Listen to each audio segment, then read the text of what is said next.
Deep within the tangled jungles of the Aztec realm lingers a haunting enchanting magic capable of luring mortal minds into endless disorientation. Drio, once a calm rational explorer, wandered straight into the swirling green mist of these remote wilds and chanced upon a flawless crystal skull, cold, translucent and shrouded in ancient mystery. Tonight, accompanied by soft dim light, listen closely to his tale of lingering on the fragile edge of reason and drift into peaceful slumber amid scattered fragments of spiritual communion and stubborn lifelong obsession.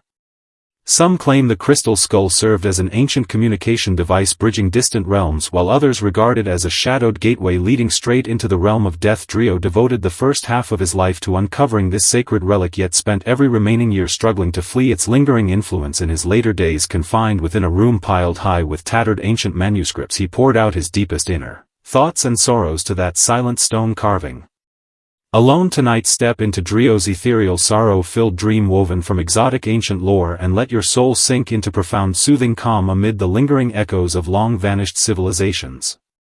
If modern science cannot explain the strange sights your eyes have witnessed, would you choose to surrender to the embrace of quiet madness? In his journey exploring forgotten ancient ruins, Drio gradually transformed into a lonely prophet cast aside by his own era. The crystal skull that haunted his gaze reflected far more than glimpses of the distant past. It mirrored his own fractured, broken heart. Listen tonight to this true account of relentless searching and irreversible loss, and let Drio's quiet story carry you into a tranquil night untouched by worldly noise and chaos. On countless silent late nights where only the soft sound of steady breathing filled the air, Drio would settle himself into an old armchair heavy with the faint musty scent of aged wood. Before him rested a crystal skull shimmering with eerie faint radiance amid shadow and dim light. Its flawless translucent form seemed too pure, too perfect to belong to the mortal world, yet Drio's gaze lingered upon it, tangled between overwhelming fear and a strange, tender affection. He was once a promising, esteemed explorer held in high regard by the British Museum, destined for academic renown, yet in the end he descended into isolation, labeled a madman who claimed to speak directly with the spirits of the departed. Tonight, let the soft warm glow of flickering hearth fire stay with us as we walk fully into the untold story of his life. He once sought to cut through the mist of ancient civilizations with the precise scalpel of rational thought, only to be swallowed whole by the very fog he aimed to unravel. Drawn into the unfathomable abyss of spiritual clairvoyance, he lost not only his hard-earned reputation but also the path leading back to his ordinary peaceful life. This is a quiet tale of relentless searching, stubborn obsession, and the slow quiet decay of a soul trapped within exotic ancient fantasy. Close your eyes now, follow the faint lingering scent of wild herbal fragrance drifting on the air, and journey back into the cursed, tangled jungle where his fate was forever altered.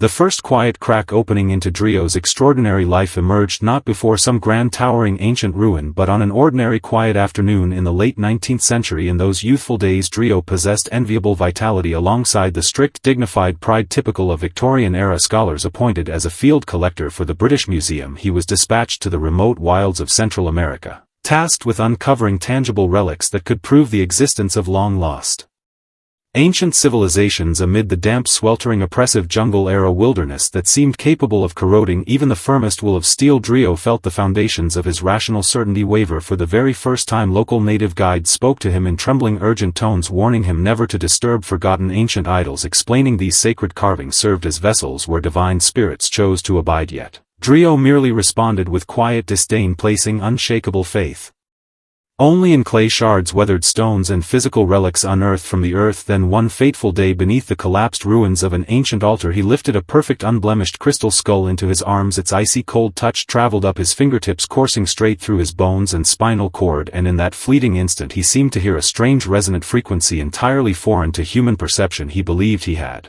uncovered an invaluable scientific treasure, unaware he had merely taken into his soul a parasitic seed destined to take root and grow. From that moment onward, Drio's world split into two separate realms: the refined, elegant order of London society and the endless, haunting Aztec visions that never faded from his mind.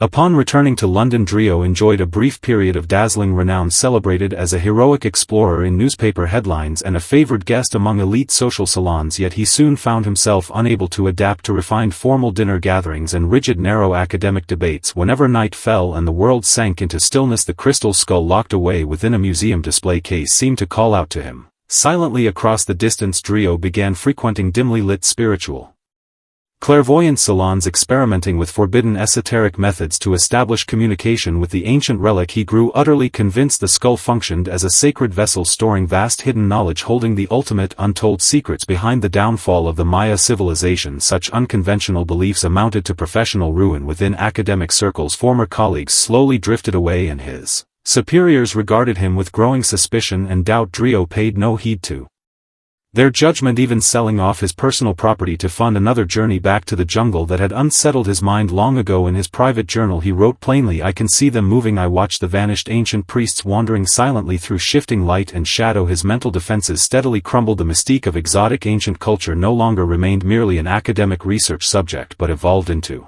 his own personal faith. He hovered repeatedly upon the blurred boundary of reason, yet found himself increasingly captivated by the weightless illusions of the supernatural realm.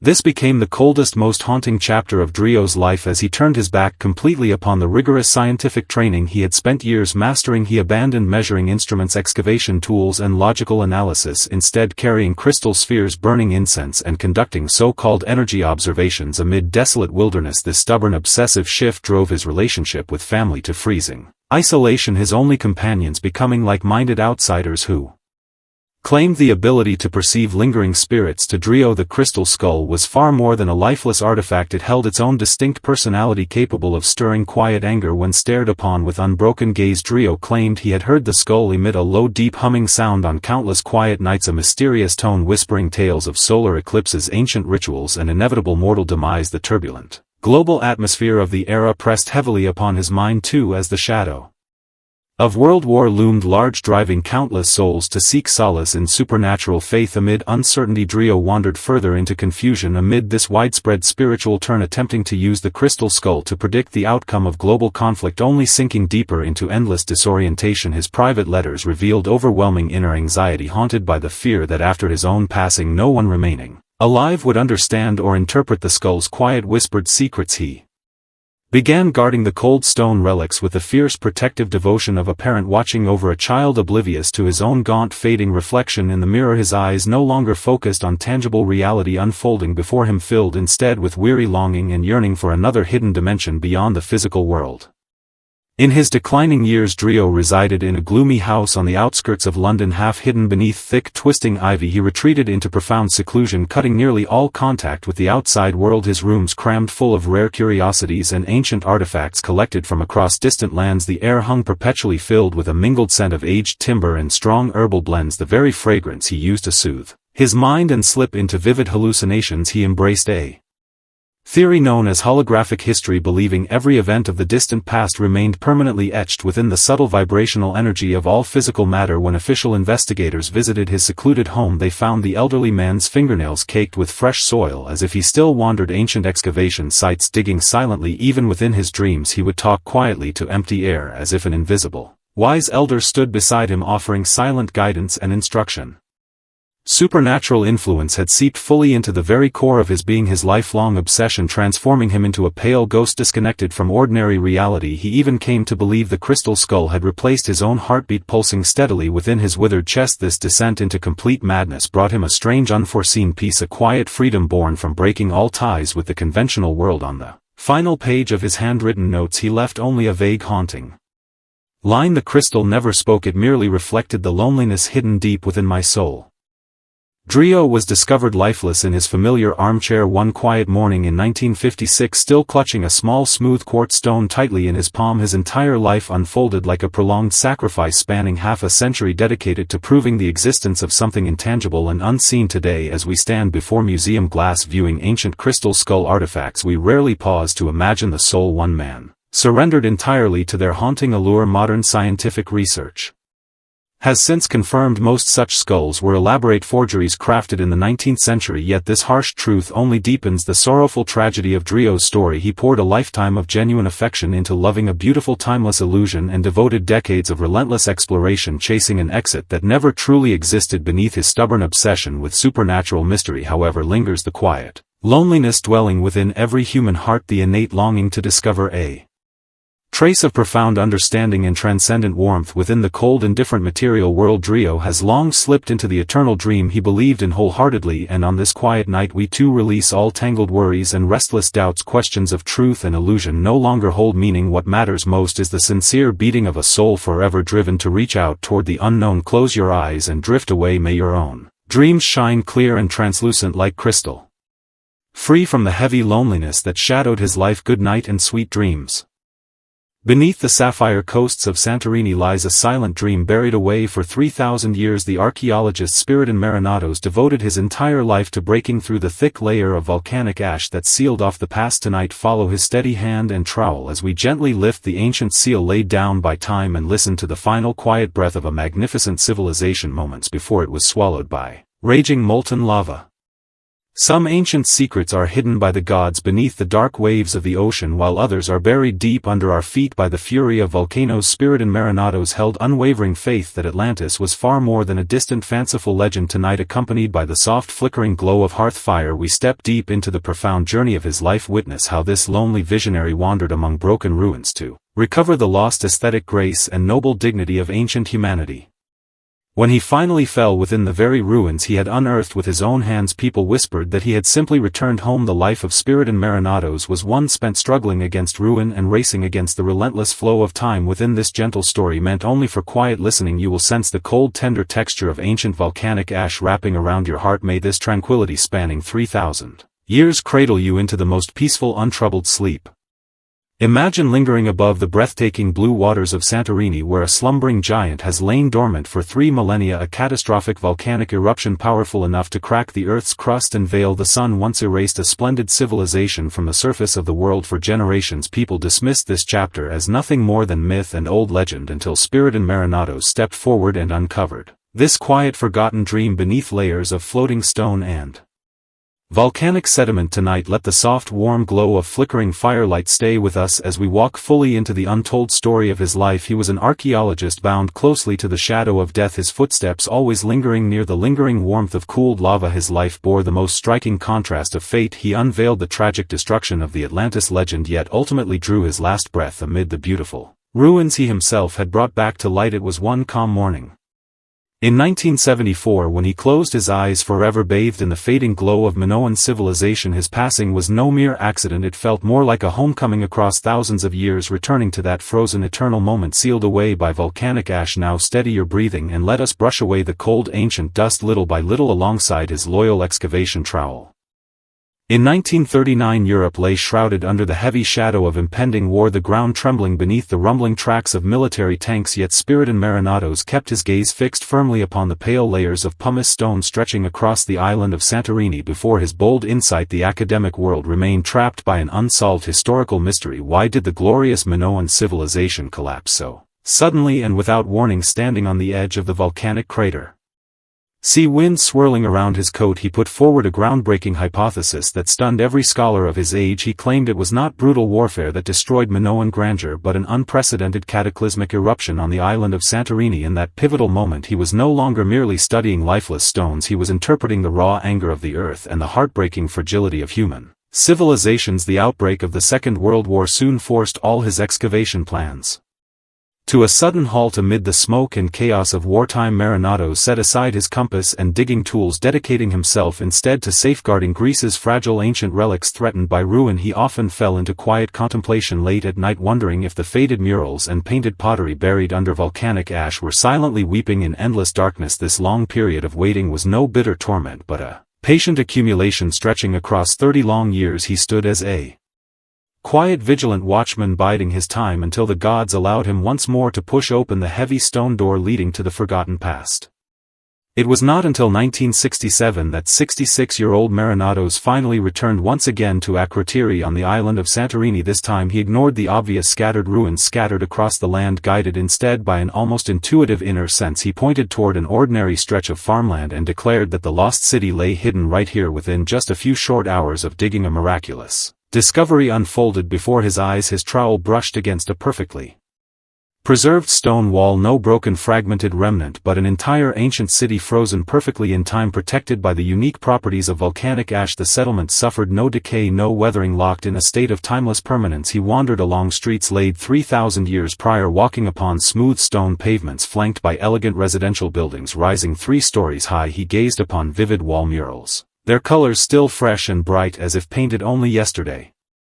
Delicate swallows dancing freely in the spring breeze and graceful young boxers engaged in noble friendly contest. Marinados was overwhelmed by a profound spiritual shock. In that moment he had discovered a world untouched by violence and war. Within these silent ruins he found no scattered human remains, no piles of gold and precious jewels, revealing that the local people had evacuated calmly and orderly long before disaster struck. He wandered slowly through empty, quiet rooms as if he could hear the faint murmurs of ancient residents carrying clay pottery and daily belongings. This journey was far more than ordinary archaeological excavation. It became a gentle spiritual reunion with the wise souls of a long-vanished age.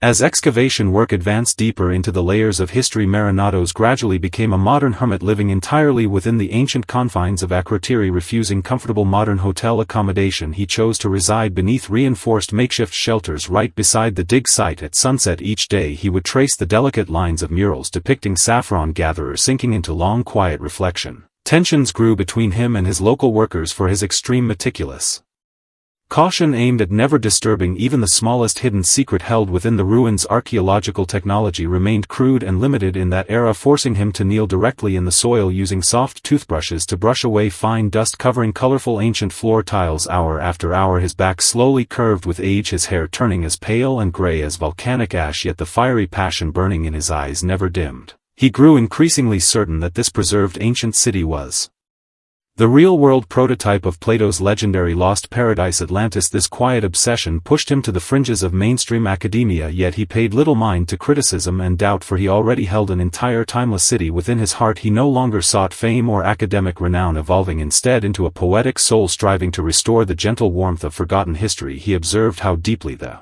Minoans cherished the beauty of life, painting octopuses, seaweed and marine motifs across every clay vessel, even as the shadow of catastrophic disaster loomed over the volcanic crater merely kilometers away. This quiet courage to pursue refined elegance even on the brink of destruction became the inner spiritual pillar sustaining Marinados through the lonely twilight years of his life.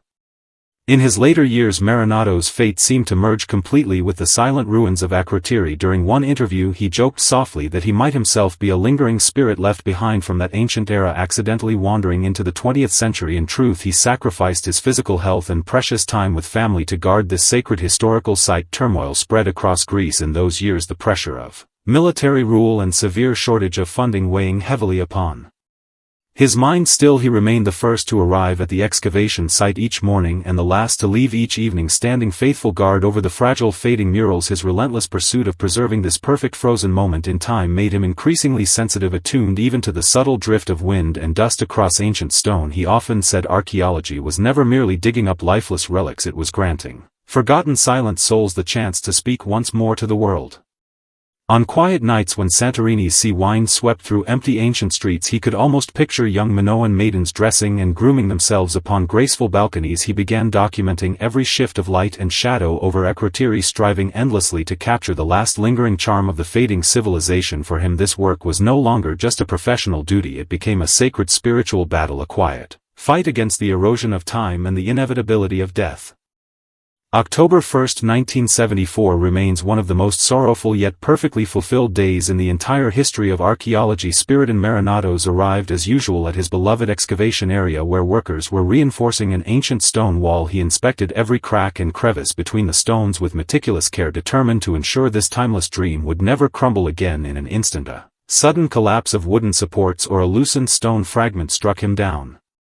Heavily he fell within the very ruins he had awakened from thousands of years of slumber, his blood seeping softly into soil untouched for millennia. Workers rushed toward him in panic, yet he lay calm and peaceful, gazing upward toward the sky he had guarded faithfully for half his lifetime. He left no final parting words, yet his face held no trace of pain, only a quiet relief and serene acceptance. He was laid to rest in a small grave right beside the excavation site, an almost unprecedented honor. Within archaeological circles in the end he became a permanent resident of Akrotiri, bound forever to breathe alongside the ancient souls he had admired and protected. Some called it a tragic curse, yet those who truly understood his heart recognized it as the gentlest blessing granted by the gods. His life began with a longing for ancient ruins and ended with a peaceful return to their eternal embrace. Today, if you travel to Santorini, passing through crowded blue-domed churches and stepping into the protective shelters of Akrotiri, you will feel a completely different atmosphere, a quiet peace filtered through layers of volcanic ash belonging solely to Spiridon Marinatos. The puzzle posed at the beginning of our story has found its gentle answer. Atlantis may never have truly vanished. It lives eternally within the extreme devotion and focused spirit of one dedicated soul. The legacy he left behind extends far beyond exquisite murals and sophisticated ancient drainage systems. He gifted humanity a profound sense of dignity in the face of inevitable ruin. He reminds us that even when the world is destined to crumble, we ought still to paint the final delicate swallow flower before the end comes. Now the hearth fire has faded to soft embers and the rolling waves of Santorini have settled into calm. Close your eyes and imagine the thick warm blanket of volcanic ash gently wrapping away all your weariness and tension. Within this quiet, undisturbed dream you will find your own everlasting peace. Good night and sweet dreams. Mary Renault was a wandering soul dwelling in the narrow twilight gap between ancient myth and tangible reality. With writing strokes as calm and flowing as still water, she reconstructed the resplendent yet sorrowful Bronze Age of antiquity. Tonight, follow her gentle perspective and drift back into those long-forgotten years abandoned by the old gods. Amid the shimmering ripples of her words, feel the soft, tender throes of sorrow as a grand ancient civilization slips toward collapse.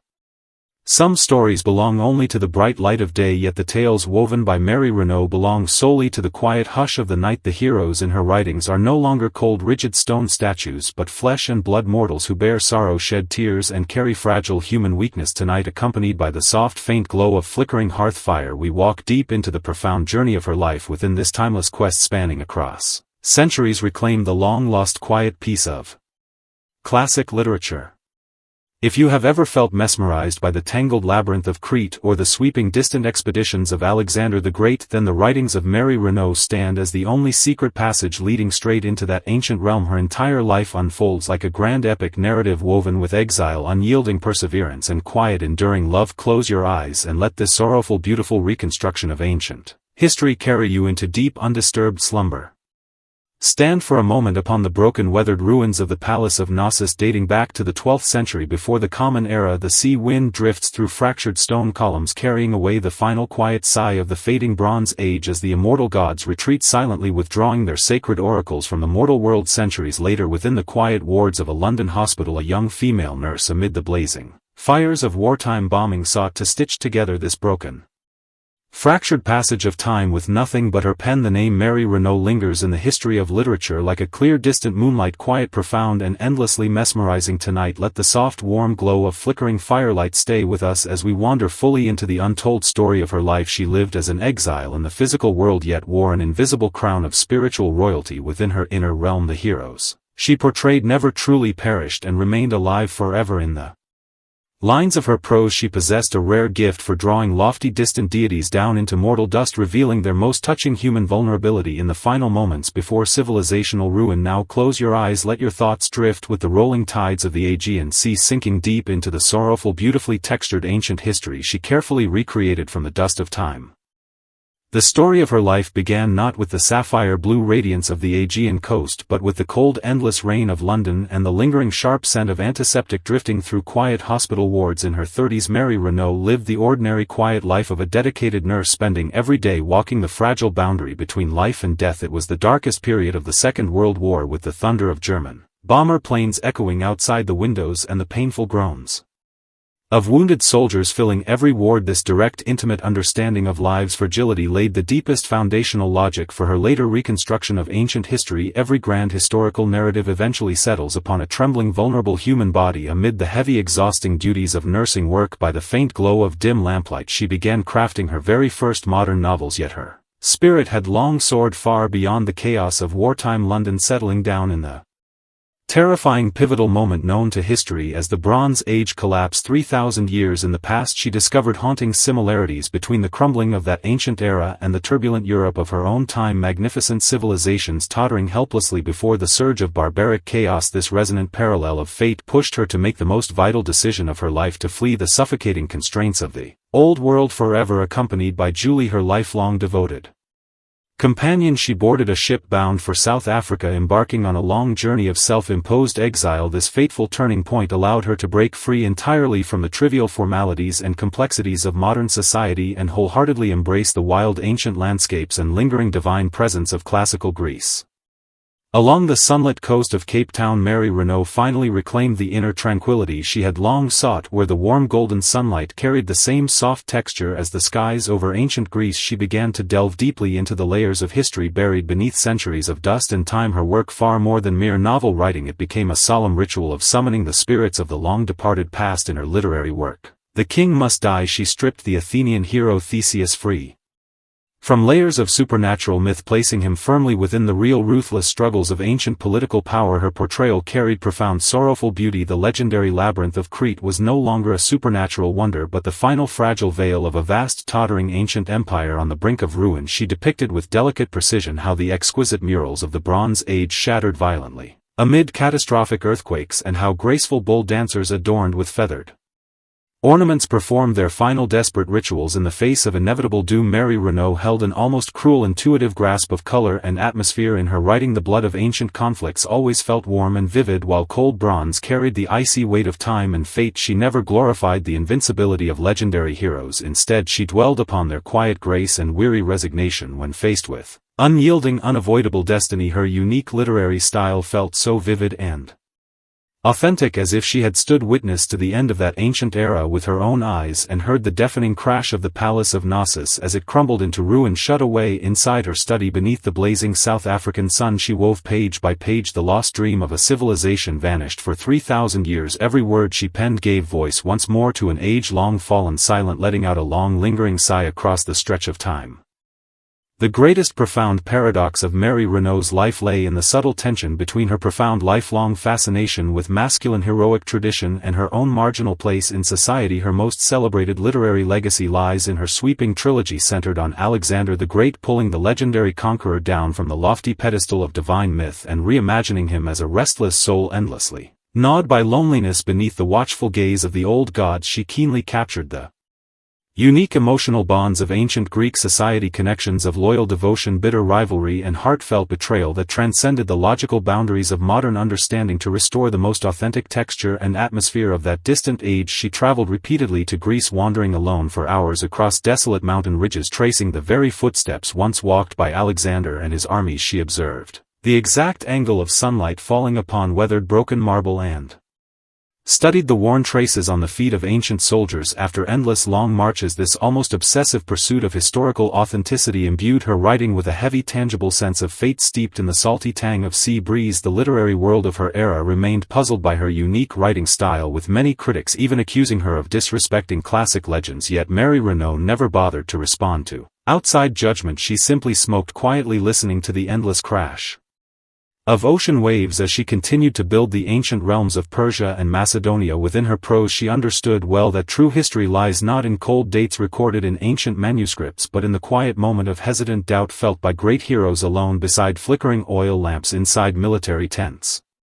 As the years slipped gently by, Mary Renault's features grew as stern and resolute as the marble statues she admired in classical art. In her later years she lived an increasingly secluded, quiet life, growing troubled by the harsh system of apartheid taking hold across South Africa, a struggle that deepened her longing for the ideals of ancient democracy and unbound freedom. She began to meditate deeply on the corruption of power and the inevitable end of civilizations, reflections that emerged in her later works wrapped in an almost prophetic sense of serene acceptance. Her portrayal of Alexander's final death held no dramatic murder or violent intrigue, only the thick, heavy stillness of a sweltering summer afternoon in Babylon. Her writing evoked a profound sense of existential emptiness, as if the entire world had sunk into eternal shadow the moment the great conqueror drew his last breath. Mary Renault spent her entire life exploring the theme of ruin and decline, understanding that all earthly Beauty rises inevitably from foundations of decay. Her writing grew increasingly restrained and precise, like a skilled surgeon slicing through the outer surface of time to reveal the raw, vulnerable souls hidden beneath. Even in the final twilight of her life she continued revising manuscripts on ancient orators, striving to capture the last fading glow of the classical age. She once told Julie that she held no fear of death, only sorrow that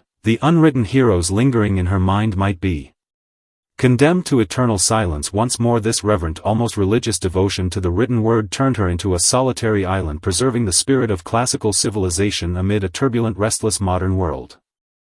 On a quiet winter day in 1983, Mary Renault passed away peacefully in Cape Town, returning to the quiet question raised in the opening of our tale: if ancient myth has never truly vanished, where do those legendary heroes reside now? The answer lies hidden within the pages of her books, sheltered inside every sentence she reconstructed, waiting patiently to be awakened by quiet readers in the stillness of the night. The most precious legacy Mary Renault left to the world lies not merely in her collection of historical novels, but in the profound, affectionate perspective she gifted us toward the distant past. She taught us that though the collapse of grand civilizations carries its own sorrowful beauty, the flame of remembrance never fades as long as mortal hearts keep those ancient names alive. The story has now reached its gentle close, and the rolling waves of the Aegean Sea have faded into the soft edge of dreamland. Relax your breathing fully and embrace the tranquility. Spanning 3,000 years, the quiet, timeless world Mary Renault carefully mended for your soul. The old gods have long departed, yet moonlight still falls soft and steady across the broken stones of Crete, unchanged through all the passing ages. Good night and sweet dreams. In the still hush of the deep night, let us dive into the vast ocean depths alongside Jacques Cousteau. He was a poet of the sea and a quiet chronicler of the silent underwater realm. In that breathless world hidden beneath the waves, he found the truest peace his soul could ever know. Tonight let the soft blue rhythm of the ocean carry you down into the deepest, most tranquil dreams. If there exists a kind of perfect ultimate tranquility in this world, it surely lives within the lens of Jacques Cousteau. His entire life unfolded as one endless quiet quest, searching for the untouched blue abyss that lay far beyond ordinary human sight. Tonight, accompanied by the gentle flickering glow of hearth fire, we step into the profound story of his life. Here there is no earthly noise and chaos, only the faint lingering echo of sunken ancient ruins bathed in moonlight.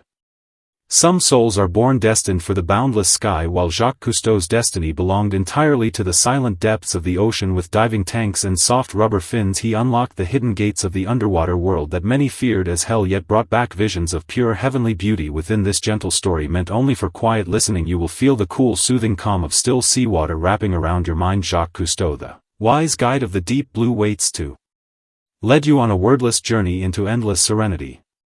Picture yourself floating weightless amid boundless shades of clear sapphire blue, sunlight filtering down like scattered shards of golden light from the surface above. There is no sound of wind, no clatter of carriages or busy crowds, only the steady rhythm of your own heartbeat and slow rising streams of tiny air bubbles drifting upward. This is the natural rhythm of another hidden world, and the guardian who stands at its threshold is a lean, refined French man with sharp, thoughtful features and eyes full of endless depth. Jacques Cousteau, a name that rings like a sacred quiet mantra to every lover of the ocean and underwater exploration. Tonight let the soft warm glow of flickering firelight stay with us as we wander fully into the untold journey of his soul. He endured the darkest horrors of brutal war and witnessed the devastating collapse of the natural world, yet in the end he chose to sink his spirit far beneath the rolling waves. He was not running away from life, instead he sought the primal innate sense of safety that only exists in the quiet stillness, resembling the warm amniotic calm of a mother's womb. Now let your mind drift down, slowly sinking deeper into the dreamlike silent world he dedicated his whole life to revealing.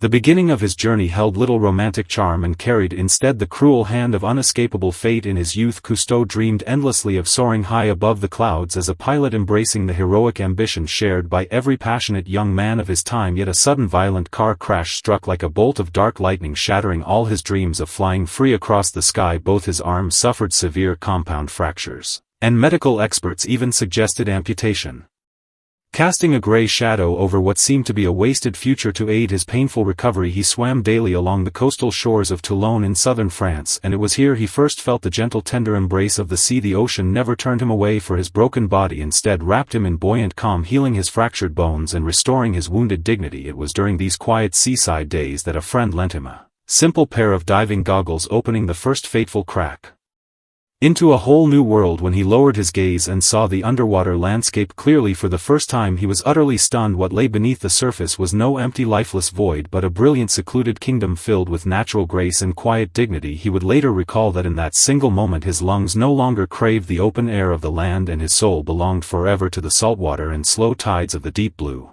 sea. That instant marked his true spiritual rebirth, transforming him from a broken-winged aspiring pilot into a devoted pilgrim of the ocean depths.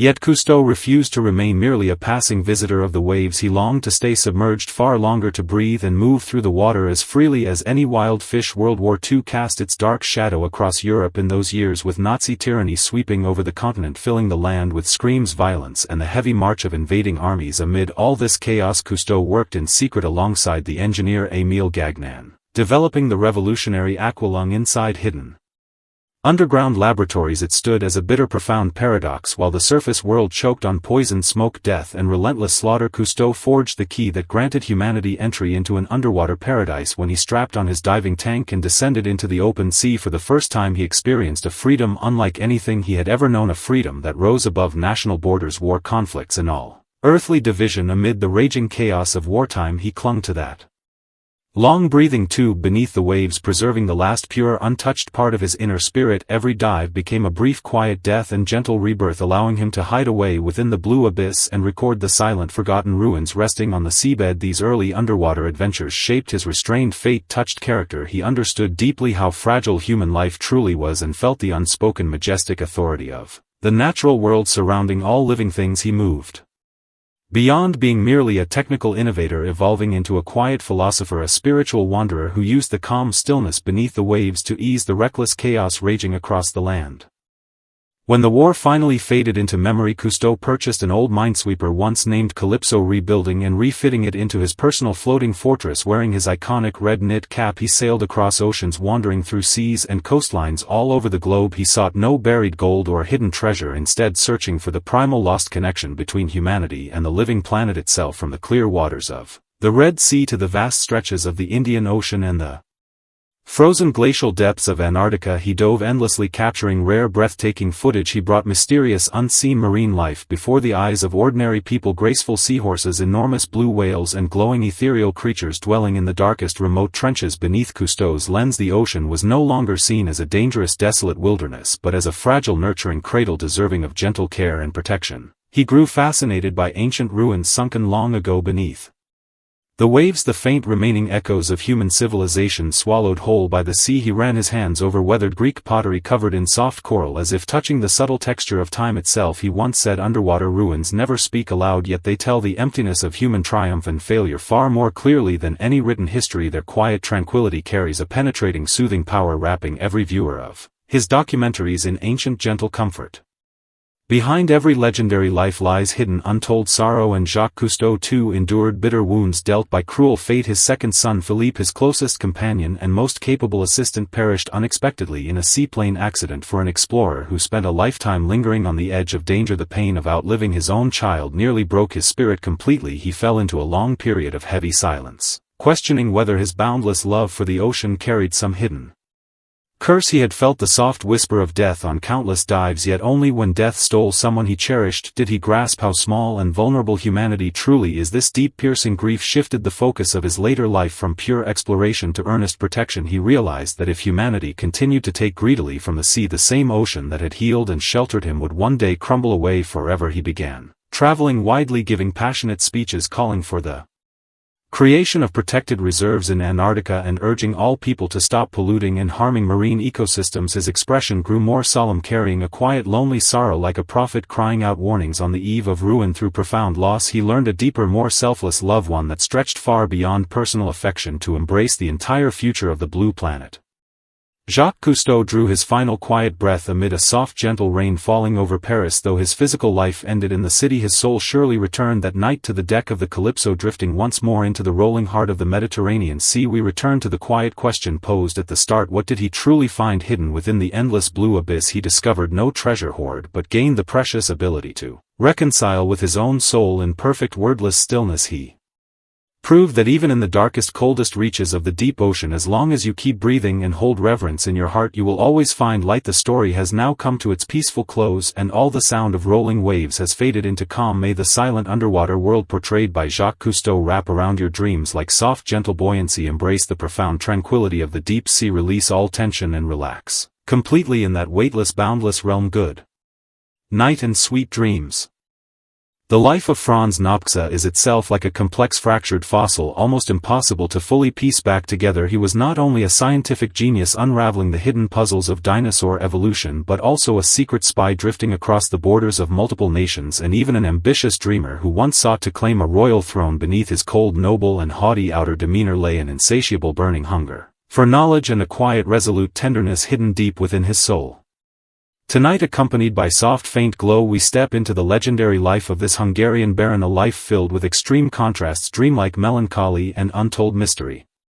If human life is regarded as a long, endless game of strategy, Franz Nopcsa undoubtedly chose the most dangerous path of all. He dug for the secrets of primeval giant beasts amid raging wartime flames, while wandering constantly on the precarious edge of real-world political power. The tangled layers of his multiple identities and the cruel, abrupt turns of fate eventually led him to that sorrowful, regrettable end. Let us walk slowly alongside this gentle narration, brushing away the dust of history to touch the deep, hidden loneliness and burning longing locked inside his soul. Franz Nopcsa is a name greatly underestimated by his era, yet powerful enough to leave anyone who knows his story utterly astonished. His lifetime spanned across scientific exploration, political intrigue, heartfelt love and bitter betrayal, every fragment of his journey brimming with intense emotional tension. When he pulled the trigger inside his Vienna residence, he took away not only his own life but also countless closely guarded secrets belonging to an entire age. Find a comfortable resting posture, settle your mind and follow this quiet story that requires no deliberate memorization to witness the broken echoes of his tragic fate. On a cold, gloomy dawn in early 20th century Vienna, two sharp gunshots tore through the heavy silence of an ordinary residence. This tragic moment marked far more than a simple suicide. It stood as the quiet ending of a whole bygone age. The man who fell was a Hungarian baron with deep, thoughtful eyes, a gifted geological mind capable of perceiving the body temperature of dinosaurs that lived millions of years ago. Franz Nopcsa stood as a symbol of brilliant wisdom within academic circles, yet remained an unsettling, unpredictable outsider in the complicated world of politics. He worked as a covert spy, bore the title of noble baron, and lived as a bold visionary who nearly ascended to the royal crown of Albania. Tonight, let the soft, gentle glow of flickering firelight stay with us as we walk fully into the untold story of his life. He was a man who chased ancient fossil remains amid chaotic, turbulent times, only to lose his own soul in the harsh reality of the world. Now relax your shoulders, ease your mind and let your consciousness drift along the faint, intangible sea breeze, traveling back to that uncertain, volatile era full of endless twists of fate.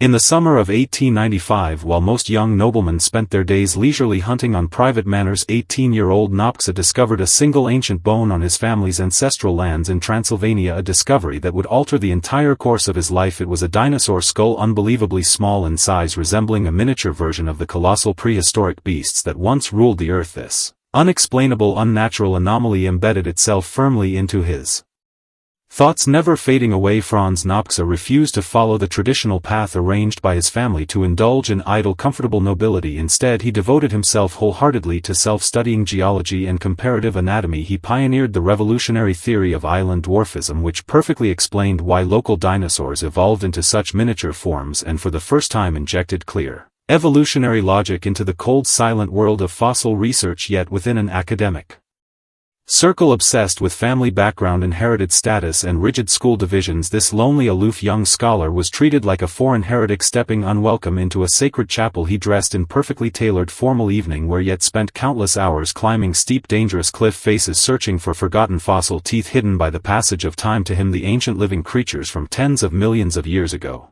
felt far more genuine, sincere and real than the hollow, polite, empty small talk of aristocratic banquets. During these early, passionate years of scientific pursuit, he crossed paths with a young man named Bajazid Elmas, an Albanian youth who would grow to become the only soft, vulnerable spot hidden deep inside his guarded heart.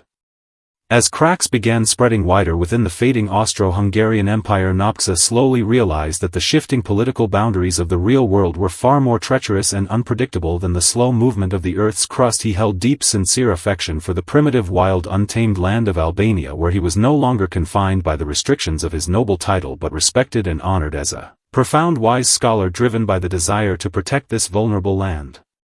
Nopcsa began moving cautiously between intelligence agencies in Vienna and local Albanian guerrilla forces. He gathered confidential military information in secret while nurturing an almost crazed, ambitious plan. He dreamed of becoming the rightful king of Albania. Nopcsa firmly believed only through his profound wisdom and carefully arranged noble political marriages could this fragmented, war-torn land gain lasting peace and genuine tranquility. Inside his private diary he drafted detailed outlines for a national constitution and even planned the layout of the royal palace, every detail shaped with the stubborn persistence of a pure idealist. This constant split between multiple identities weighed upon him, carrying psychological pressure beyond ordinary human endurance. By day he engaged in heated academic debates discussing whether ancient dinosaurs possessed the ability to regulate their own body temperature. By night he sat alone beneath dim lamplight, secretly drawing detailed military maps of Albania. Bajazet stayed faithfully by his side, serving both as his personal secretary and the steady anchor holding his wandering soul grounded amid that turbulent, chaotic era. This bond, surpassing the boundaries of master and servant and ordinary friendship, became his only source of warm comfort amid the cold, ruthless schemes of imperial politics. The outbreak of the First World War completely shattered Nopcsa's royal ambitions, pushing him helplessly to the very edge of his destined path. Serving as a secret agent for the Austro-Hungarian Empire, he traveled tirelessly across rugged mountain terrains, utilizing his exceptional geological knowledge to guide military troops through complex, unfamiliar terrain. Yet when the war finally ended, the once mighty great empire crumbled into pieces, leaving Nopcsa stranded, homeless, and adrift. His family manor in Transylvania was officially confiscated, and his precious lifelong fossil collection faced the threat of being scattered and lost forever. The overwhelming sense of falling from the highest peak into desperate emptiness left him engulfed in bitter cold. Throughout Vienna's lonely winter nights he was forced to sell off the fossil specimens he had cherished his entire life, ancient remains he once regarded as equal to his own soul, now reduced to mere bargaining chips to sustain daily survival. With every fossil he parted with, it felt as if a piece of his own soul was being cut away, his innate noble pride repeatedly humbled and wounded by harsh poverty. Even trapped in such desperate hardship he retained his astonishing intellectual creativity, continuing to write pioneering academic papers on cutting-edge paleontological research. Yet within his once sharp, piercing eyes the fiery obsession with political power gradually faded, replaced by unfathomable deep exhaustion. He began speaking frequently about death, not with fear or dread but as the ultimate peaceful release from a life filled with endless struggle. By 1933 heavy oppressive political tension hung thick in the air across Vienna, and Nopcsa's financial situation had collapsed completely beyond repair. He suffered from multiple chronic illnesses, his physical vitality worn down and drained by years of constant displacement and restless wandering. What pained him even more deeply was that Bajazet, his lifelong loyal companion, also fell seriously ill, and the two men were reduced to utter poverty with no means of relief. Once a man who once dreamed of wearing a royal crown, Nopcsa could not bear the thought of slowly fading away, trapped in mediocrity, lingering illness, and humble reliance on the kindness of others. He carefully planned the final act of his life. Just like the fossil specimens, he dedicated his life to studying, believing every ending ought to be complete, profound, and meaningful. He wrote an eerily calm farewell letter to the police, clearly explaining his final decision in cold, rational detail. Afterwards he quietly slipped sleeping medicine into Bajazet's tea, the last cruel, gentle kindness he could offer to the person who had stayed faithfully beside him through every storm. Once Bajazet drifted into eternal unconscious sleep, Nopcsa dressed himself in his most dignified formal attire. Sitting quietly alone at his desk, he gently touched for the last time the unfinished manuscripts piled before him, writings on ancient dinosaurs, on the future of Albania, and on the broken, unspoken dreams of quiet love. Then he raised the gun and pulled the trigger, sealing away all his genius, ambition, madness, and sorrow within that grey, misty early morning hour.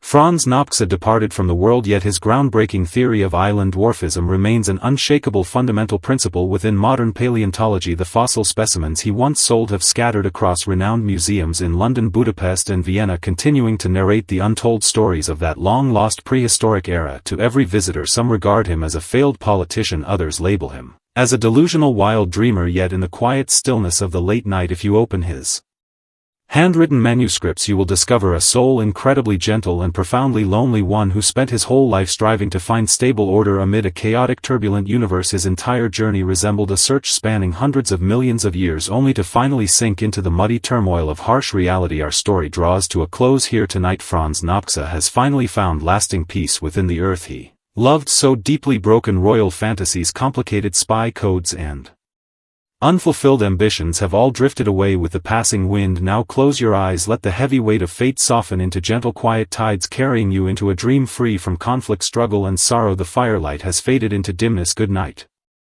In 19th century Britain, scientific research remained an exclusive pastime for wealthy nobles, while Gideon Mantell was merely an ordinary, humble country doctor. He once picked up a strange fossil tooth on a rural country road, never knowing it would become a key unlocking the mysteries of ancient prehistoric giants. His lifetime was relentlessly suppressed and defamed by the renowned scientist Richard Owen, yet it was also the era when humanity first heard the faint breath of ancient dinosaurs. Tonight let us walk into this sorrowful, tender, and true story buried deep in history. Some people carve their names eternally within silent rock layers, and Gideon Mantell is precisely such a man. He discovered and officially named the Iguanodon, yet due to his humble, poor origin he was ruthlessly excluded and marginalized by the high-end academic circle. Throughout his life he endured the successive loss of wealth, family, and physical health, eventually becoming a trivial toy manipulated and mocked by his academic rivals. Close your eyes and immerse yourself in this slow, soothing narration to feel the everlasting scientific loneliness and resilient life force spanning hundreds of years. If you have ever marveled at the magic and grandeur of dinosaurs, you must remember the name Gideon Mantell. His life embodied the classic tragedy of a born genius trapped by rigid class barriers, suffering endless powerlessness as a man from an impoverished background. Even after his passing, his severely deformed spine was preserved in a museum, publicly displayed for the ridicule and humiliation of his political and academic rivals. Let this fateful, solemn story guide you into peaceful sleep and silently pay tribute to this lonely, pioneering scientist. Even after his departure, the spinal bone belonging to Gideon Mantell never obtained the peace it deserved. Sealed inside a glass jar filled with formalin, the deformed vertebra was put on public display in the Royal College of Surgeons in London. Those noble scholars who had competed against him and slandered his humble origins often pointed at this broken spine, distorted in a brutal carriage accident, letting out harsh, mocking laughter. Yet the owner of this damaged skeletal fragment was precisely the gifted man who first opened the door to the prehistoric secrets of the earth, the first human being to confirm the real existence of ancient dinosaurs. Tonight let the soft, flickering glow of quiet firelight stay with us as we walk fully into the untold story of his life. We travel back to the coal smoke-filled streets of the Victorian era, searching for a forgotten, unsung hero. This is the tale of an ordinary country doctor who pursued unyielding truth amid cracked earth, only to be swallowed up by the unkind malice of his era. Now steady your breathing and let time drift back to one misty, foggy morning in 1822. In 1822 the countryside of Sussex was dotted with blooming wildflowers. Gideon Mantell rode on a bumpy carriage traveling between villages to provide medical treatment. Born to a poor shoemaker, he bore an invisible heavy shackle in the rigid class stratified society of Britain. Even after growing into an accomplished, skilled doctor, he was still regarded as an unwelcome intruder by the arrogant upper class. It was his wife Mary who accidentally discovered a dull brown hard object amid roadside gravel, a gigantic, strangely shaped fossil tooth. The moment Mantell held the ancient tooth in his palm, he felt an indescribable tremor echoing across tens of millions of years. He carefully consulted every existing book on modern reptiles, yet found no living creature possessing such massive, unique tooth structures. For countless quiet nights he stayed up late beneath dim oil lamps, carefully comparing rock samples, rubbing rough stone surfaces with his fingertips, striving to decipher the ancient melodies hidden and preserved by the earth. He boldly put forward a groundbreaking speculation long before mainstream academia acknowledged prehistoric giants. A huge iguana-like creature once dominated this land long before the emergence of mankind. At that time such a revolutionary conjecture sounded utterly absurd to London academic circles. The famous, respected paleontologist Georges Cuvier even scoffed, publicly claiming the fossil was merely the tooth of a common rhinoceros. Refusing to yield to public ridicule, Mantell kept unwavering persistence unique to resilient underprivileged men. Yet he never realized that this fascinating ancient tooth, which captivated all his attention, had not only unveiled the age of dinosaurs but also quietly triggered the irreversible decline of his own destined life. Driven by the determination to prove his scientific discovery, Mantell devoted all his lifetime energy and meager savings to fossil collection. He established a small private museum in Brighton, hoping to reveal the authentic secrets of the earth to those arrogant noble gentlemen, yet this obsession gradually made him neglect his medical clinic and source of livelihood. To make matters worse, the top tier of British academia was dominated by Richard Owen, a man of noble birth with immense academic authority. Owen not only plagiarized Mantell's research achievements to coin the official term dinosaur, but also humiliated and suppressed him relentlessly by taking advantage of inherent class prejudice. During Mantell's most destitute, impoverished days, Owen abused his power to erase Mantell's name from nearly all formal academic records. Standing alone inside his deserted private museum, Mantell stared at his exquisite, carefully preserved fossil specimens, these silent relics witnessing the gradual decline and collapse of their owner. Unable to endure persistent poverty and her husband's fanatical obsession with fossils, Mantell's wife chose to leave him, and their children gradually drifted away from this solitary man who devoted all his time to cold stone specimens. On the coldest winter nights along the Brighton coastline, the crashing ocean waves echoed like sorrowful sighs of fate sweeping endlessly over his lonely, hunched figure. He once firmly believed scientific truth transcended social class, yet he eventually realized that the shadow of power could even cover the oldest, deepest geological strata. During this difficult period, he began to suffer from unbearable chronic back pain. A violent carriage accident permanently deformed his spinal column, plunging him into long-term physical torment and endless darkness.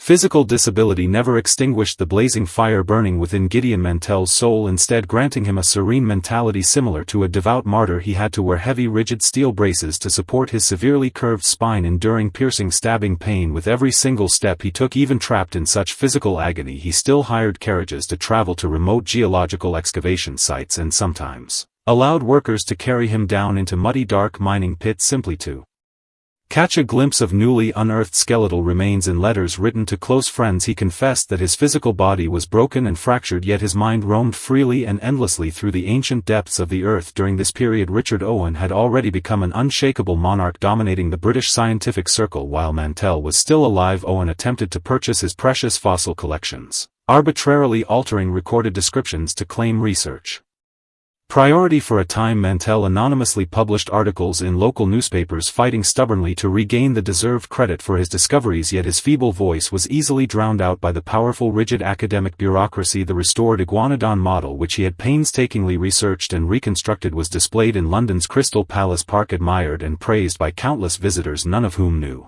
the unsung country doctor who dedicated countless sleepless nights to the research. Suffering from long-term overwork and opioid painkiller dependence, his appearance aged rapidly, his former elegant, gentle temperament worn away by relentless illness, leaving only a pair of bright, insightful eyes still shining with determination. In despair, he completed his masterpiece, The Geology of Sussex, writing in the preface that every personal sacrifice he made was solely to illuminate the light of truth for future generations. Perhaps the final mercy granted by fate was a fleeting dream of primeval forests on the night before his fatal drug overdose.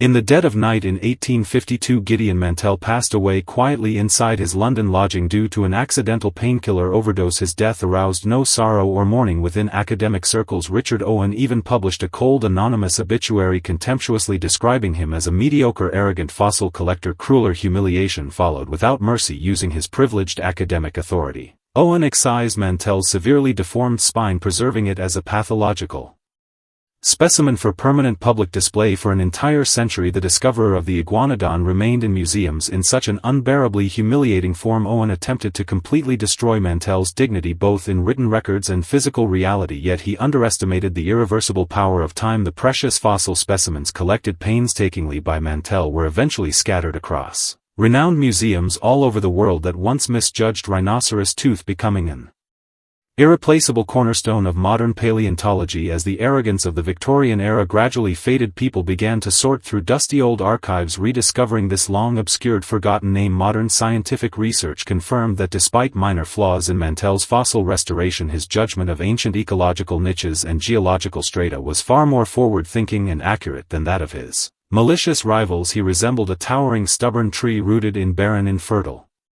land, shattered by thunderstorms and buried by freezing snow, yet its deep roots had long penetrated the deepest layers of the earth. It was not until the mid-20th century that Mantell's deformed spine received proper, peaceful burial, putting an end to the century-long academic humiliation that haunted his name.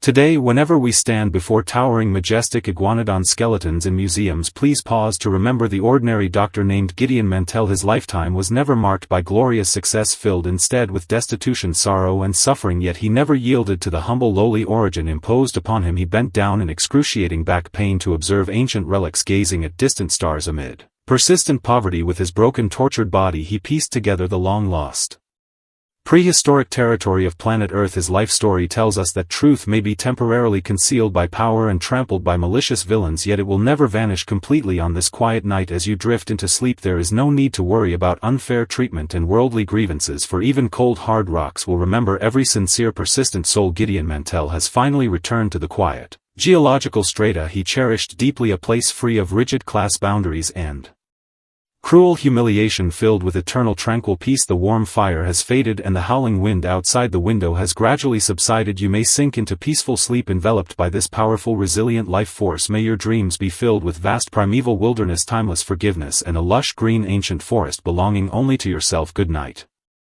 Amid the thick swirling fog of the Victorian age walked a most unusual gentleman cloaked in solemn black clerical robes with a geological hammer hanging steadily at his waist. His name was William Buckland, an eccentric genius who set out to taste and study every living species on Earth, only to accidentally unlock the hidden gateway to the lost world of dinosaurs. His life held both the solemn reverence of church prayers and the wild, passionate pursuit of ancient life deep within muddy shadow filled caves. Tonight, accompanied by soft faint glowing light, we wander into the whimsical, romantic, imaginative world of this brilliant eccentric geologist.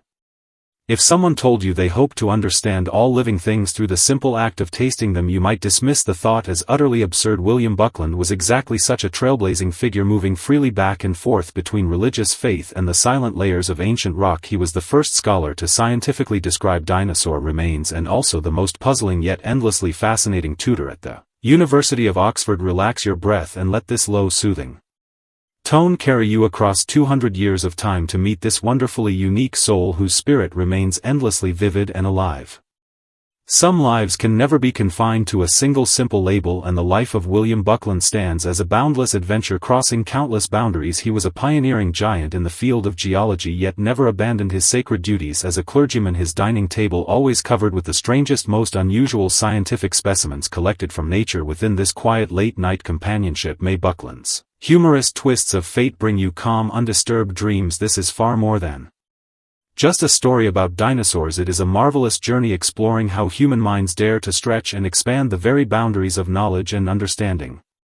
Take a moment to picture a grand, elegant dinner party held at the University of Oxford in the 19th century. Distinguished gentlemen dressed in formal tailcoats gathered around long tables, engaging in serious, refined discussions over theology and philosophy. Seated at the head of the table stood William Buckland, wearing a gentle, warm smile. Recommending a plate of strangely colored meat to his distinguished guests, he would calmly explain that the dish came from a hyena he had just finished studying, or even a piece of preserved mummy aged for thousands of years. Respected dean and renowned geologist though he was, William Buckland always managed to walk a delicate, dangerous line between solemn dignity and delightful absurdity. Tonight, let the soft flickering glow of quiet firelight stay with us as we walk fully into the untold story of his life. He was a conflicted soul, preaching sermons from God's sacred pulpit while venturing into dark, lonely caves to search for the massive skeletal remains of prehistoric giants. Now let your thoughts drift away with the wind back to that Victorian era filled with coal smoke, industrial progress, and breathtaking natural miracles. The first crack opening into Buckland's extraordinary life begins not with his childhood years but with one enormous ancient tooth. In the year 1824, the atmosphere inside the London Geological Society hung heavy, tense, and almost suffocating. William Buckland stood upon the podium tightly holding a jagged fossil tooth several inches long, discovered within a local quarry. At that moment the word dinosaur had not yet come into existence. People firmly believed every extinct creature had perished in the legendary Great Flood recorded in ancient scripture. Braving immense pressure against traditional religious beliefs, Buckland spoke slowly, describing a giant lizard-like creature stretching more than 12 meters in length. He named this primeval monster Megalosaurus, marking the very first official scientific description of a prehistoric dinosaur in human history. In this pivotal moment, Buckland did far more than simply display an ancient fossil. He struck heavy blows against the perfect structured world built by religious doctrine. His eyes sparkled with the fiery passion of scientific curiosity and deep reverence for the hidden mysteries of the unknown. He understood clearly that accepting the existence of such colossal prehistoric beasts would completely shatter all established beliefs about the age and formation of planet Earth.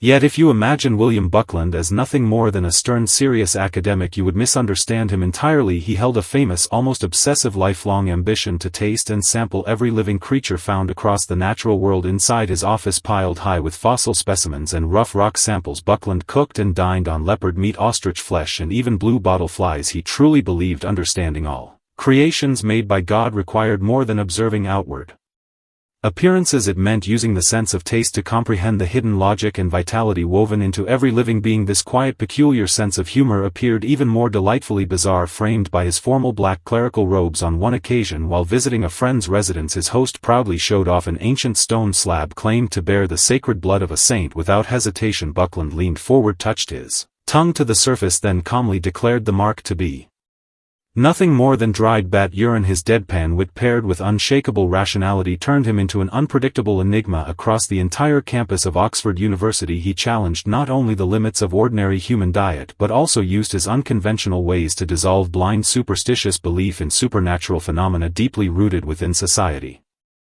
Such delightful eccentricity came with a heavy hidden cost, and William Buckland spent his entire life wandering, torn between two vastly different worlds. As a devoted clergyman, he was bound to defend the authority and truth of the Book of Genesis. As a passionate geologist, he witnessed endless layers of rock recording hundreds of millions of years of Earth's untold history. Late into countless quiet nights he labored endlessly, revising lecture notes, striving to convince the world that the extinction of ancient dinosaurs never conflicted with God's divine plan. This heavy inner mental pressure often left him trapped in prolonged silence and lonely contemplation. He journeyed deep into remote caves across Devonshire, wading through knee-deep muddy sludge to hunt for fossilized hyena droppings left behind long ages ago. Driven by his hunger for scientific truth, he cast aside worldly dignity, crawling through dark, murky swampland simply to piece together the lost, forgotten story of the prehistoric world. His relentless pursuit of knowledge appeared both noble and profoundly lonely in an age bound by rigid social etiquette and conservative traditions. Many orthodox geologists of his time mocked him as a heretic, while radical atheists dismissed him as overly traditional and restrained. Buckland stood balanced perfectly on the edge of a spiritual cliff, with the dark abyss of prehistoric time stretching far below,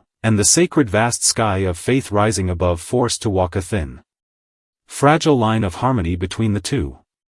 William Buckland's family life was equally filled with warm, peculiar affection and quiet inner unrest. His wife Mary Moreland was not only his lifelong companion but also his most indispensable assistant in all his scientific pursuits. Their honeymoon journey unfolded not in fashionable resort towns but across Europe's most famous geological ruins and fossil excavation sites. Mary painted incredibly intricate, detailed illustrations of fossil specimens for Buckland, while Buckland reacted like an overjoyed child every time he made a new remarkable discovery inside their home. Ordinary household pets such as cats and dogs were replaced by a porcupine wandering freely beneath the dining table, or bats occasionally gliding gracefully across the parlor. This harmonious atmosphere of delightful strangeness became Buckland's final safe haven, sheltering him from the prejudice and judgment of the outside world. Yet at the peak of his academic career, years of immense mental pressure combined with trace toxins slowly building up from his habit of tasting countless strange creatures began to take their toll. His mind gradually slipped into mild hallucinations and slow mental decline. He often swore he could hear faint whispers rising from the fossil remains lining his study. Even so, he continued his regular church duties every weekend, delivering gentle, heartfelt sermons speaking of God's kindness and mercy to devoted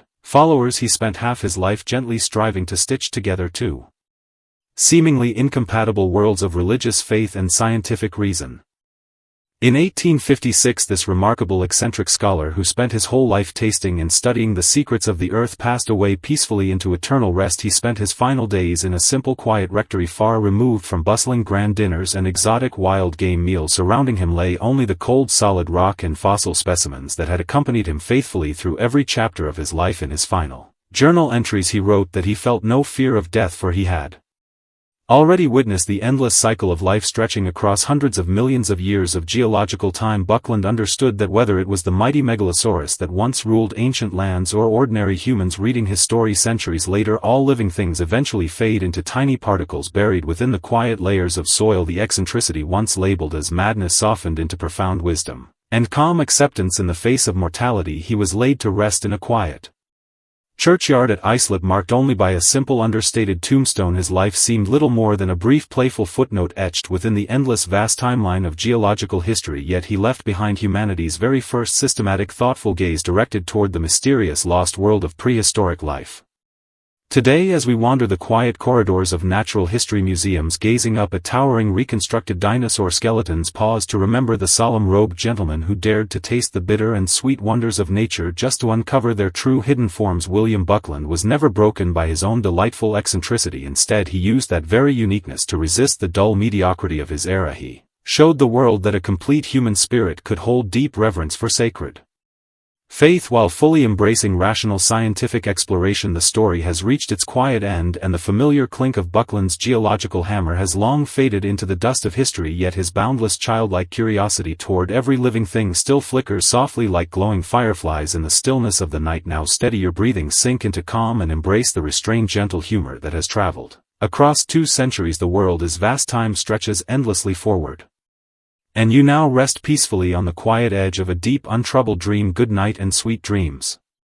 Amid rolling clouds of yellow sand sweeping across the barren wilderness of the 1920s, one lone man's silhouette forever changed humanity's understanding of Earth's ancient history. His name was Andrew Graham Lindley, a pioneering explorer always dressed in a classic cowboy hat with a revolver hanging steadily at his hip. He once led a huge camel caravan deep into the uncharted heart of the Gobi Desert, and amid desperate drought and endless desolation he uncovered fossilized dinosaur eggs that astonished the entire scientific world. Tonight, carried on the soft flowing wind, we wander into the rich adventurous life of Lindley, a life woven with exotic wilderness charm, thrilling danger, and timeless historical mystery. How do you truly define courage? Is it stepping fearlessly into the unknown boundless Gobi wasteland, or standing firm to guard the truth amid raging brutal sandstorms? Andrew Graham Lindley, the real-life prototype behind the legendary adventurer Indiana Jones, offered the most romantic, heartfelt answer. His entire life unfolded as an endless journey spanning thousands of miles, a silent, timeless conversation between modern humanity and the colossal beasts that ruled the prehistoric world. Settle your mind, relax your body, and let this low, soothing narration guide you to feel the quiet loneliness slumbering for millions of years hidden behind every fragile ancient dinosaur egg.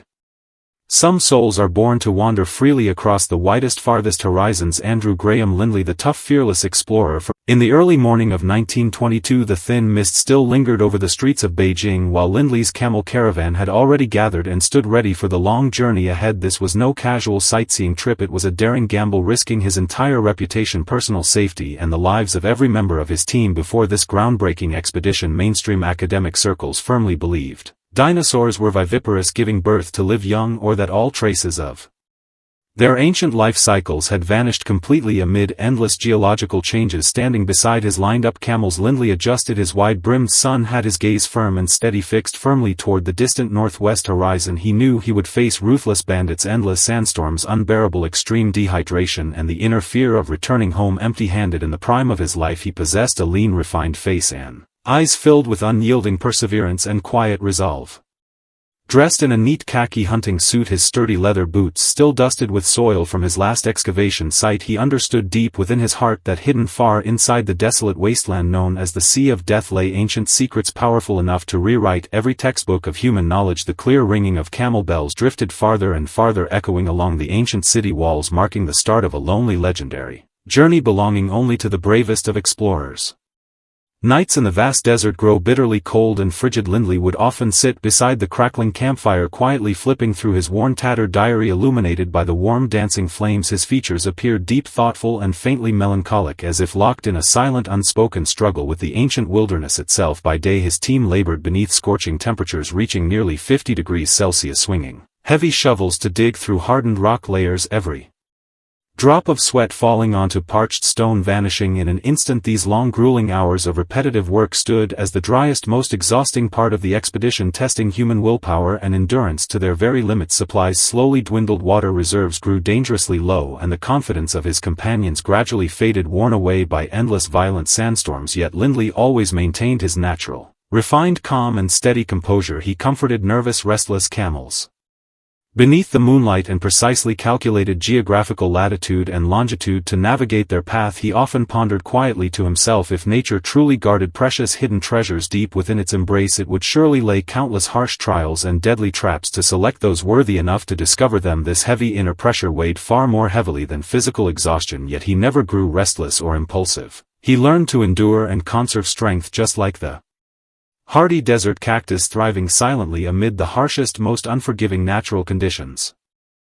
Miracles always emerge lingering right on the edge of utter despair. It happened at a desolate, rugged landmark known as the Flaming Mountains. Amid jagged layers of red sandstone, Lindley and his assistant stumbled upon several oval-shaped gray stone fragments. At first no one dared to breathe loudly, fearing the precious sight might vanish like a fleeting desert mirage. With gentle, careful movements, Lindley brushed away loose surface soil, revealing several perfectly preserved, intact, fossilized dinosaur eggs laid undisturbed for tens of millions of years. In that profound, unforgettable moment, even this seasoned, fearless explorer felt his fingers tremble slightly with quiet emotion. These were no ordinary lifeless stones. They were the first quiet greeting cards sent by ancient prehistoric life across endless epochs to modern humanity. To protect these priceless, fragile, embryonic relics, Lindley drew upon all his wisdom, leadership and tactical skill. He navigated skillfully between local warlords and shifting, unstable regional tensions, using his revolver to deter greedy, covetous intruders and relying on his sincere, noble character to earn deep respect from remote tribal communities. This extraordinary discovery marked not only a monumental victory for scientific research but also a testament to one man's courage, charm and quiet resolve, guarding the precious spark of human civilization amid the chaotic, turbulent chaos of his era. Yet fate always leaves behind the most piercing, lingering echoes. Precisely at the height of glory, though Lindley returned bearing treasures that stunned the entire world, his life would forever be haunted and marked by the vast, lonely desert he had crossed. He lost many close, loyal companions along the harsh wilderness trails, and years of relentless, remote fieldwork left irreversible damage to his physical health. At grand celebratory banquets held in New York, he dressed in elegant, formal evening gowns, surrounded by flowing champagne, thunderous applause and endless admiration, yet his heart and spirit still lingered far away upon the wind-swept barren sands of the Gobi. He began to sense that modern civilized society's fanatical obsession with these ancient fossils carried an almost morbid desire for possession, leaving him weighed down by deep, quiet exhaustion. In his later years, Lindley often sat alone in his quiet office, staring silently at the fossilized dinosaur egg that changed history forever. He pondered endlessly whether he had brought back pure, precious knowledge to humanity or unwittingly awakened new waves of greed, rivalry and conflict over natural resources. This quiet inner doubt intertwined with the turbulent unrest of global affairs, casting an unshakable shadow over his later life. He was no longer the bold, heroic explorer roaming freely across wild frontiers. He became a thoughtful, wandering observer, walking slowly with heavy steps through the long corridors of human history. Today, whenever we speak the name Andrew Graham Lindley, we ought to remember far more than his trusted revolver and his legendary desert discoveries. We should cherish the image of a man who traveled thousands of miles across endless wilderness, always holding fast to sincere reverence for the unknown mysteries of nature. His true, lasting legacy lies not in cold stone relics displayed behind museum glass, but in the fearless spirit to step bravely into darkness and seek out hidden light. The story may draw to a close, yet the wind of the Gobi still blows endlessly, carrying the unfinished, unwritten verses of Lindley's life. On this quiet night, may the peace and courage he brought back from the remote wilderness drift across the mist of time and settle gently into your dreams. There is no need to dwell on thrilling, dangerous moments. Simply sink into the quiet, steady strength carried within his journey. The campfire fades soft and low, the evening stars hang calm and distant. May you rest peacefully and drift into sweet, untroubled dreams. Good night. On the wild, barren plains of Montana in the early 20th century, a solitary, out-of-place figure wandered across the open land. His name was Barnum Brown, always dressed in a long, elegant fur coat, maintaining the refined grace of a gentleman even amid swirling clouds of dry dust. He was the man who discovered the world-shocking Tyrannosaurus Rex, yet beneath the glow of the moon he secretly drew hidden underground geological maps for powerful oil corporations. Tonight, accompanied by soft, gentle breezes, we step into the legendary life of this elegant spy, a lifetime filled with ancient fossil remains and the silent pursuit of black gold. If the whole of human history were assembled like a scattered jigsaw puzzle, Barnum Brown would undoubtedly stand as its most intricate, complicated piece. He wielded his geological hammer to unlock the ancient gates of the Cretaceous world and used his sharp, observant eyes to witness the boundless greed rising within the industrial age. Beneath his refined, cultured outward appearance lay a soul caught in endless struggle between the pure pursuit of academic truth and the ruthless schemes of commercial power settle into calm relaxation and let this low soothing narration carry you back to that wild dreamlike era full of stark contrasts and unescapable fate. He was celebrated as a heroic pioneer within scientific circles yet remained an unknown hidden player in the shadowy undercurrents of capital intrigue. The life of Barnum Brown became a wondrous collision between his timeless long fur coat and the ancient soil of prehistoric ages. When the sharp serrated fangs of Tyrannosaurus rex emerged fully from the earth, did he foresee his own destined path squeezed and marginalized by the relentless advance of his era? This is a quiet story of hidden truth. Heavy personal cost and unyielding refined grace, breathing with the deepest tranquil rhythm of the earth itself. May you find gentle peace and quiet comfort deep into the night within the unfolding tale of Barnum Brown. In the year 1902, along Hell Creek in Montana, dry wind swirled gritty sand across jagged weathered rock faces. Upon this desolate land where even vultures sensed loneliness appeared an extraordinarily unusual sight. A distinguished gentleman clad in an expensive floor-length fur coat holding a polished walking pace strolled unhurriedly across broken ancient ruins. His refined demeanor seemed far more suited to the grand opera houses of New York City than this dust-swept landscape of prehistoric relics. The name Barnum Brown would soon be forever linked to Tyrannosaurus rex, the most powerful apex predator ever to walk the surface of the earth. Yet behind these world-altering fossil discoveries, his private manuscripts concealed another little-known map hidden away from public view. Tonight let the soft flickering glow of quiet firelight stay with us as we walk fully into the untold story of his life. He was a man who wandered gracefully for an entire lifetime, lingering between the shadow of the ancient Cretaceous world and the smoky oil ambitions of the 20th century. Now close your eyes, steady your breath, and let your thoughts drift down to this dust-covered miracle-filled wilderness. In an age when scientific discovery still carried the romantic allure of grand adventure, Barnum Brown stood apart as a quiet, solitary outsider. He never allowed himself to appear unkempt or disheveled during remote fieldwork. Even beneath the blistering, unforgiving sunlight of Hell Creek, he kept his collar neat and his posture poised. This innate elegance was never mere vanity. It served as his quiet weapon to confront the chaos of the untamed wilderness and hold fast to his inner composure. One sweltering summer day, his sharp intuitive instinct guided him toward a sloping hillside layered with pale gray stone. As he struck away at the rock face with his worn yet still gleaming geological hammer, an enormous deep black fossil bone slowly emerged into daylight. It was the spinal vertebra of a Tyrannosaurus rex slumbering undisturbed for 65 million years, finally meeting the light of human civilization. Brown offered no triumphant celebration. He simply knelt down, calmly wiping beads of sweat from his forehead with a crisp linen handkerchief. He understood in that quiet moment that this single excavation would forever reshape humanity's understanding of raw primal power. Yet alongside this monumental revelation came a sweeping sense of hollow emptiness, for the wealthy patrons funding his research within New York laboratories awaited far more than mere fossil bones. He represented the American Museum of Natural History, backed by some of the most powerful financial conglomerates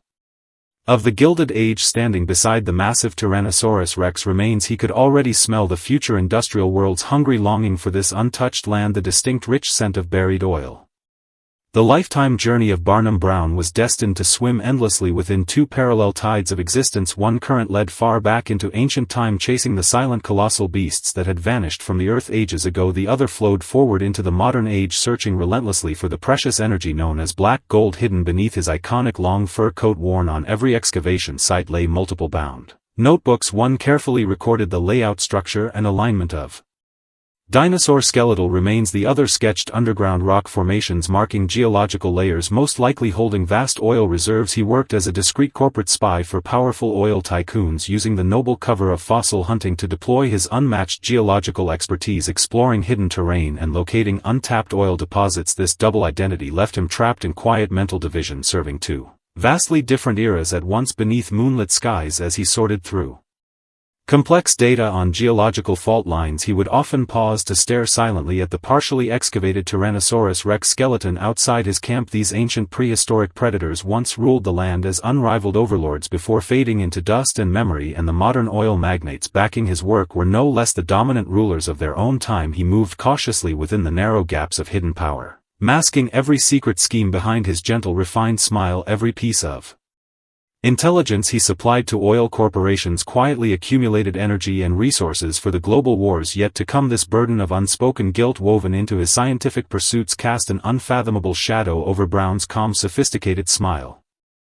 Around 1915, as global oil conflicts grew increasingly intense, Brown's covert missions became far more dangerous and demanding. He traveled deep into dense jungles across South America and Southeast Asia, often forced to adopt false identities to evade surveillance and interference from rival prospectors, yet he never abandoned his signature long fur coat nor surrendered his stubborn commitment to refined grace. This striking contrast of personality made him both a legendary figure and an unsettling enigma among rugged wilderness exploration teams. During one perilous expedition deep into remote, uncharted territory, Brown and his team became surrounded by local hostile forces, their supplies cut off and hope dwindling. Even in such desperate isolation, he insisted on shaving each morning and instructed his assistants to brew a proper afternoon cup of tea. This rigid sense of ritual became his strongest psychological defense, shielding his spirit from being consumed by raw, primitive chaos. Within these lonely, quiet nights, he began reflecting deeply within his private journals, questioning whether he truly sought pure scientific truth or quietly traded it away for wealth and influence. The Tyrannosaurus rex specimens he unearthed were revered and admired within grand museum halls, while the oil reserves he identified fueled endless conflict and warfare across the globe. Brown slowly came to realize he was far more than a mere discoverer of ancient relics. He stood as a living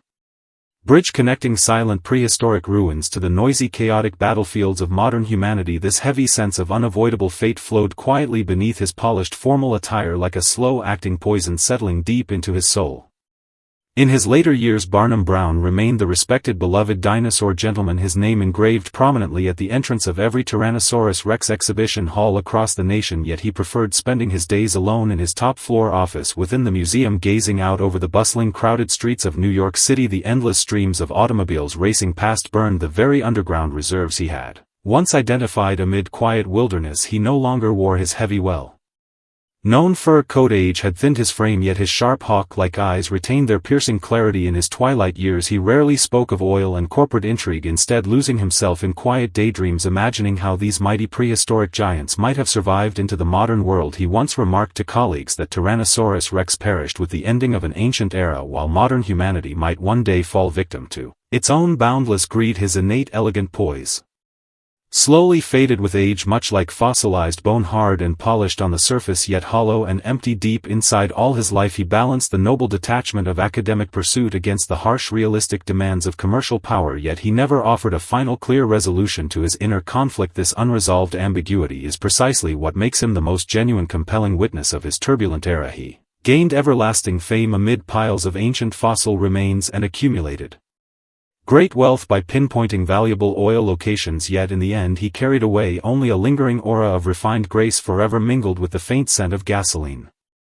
The footsteps of Barnum Brown have long faded into the cracks of passing time, yet the global fascination and admiration for Tyrannosaurus Rex he ignited endures to this very day. Now, whenever you stand before the massive skeletal frame of a Tyrannosaurus Rex in any natural history museum, pause for a moment to remember the gentleman in the long fur coat. He once wandered beneath the starry skies of the remote wilderness, holding in his grasp the key to two vastly different worlds, all the hidden tales of political intrigue, corporate espionage and buried oil reserves have long been covered and buried by geological layers, just like his own footprints left behind on ancient plains. All that remains is profound reverence for the raw, untamed power of ancient life and the quiet, stubborn resolve to uphold grace even within desolate, lonely landscapes. On this quiet night, may you follow the spirit of Barnum Brown, carving out a peaceful, quiet wilderness all your own amid the chaos and noise of daily life. Let go of the need to judge right or wrong, release the weight of gain and loss, simply breathe softly and sink into tranquil harmony with the slow rhythm of the earth. The embers of the fire dim and the wind outside fades away. May this dream of ancient fossils and unyielding elegance carry you down into deep, peaceful sleep. Good night.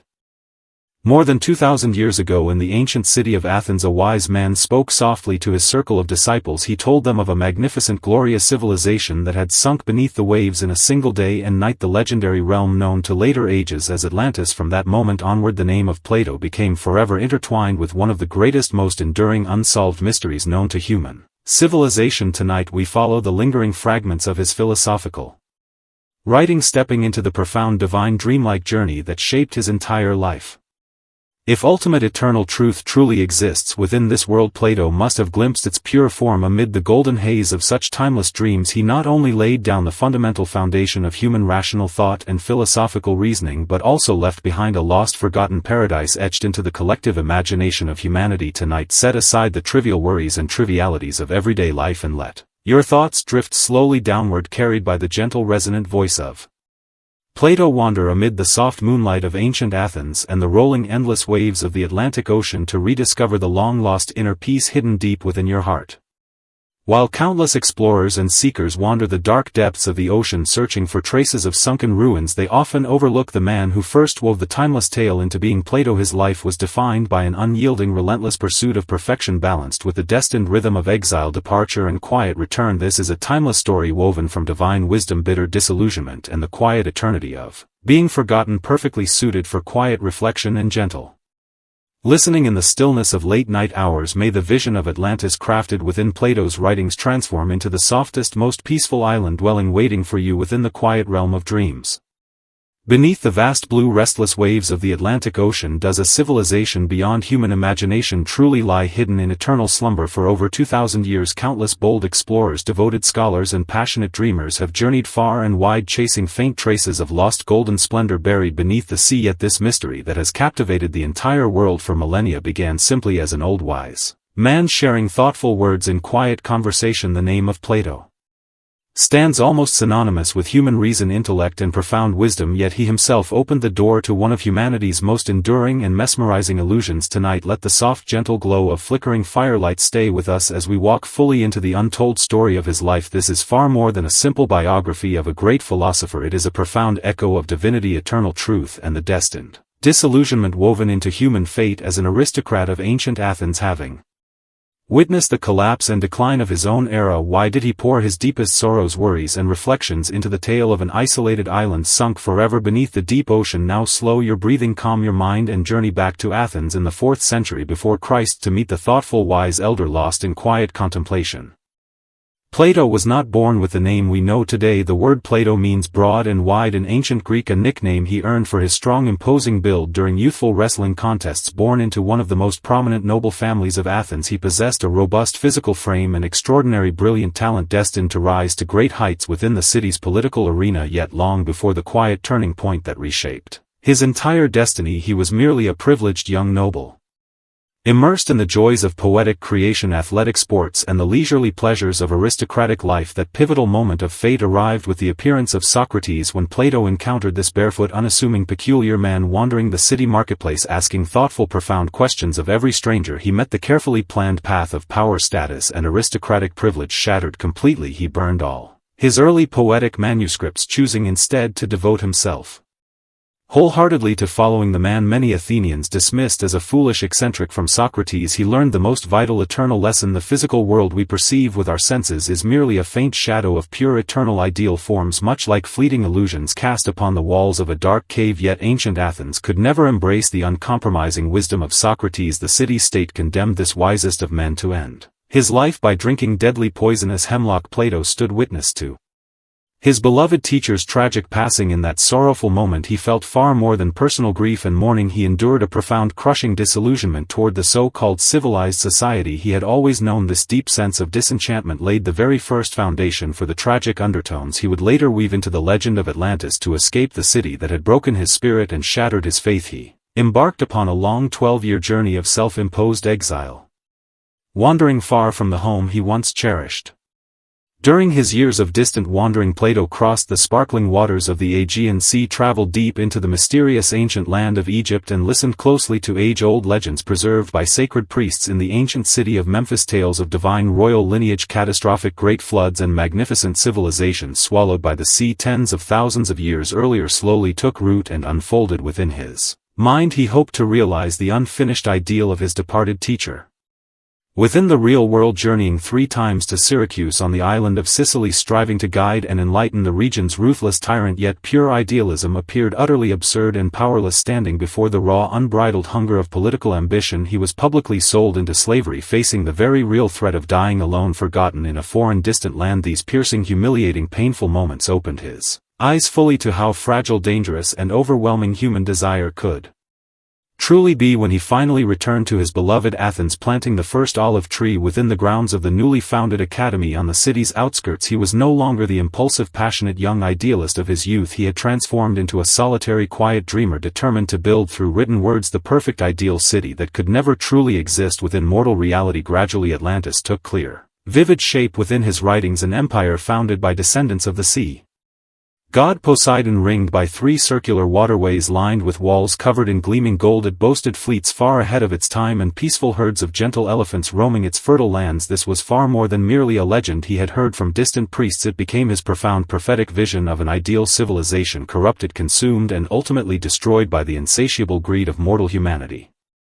In his philosophical works Timaeus and Critias, Plato described the lost island realm in a tone of utmost gentle restraint and quiet solemnity. He wrote that beyond the sea pillars known as the Pillars of Hercules lay the vast powerful kingdom of Atlantis. The island's earliest inhabitants lived blessed lives filled with divine virtue, simplicity, and noble integrity, yet as countless generations passed, their sacred divine bloodline gradually diluted, overwhelmed by the greed, arrogance, and worldly cravings of ordinary mortal hearts. The people of Atlantis grew obsessed with expanding territory, accumulating endless wealth, and grasping for boundless power. They became filled with overwhelming hubris, daring to challenge the very authority of the immortal gods. Then in a single devastating day and night, violent catastrophic earthquakes and endless raging floodwaters descended upon the land, and Atlantis sank silently forever into the unfathomable depths of the great ocean. As Plato penned these profound lines, his thoughts likely drifted back to the poisoned cup that ended his teacher's life and to the humiliating pain of being traded as a slave in the sweltering markets of Sicily. The destruction he described within his writings stood as a quiet, solemn warning to all human civilizations across time. This grand sweeping narrative carries an innate tragic beauty. It marks not merely the geographical disappearance of a kingdom, but the fading extinguishment of humanity's brightest spiritual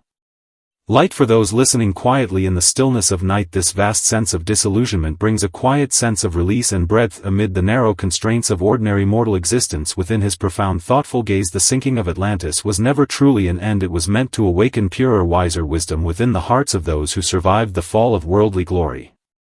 Plato's later years unfolded in profound serene quietude. Each dawn and every soft evening he wandered slowly along the leaf-strewn winding path within the grounds of his academy. Disciples often observed him standing alone, gazing far toward the distant waters of the Mediterranean, as if waiting for some faint echoing response from across time and tide. He crafted the profound allegory of the cave, teaching humanity that all we perceive within the material world is fleeting illusion, only eternal, pure ideal forms hold genuine, unchanging, timeless truth. This philosophical truth implies that the exact geographical location of Atlantis upon ancient maps matters far less than its eternal place etched deep within the human soul. Amid profound solitary philosophical contemplation, he achieved a quiet, peaceful reconciliation between his own mortal self and divine eternal wisdom. His entire life resembled a man digging ever deeper into the abyss in search of ultimate truth, only to discover that the truth he sought had always existed within the boundless, quiet realm of dreams. Even on the eve of his passing, he continued revising his final writings on law and the ideal state, striving to refine every logical thought until it shone with the flawless perfection of distant stars. In an era torn by constant warfare, fading faith, and the twilight of ancient gods, he upheld an eternal canopy of rational thought and wisdom for all future generations to cherish and follow. What he left behind extends far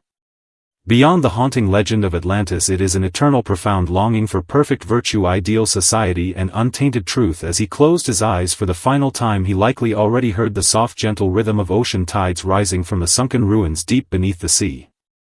More than 2,000 years have passed since Plato departed from this world, yet the timeless mystery he left behind still rises and falls endlessly amid the rolling waves of the Atlantic Ocean. Some dismiss him as a clever storyteller who invented the entire myth out of imagination alone. Others revere him as a visionary prophet revealing chapters of ancient history erased from mortal memory. Yet as we look back upon his extraordinary life in the quiet stillness of this night, the question of literal truth gradually fades in importance. What Plato truly wished to convey is that when worldly prosperity fades, grand civilizations crumble, and kingdoms sink into the deep ocean, only the fragmented remnants of kindness, virtue, wisdom, and inner goodness continue to shine brightly amid darkness. The Atlantis he crafted with pen and thought is in truth the pure, unspoiled, innocent land existing deep within every human heart. Tonight let all worldly noise, trivial disputes, and restless chaos sink down alongside the ancient island into the quiet, profound stillness of the deepest ocean. We return to the quiet question lingering in the opening of our tale: is Atlantis real and true? It is indeed real, yet it exists eternally only within the souls of those who sincerely seek wisdom, virtue, and eternal truth. The firelight has dimmed to a faint bed of lingering embers. If you still lie awake, let your thoughts settle gently into the boundless blue dream of the ancient sea. May Plato's timeless wisdom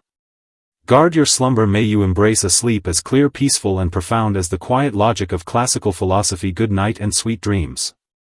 On a scorching burning night in Munich, Ernst Stromer stood quietly watching towering flames surge high into the dark sky. It was the year 1944. The lifelong research and devotion he had poured countless years into the enormous legendary Spinosaurus he had unearthed in Egypt was turning to ashes amid relentless wartime bombing. This hollow sense of complete irreparable loss lingered beside him for the rest of his long, lonely life. Tonight we step deep into the story of his fate. Wandering amid the lingering warmth of desert sands and the cold ashes of war to trace the echoing rhythm of loss, protection and destined sorrow woven into his life. If human life can be seen as a long, slow process of accumulation and gathering, then the second half of Ernst Stromer's existence became a total irreversible reset to nothingness. He ventured deep into Egypt's desolate valley of death and uncovered the massive Spinosaurus, a prehistoric giant powerful enough to rewrite the entire record of natural biological history. Yet he could not save those precious ancient skeletal remains from the brutal, crushing march of the Second World War. This is a layered tragedy, portraying him as a dedicated natural historian, a noble-born aristocrat and a tender, loving father, its quiet depth feeling especially touching when listened to in the stillness of late-night calm. May this gentle narration, weaving together time, fossil relics and broken ruins, lead you into a profound, peaceful dreamscape. The life of Ernst Stromer was split firmly into two vastly separate worlds. His early years belonged to the golden, endless stretches of the Sahara filled with wild adventure and extraordinary discovery, while his later days unfolded amid the broken, crumbling ruins of Munich, haunted by loss and regret. The sail-backed prehistoric giant once lifted him to the very peak of human understanding of ancient life, yet it also dragged him into the deepest abyss of disillusionment and despair. Tonight, accompanied by the soft flickering glow of quiet firelight, we reach out to touch the true life of this quiet dragon, witness feeling the gentlest yet cruelest whispers of fate lingering through the ages. Have you ever known the overwhelming emptiness of utter loss, to dedicate your entire life digging breathtaking, world-changing miracles from the scorching wilderness under the blazing sun, only to stand helpless on a silent, dark night, watching all your life work vanish into nothingness, consumed by raging fire? The name Ernst Stromer carries a noble, almost ghostly reverence within modern paleontology, wrapped in profound lifelong solitude. He was the first man to awaken the mighty Spinosaurus from its multi-million-year slumber beneath Egyptian desert sands, yet he was also the only soul to witness this colossal prehistoric beast face another final extinction right before his eyes. Tonight, let the soft, gentle glow of flickering firelight stay with us as we walk fully into the untold story of his life. This tale stretches far beyond ordinary dinosaur lore. It is a quiet tragedy of guardianship, the shattering of human civilization, and how one solitary soul endured profound, irreparable loss. Until the very end, that enormous ancient creature with its mysterious towering spinal sail once became the innermost refuge of his spirit, only to crumble into scorched, broken bone and charred fragments amid the deafening roar of wartime bombardment. Now close your eyes and turn back the clock to Cairo in 1910, the quiet starting point of all his glorious achievements and lingering lifelong sorrows.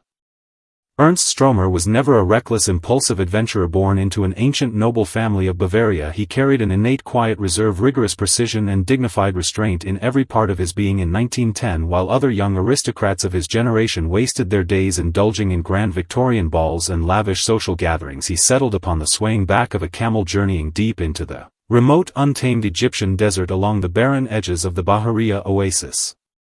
Known widely as the Forbidden Land of Death, relentless drifting sand slowly wore away human patience and willpower, yet amid the layered rock formations of this desolate wilderness, Stromer sensed a powerful, lingering breath slumbering silently for tens of millions of years. In those days he possessed a lean, refined face with eyes holding the unique, stubborn obsession of a devoted scholar, spending every day beneath blistering 50-degree sunlight, carefully brushing away fine grains of sand from ancient stone with delicate small tools. At long last he unearthed a series of strangely shaped vertebrae, broad, enormous, and stretching upward into long, slender neural spines resembling the broken ribs of a giant fan. He realized he had stumbled upon a completely unknown prehistoric creature, a colossal predator larger than Tyrannosaurus Rex, even capable of diving and surviving within ancient waters. At this peak moment of his life he stood bathed in the golden light of triumph, proudly naming this magnificent beast Spinosaurus aegyptiacus. He could never have imagined that this name, crafted in youthful pride, would carve the deepest, most painful wound into his heart. Decades later, for the very glory of discovering the creature would become the quiet trigger for its tragic, irreversible loss. Those heavy massive ancient bones traveled across vast oceans along slow shipping routes, finally arriving in Munich to be placed within the grand halls of the Old State Natural History Museum. Stromer spent countless laborious years enduring widespread doubt, isolation and deliberate exclusion from mainstream academic circles, carefully piecing together the scattered fossil fragments into a complete, breathtaking skeletal display. Standing beneath the towering frame of the Spinosaurus, he felt he was engaging not merely with scientific research but holding quiet, reverent communion with a divine force of ancient nature. As a noble of Bavaria, Stromer could easily have built a distinguished career within politics or military service, yet he chose instead to seek eternal truth amid dusty old manuscripts and tiny fragments of fossilized bone. His quiet, restrained temperament made him feel perpetually out of place amid the noisy, chaotic rush of the early 20th century. He firmly believed scientific pursuit should never serve the fanaticism of national pride but belong to all humanity in the shared search for universal truth. Yet this pure, noble ideal grew fragile and vulnerable before Europe's rapidly rising political tensions. Much like those ancient fossil bones, hardened over millions of years yet still unable to withstand the brutal blow of violence. Standing beneath the museum's soft lamplight, gazing up at the enormous sail-backed giant, he seemed to find a quiet peace transcending national borders and worldly conflict. Yet he failed to notice beyond the museum walls the steady, rhythmic sound of military boots marching across stone streets, growing louder by the day as dangerous political fanaticism slowly devoured the rational calm of the civilized world. Stromer's unwavering integrity and strong moral uprightness became the root of his deepest misfortune. Once the Nazi regime rose to power, he never concealed his sincere loathing for the violent, oppressive regime, refusing to join its political party and openly criticizing scholars who distorted scientific facts to cater to political propaganda. This untimely noble detachment cost him control over museum affairs and stripped away all his official research funding. Even more heartbreaking, his three sons were conscripted, one after another sent off to brutal battlefields he had always feared and despised. In letters written to close friends, he confessed he could no longer find comfort and warmth within the cold, silent fossil relics, for he saw the same hollow, cold despair lingering in his own son's weary eyes. He grew increasingly withdrawn and silent, often sitting alone in his marginalized, empty office, staring blankly out toward the distant sky. He understood clearly that an era showing no respect for rational thought would never cherish these ancient remains bearing the quiet truth of natural history. He submitted repeated formal petitions begging authorities to relocate priceless specimens, including the Spinosaurus, away from Munich, storing them safely deep within remote mine tunnels far from wartime danger. Yet the museum director, at that time a fanatical, loyal follower of the Nazi Party, rejected his urgent pleas out of petty retaliation and stubborn pride. Stromer was left powerless, forced to watch the precious flame of ancient life he had spent decades uncovering locked helplessly inside the city center, a massive exposed target waiting for inevitable destruction. On the 24th of April 1944, air raid sirens tore through the quiet stillness of Munich's night. Stromer stood at the window of his classical-styled apartment, watching countless silver glowing streaks fall from the dark sky, the burning incendiary bombs dropped by Allied forces. His heart tightened sharply with sudden dread, for one cluster of roaring flames fell directly toward the district holding the Natural History Museum. He stumbled hurriedly into the crowded streets, pushing through thick, swirling smoke and screaming panicked crowds desperate to reach the museum and protect his beloved Spinosaurus. Yet the raging fire spread far too fast, filling the air with an eerie, haunting scent, the sharp, burnt aroma of scorched limestone, ancient wooden display cabinets, and the unmistakable bitter smell of fossilized bone baking under extreme heat. During the devastating Munich bombing raid, Stromer kept vigil beside the crumbling ruins throughout the entire night. As pale gray dawn light filtered through the museum's collapsed ceiling, only charred, broken tiles, fallen, fractured walls remained. The magnificent Spinosaurus skeleton that had once amazed the entire scientific world had completely crumbled and vanished, eroded away by thousands of degrees of scorching heat. This overwhelming sense of loss was not a sharp, sudden stab of pain, but a silent, towering tsunami, instantly washing away all his hope, faith, and trust in the world around him. He stood motionless amid the ruins, surrounded by weeping, grieving crowds, remaining perfectly still, like a hollow sculpture stripped of all life and spirit. In the long years following the end of the war, Stromer faded into a quiet shadow of his former self. Two of his sons vanished forever on the brutal Eastern Front, never to return, while his only surviving child returned bearing deep physical scars and irreversible mental trauma. He wandered aimlessly through the wreckage, desperately searching for even the smallest fragment of burnt fossil tooth, only to find everything erased completely, as if the Spinosaurus had never existed upon the face of the Earth et al. With the original priceless fossil specimens lost forever, his academic standing within paleontology gradually faded into obscurity, younger scholars even casting doubt, questioning whether his original research data recorded in the Sahara was merely fabricated imagination. Such public suspicion struck deeper than the fire itself, lingering as slow, enduring torment for a noble soul defined by immense pride and integrity, left with nothing but faded, blurred photographs and a small collection of surviving manuscripts. He spent years tirelessly striving to prove the real existence of the colossal beast he had discovered. His efforts were not merely to defend scientific truth but to affirm that his entire life's work was never an empty, meaningless dream. In his later years he grew extremely thin and frail, often wandering quietly among Munich's old bookstores carrying a faint, lingering scent of aged paper and fine desert dust, the profound emptiness of having once possessed greatness only to lose it completely settled gently over him, granting him unusual calm and acceptance in the face of approaching death. He seemed to wait patiently for the quiet end, longing to depart for a world free from war, conflict and hatred, a quiet realm of endless sand and ancient bones where he could finally reunite with his beloved Spinosaurus.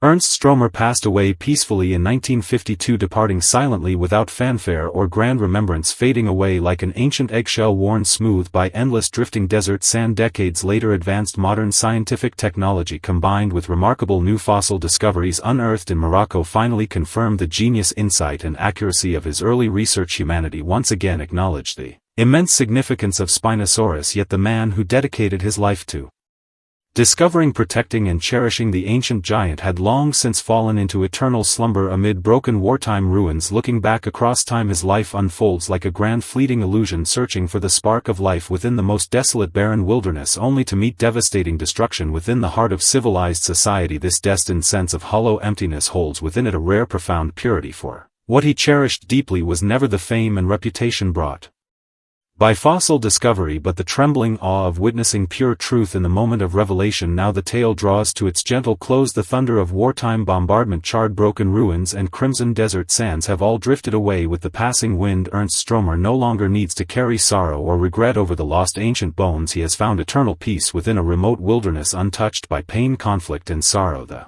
campfire has dimmed to a faint bed of embers. If you still linger awake, let go of all loss, regret and sorrow, surrendering them to the quiet wind of yesterday. May your dreams unfold like the vast Sahara of millions of years ago, filled only with endless stars and soft gentle breezes. Good night and sweet dreams. In the 19th century city of Athens, scholars and common folk alike regarded Troy as nothing more than a fanciful dream woven into verse by the blind poet Homer. No one believed the legendary city had ever truly existed until Heinrich Schliemann stepped forward, armed with burning obsession, unshakable prejudice and boundless wealth. He raised his iron spade upon desolate barren mounds, vowing to dig through the thick layers of time itself. Tonight, accompanied by soft faint glimmers of light, we wander into the grand, stubborn and extraordinary life of this relentless dream chaser.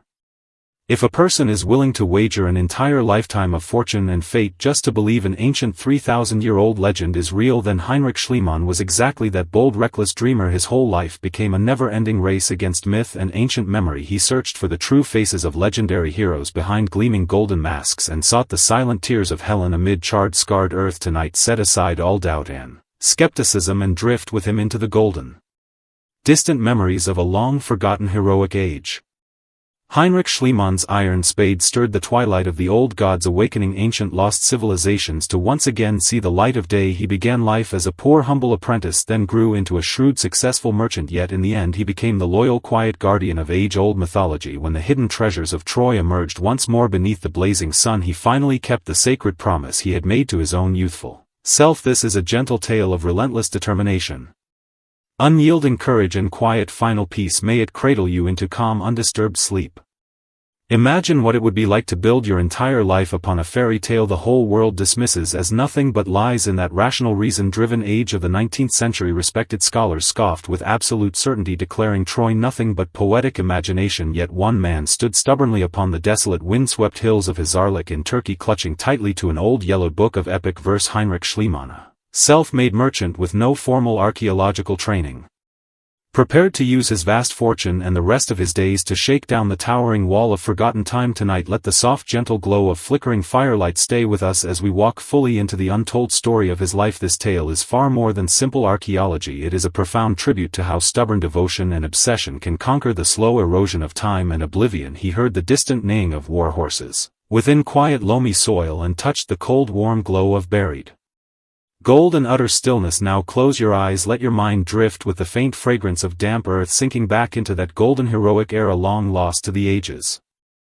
Heinrich Schliemann's life began as a long lonely flight in search of his true self. When he was still only a poverty-stricken young apprentice working in a small general store, his father gifted him a book titled Illustrated World History. One single engraved print showing the city of Troy collapsing amid raging flames etched itself permanently deep into his young sensitive heart. In those early years Schliemann bore a lean thin face with a stubborn, almost nervous glint in his eyes. He asked his father earnestly whether those mighty city walls had truly vanished forever. Bound by crippling poverty, he was forced to leave school at an early age, traveling to Russia to work as an apprentice, sailing to the Netherlands as a clerk, and even surviving a terrifying deadly shipwreck against all odds in the bitter cold streets of St. Petersburg. Relying on his extraordinary gift for languages and an almost self-punishing work ethic, he swiftly accumulated staggering wealth, rising to become a wealthy millionaire and well-known figure in high society. Yet every quiet late night the pages of Homer's epics always lay open upon his desk. Amid the smoke and chaos of the Crimean War he traded bulk goods across continents, all while quietly calculating the long journey that would take him toward the Aegean coast. He came to understand clearly that without setting out to find Troy, no amount of wealth or luxury could ever fill the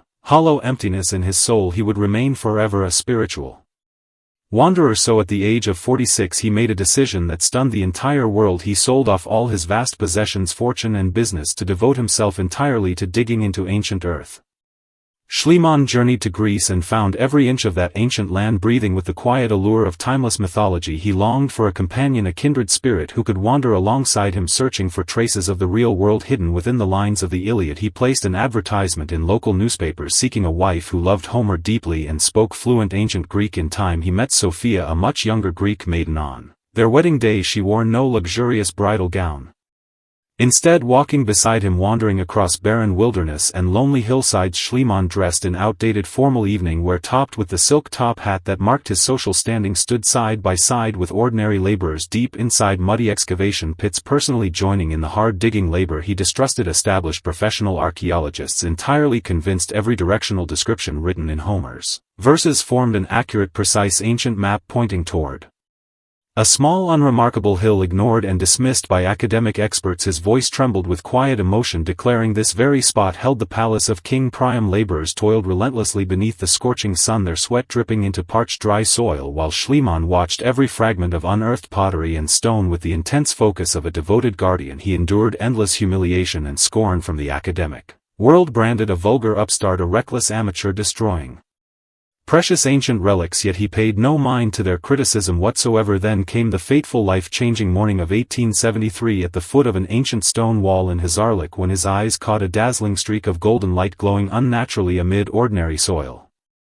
In that breathless moment time seemed to freeze completely before Schliemann, leaving him barely able to draw a breath. Recognizing instantly the extraordinary meaning of that gleaming golden glow, he quietly sent away all hired laborers, leaving only his wife Sophia beside him, telling them they could finish work early. Claiming it happened to be his birthday, he spoke a quiet lie, his voice trembling with wild passionate excitement. Alone beneath the broken ancient stone wall, the two of them used two rusted small knives, gently brushing away layer upon layer of thick dust covering thousands of years of buried civilization. What lay revealed before them were hundreds upon hundreds of heavy precious golden treasures, gleaming crowns, delicate bracelets, fine carved hair ornaments and elegant golden drinking cups. With trembling hands Schliemann placed a magnificent heavy golden necklace around Sophia's neck. In that timeless instant he believed wholeheartedly these were the very jewels once worn by Helen, transforming ancient myth into tangible metal reality he could touch and behold. He named this priceless collection Priam's treasure, convinced he had breathed new life into that magnificent long-forgotten age. Later archaeological research would prove these golden artifacts dated back a full 1,000 years earlier than the actual Trojan War, yet such facts mattered little to Schliemann. The sacred, profound sense of wonder and fulfillment he experienced in that moment was more than enough to repay every year of toil, hardship, loneliness and relentless dedication. Standing beneath the glowing golden sunset, watching the golden ornaments shimmer softly around his wife's neck, the towering walls of Troy that had wavered uncertainly in his mind for 30 years finally settled steady and complete.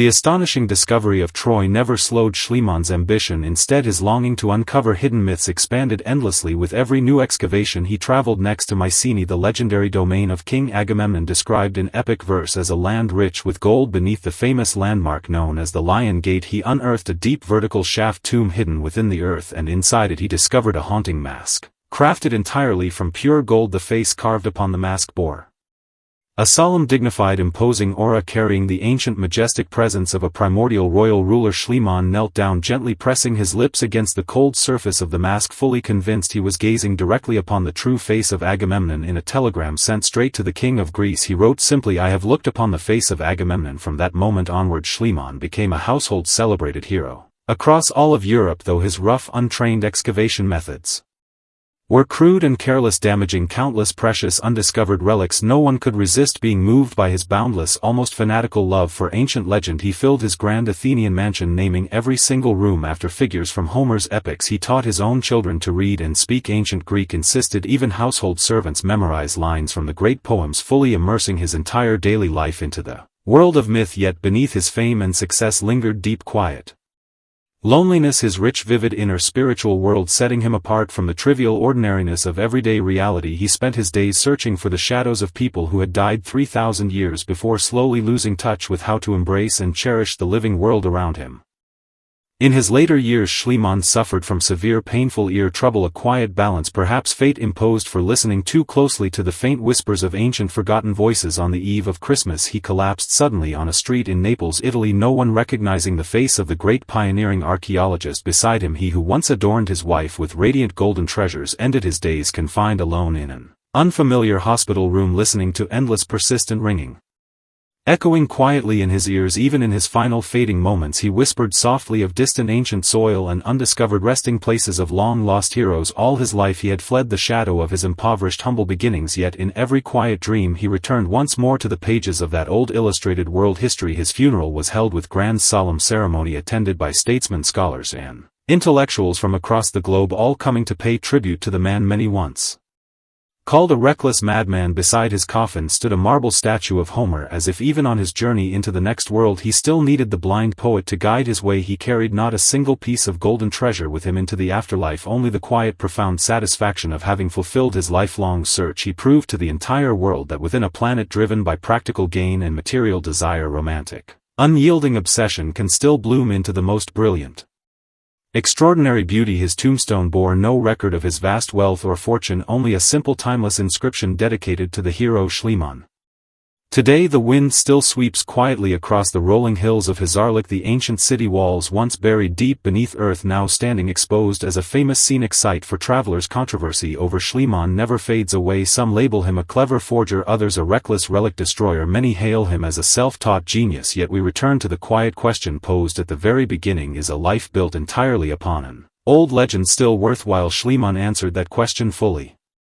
With every step of his journey there are countless forms of truth, and the one that belonged uniquely to Heinrich Schliemann was simply unwavering belief. He showed humanity that myths never truly disappear, they merely wait patiently for someone bold enough, stubborn enough, and quiet enough to wake them from their long slumber. Tonight, as you close your eyes and release the trivial, fleeting pursuits of everyday life, you too may find your own quiet Troy, waiting peacefully within the realm of dreams. The firelight has dimmed to soft, lingering embers. If you still lie awake, let your thoughts settle gently upon that quiet blue coastal shore. May Schliemann's unyielding devotion stand as steady watchman over your dreams, grant you sleep as deep, calm, and enduring as a civilization slumbering quietly beneath the earth. Good night and sweet dreams. In the fading twilight of the 19th century, Edward Drinker Cope stood as the most brilliant, towering giant rising above the pale horizon of fossil research. He traded vast sums of gold to unlock the ancient secrets hidden within ordinary soil, yet in his later years he gave away all his wealth, choosing to dwell alone in a shabby small room piled high with ancient bones. This is a story of relentless obsession and silent self-sacrifice, and also a quiet soul monologue echoing across time. Tonight, accompanied by the soft, faint glow of flickering flames, let us listen to the final tragic epic of this extraordinary eccentric genius.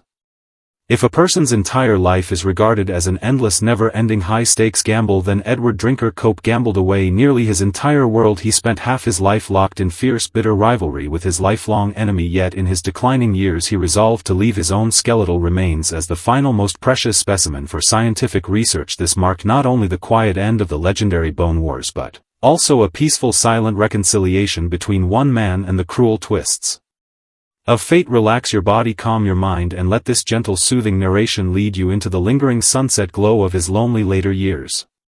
Some human lives are destined to find perfect wholeness only amid fragmentation and ruin, and Edward Drinker Cope was one such soul. His life was grand, magnificent, and full of dramatic twists, yet he found the final destination of his scientific devotion within the bleak, lonely confines of a modest apartment in Philadelphia. There were no cheers of victory, no grand celebrations, only the faint soft rustle of ancient bones brushing against aged paper and the quiet, unshakable dignity of an aging man. Nearing the end of his journey, may this timeless tale of time, loneliness, and devoted passion stay beside you and cradle you into a calm, peaceful night. On a cold winter evening in Philadelphia, bitter wind swept through narrow cracks in the walls of an old worn apartment. Inside a cramped, shabby room nearly filled to the brim with fossil specimens, an elderly man huddled quietly in a tattered armchair. No family members or loyal servants kept him company, only the enormous ancient skeletal remains traveling across tens of millions of years keeping watch beside his quiet rest. This was Edward Drinker Cope, once a brilliant, celebrated pioneer in the world of paleontology, now reduced to desperate poverty, quietly pondering how to dispose of the only possession he had left, his own physical body. Tonight let the soft, gentle glow of flickering firelight stay with us as we walk fully into the untold story of his life. He was a tragic hero, driven away from the glamorous center of fame and fortune, yet completing his final solemn sacrifice alone upon the lonely altar of scientific faith. Now slow your breathing, ease your mind, and follow the faint glow of candlelight drifting back to that bold, unrestrained, arrogant era of ambition and discovery.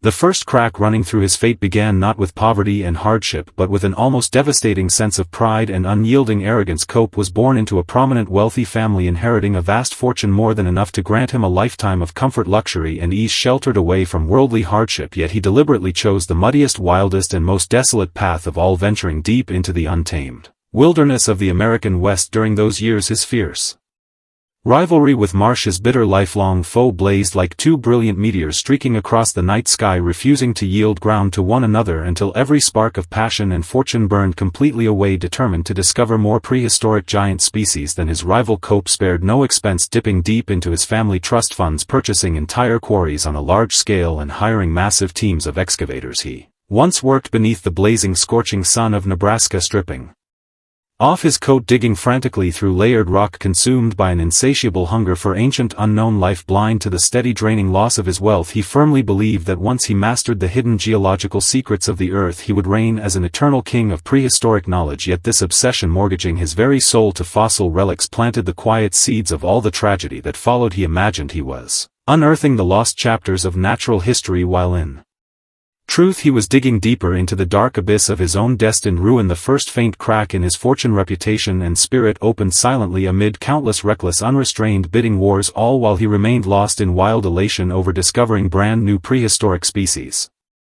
Amid the lingering smoke and conflict of what later became known as the Great Bone War, Cope's personal relationships and social connections were torn apart, shattered beyond repair. He once enjoyed a respectable, stable family life surrounded by a circle of admiring scholars and peers, yet his sharp, aggressive, brilliant intellect acted like a double-edged blade, cutting both others and himself. He openly humiliated his rivals' academic mistakes in printed newspapers, even clinging relentlessly to petty disputes for years merely over a single trivial spelling error made by Marsh. This extreme confrontational temperament gradually isolated him within academic circles. Even his closest loyal assistants struggled to endure his sudden shifts in mood, unpredictable temper, and stubborn pride. His wife once tried earnestly to pull him back from his lonely obsession amid piles of ancient bones, yet Cope's heart had already settled forever among the layered rock formations stretching across the distant horizon. As his inherited wealth slowly dried up, he began selling off his most precious rare fossil collections merely to fund the final rounds of excavation for a few last undiscovered specimens. Late at night he often spoke quietly to himself inside empty grand banquet halls, as if the phantom visions of prehistoric creatures were his only true understanding companions. The complex layers of human nature revealed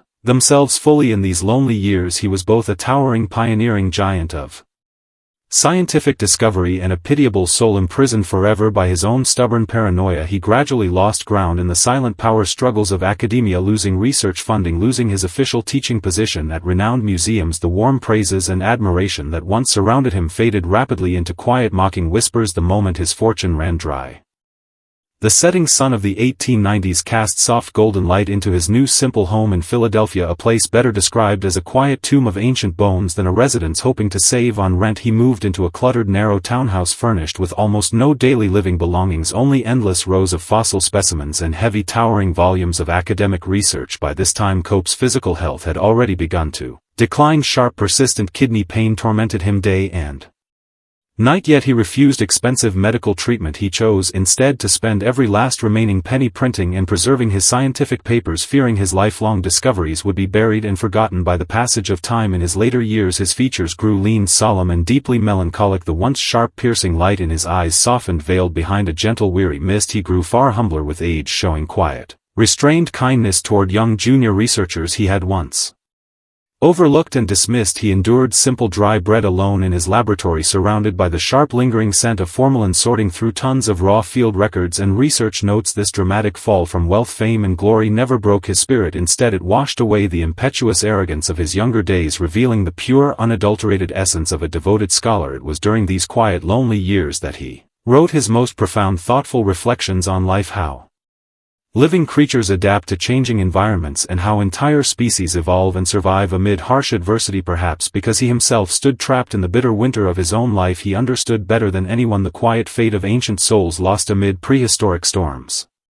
The most heartbreaking yet awe-inspiring moment in Cope's life arrived in the quiet spring before his passing, when he realized he could no longer lift his geological hammer or even turn the heavy pages of his thick research books. He made a final extraordinary decision. He drafted a last will and testament requesting his physical remains be donated to the most prestigious anatomical institution of his time. His reasoning was pure, unwavering and deeply heartfelt. He had spent his entire life studying vertebrate creatures, and as a member of this very species he owed it to science to offer up his own skeletal structure for research. He even added a light-hearted, playful note in his will, teasing that Marsh had long sought to surpass him in cranial capacity and brain size, and now after death the cold hard scientific data could speak for itself. This final act of self-sacrifice stemmed not from petty revenge but from a devout, almost religious reverence and loyalty to the pursuit of knowledge. He had given away all his wealth, lost his public reputation and standing, and in the end he chose to surrender the last shred of his personal dignity, the very skeleton that had carried him through a lifetime of fierce rivalry, discovery and struggle. On the quiet afternoon before his passing he gazed one last time at the glowing sunset outside his window, his eyes holding no trace of resentment or bitterness, only the calm, serene acceptance of a day fading into twilight. Once an ambitious man determined to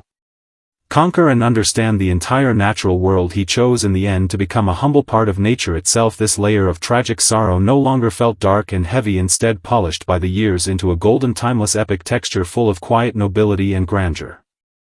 The story circles back to its quiet beginning, to the solitary skeleton lying peacefully inside a Philadelphia laboratory. Did Cope win his lifelong battle, or should we say he ultimately lost everything measured by worldly wealth, social status and public recognition? His life seemed undeniably fractured, ending in lonely isolation and utter poverty. Yet walk into any major natural history museum, gaze upon the towering prehistoric giants bearing the name Cope, and you will find he never truly left this world. He turned his own life into an eternal specimen, a timeless spiritual symbol, a steady, unwavering note echoing forever within the endless river of scientific progress. Through the lonely sacrifice of his later years he washed away the stains left by the ruthless rivalry of his youth, elevating his tragedy into a noble tribute to pure, heartfelt passion for discovery. The tale has now reached its gentle close. The cold winds of Philadelphia have long settled, and the flickering firelight of memory will one day fade to quiet embers. May you find inner peace and calm within the serene, fading twilight of Edward Drinker Cope's life. No longer need you feel anxious over victory or defeat, for the truest, most lasting value often lies hidden within selfless, quiet sacrifice. Slow your breath, deeper still the realm of peaceful dreams lies just ahead. Good night and sweet dreams.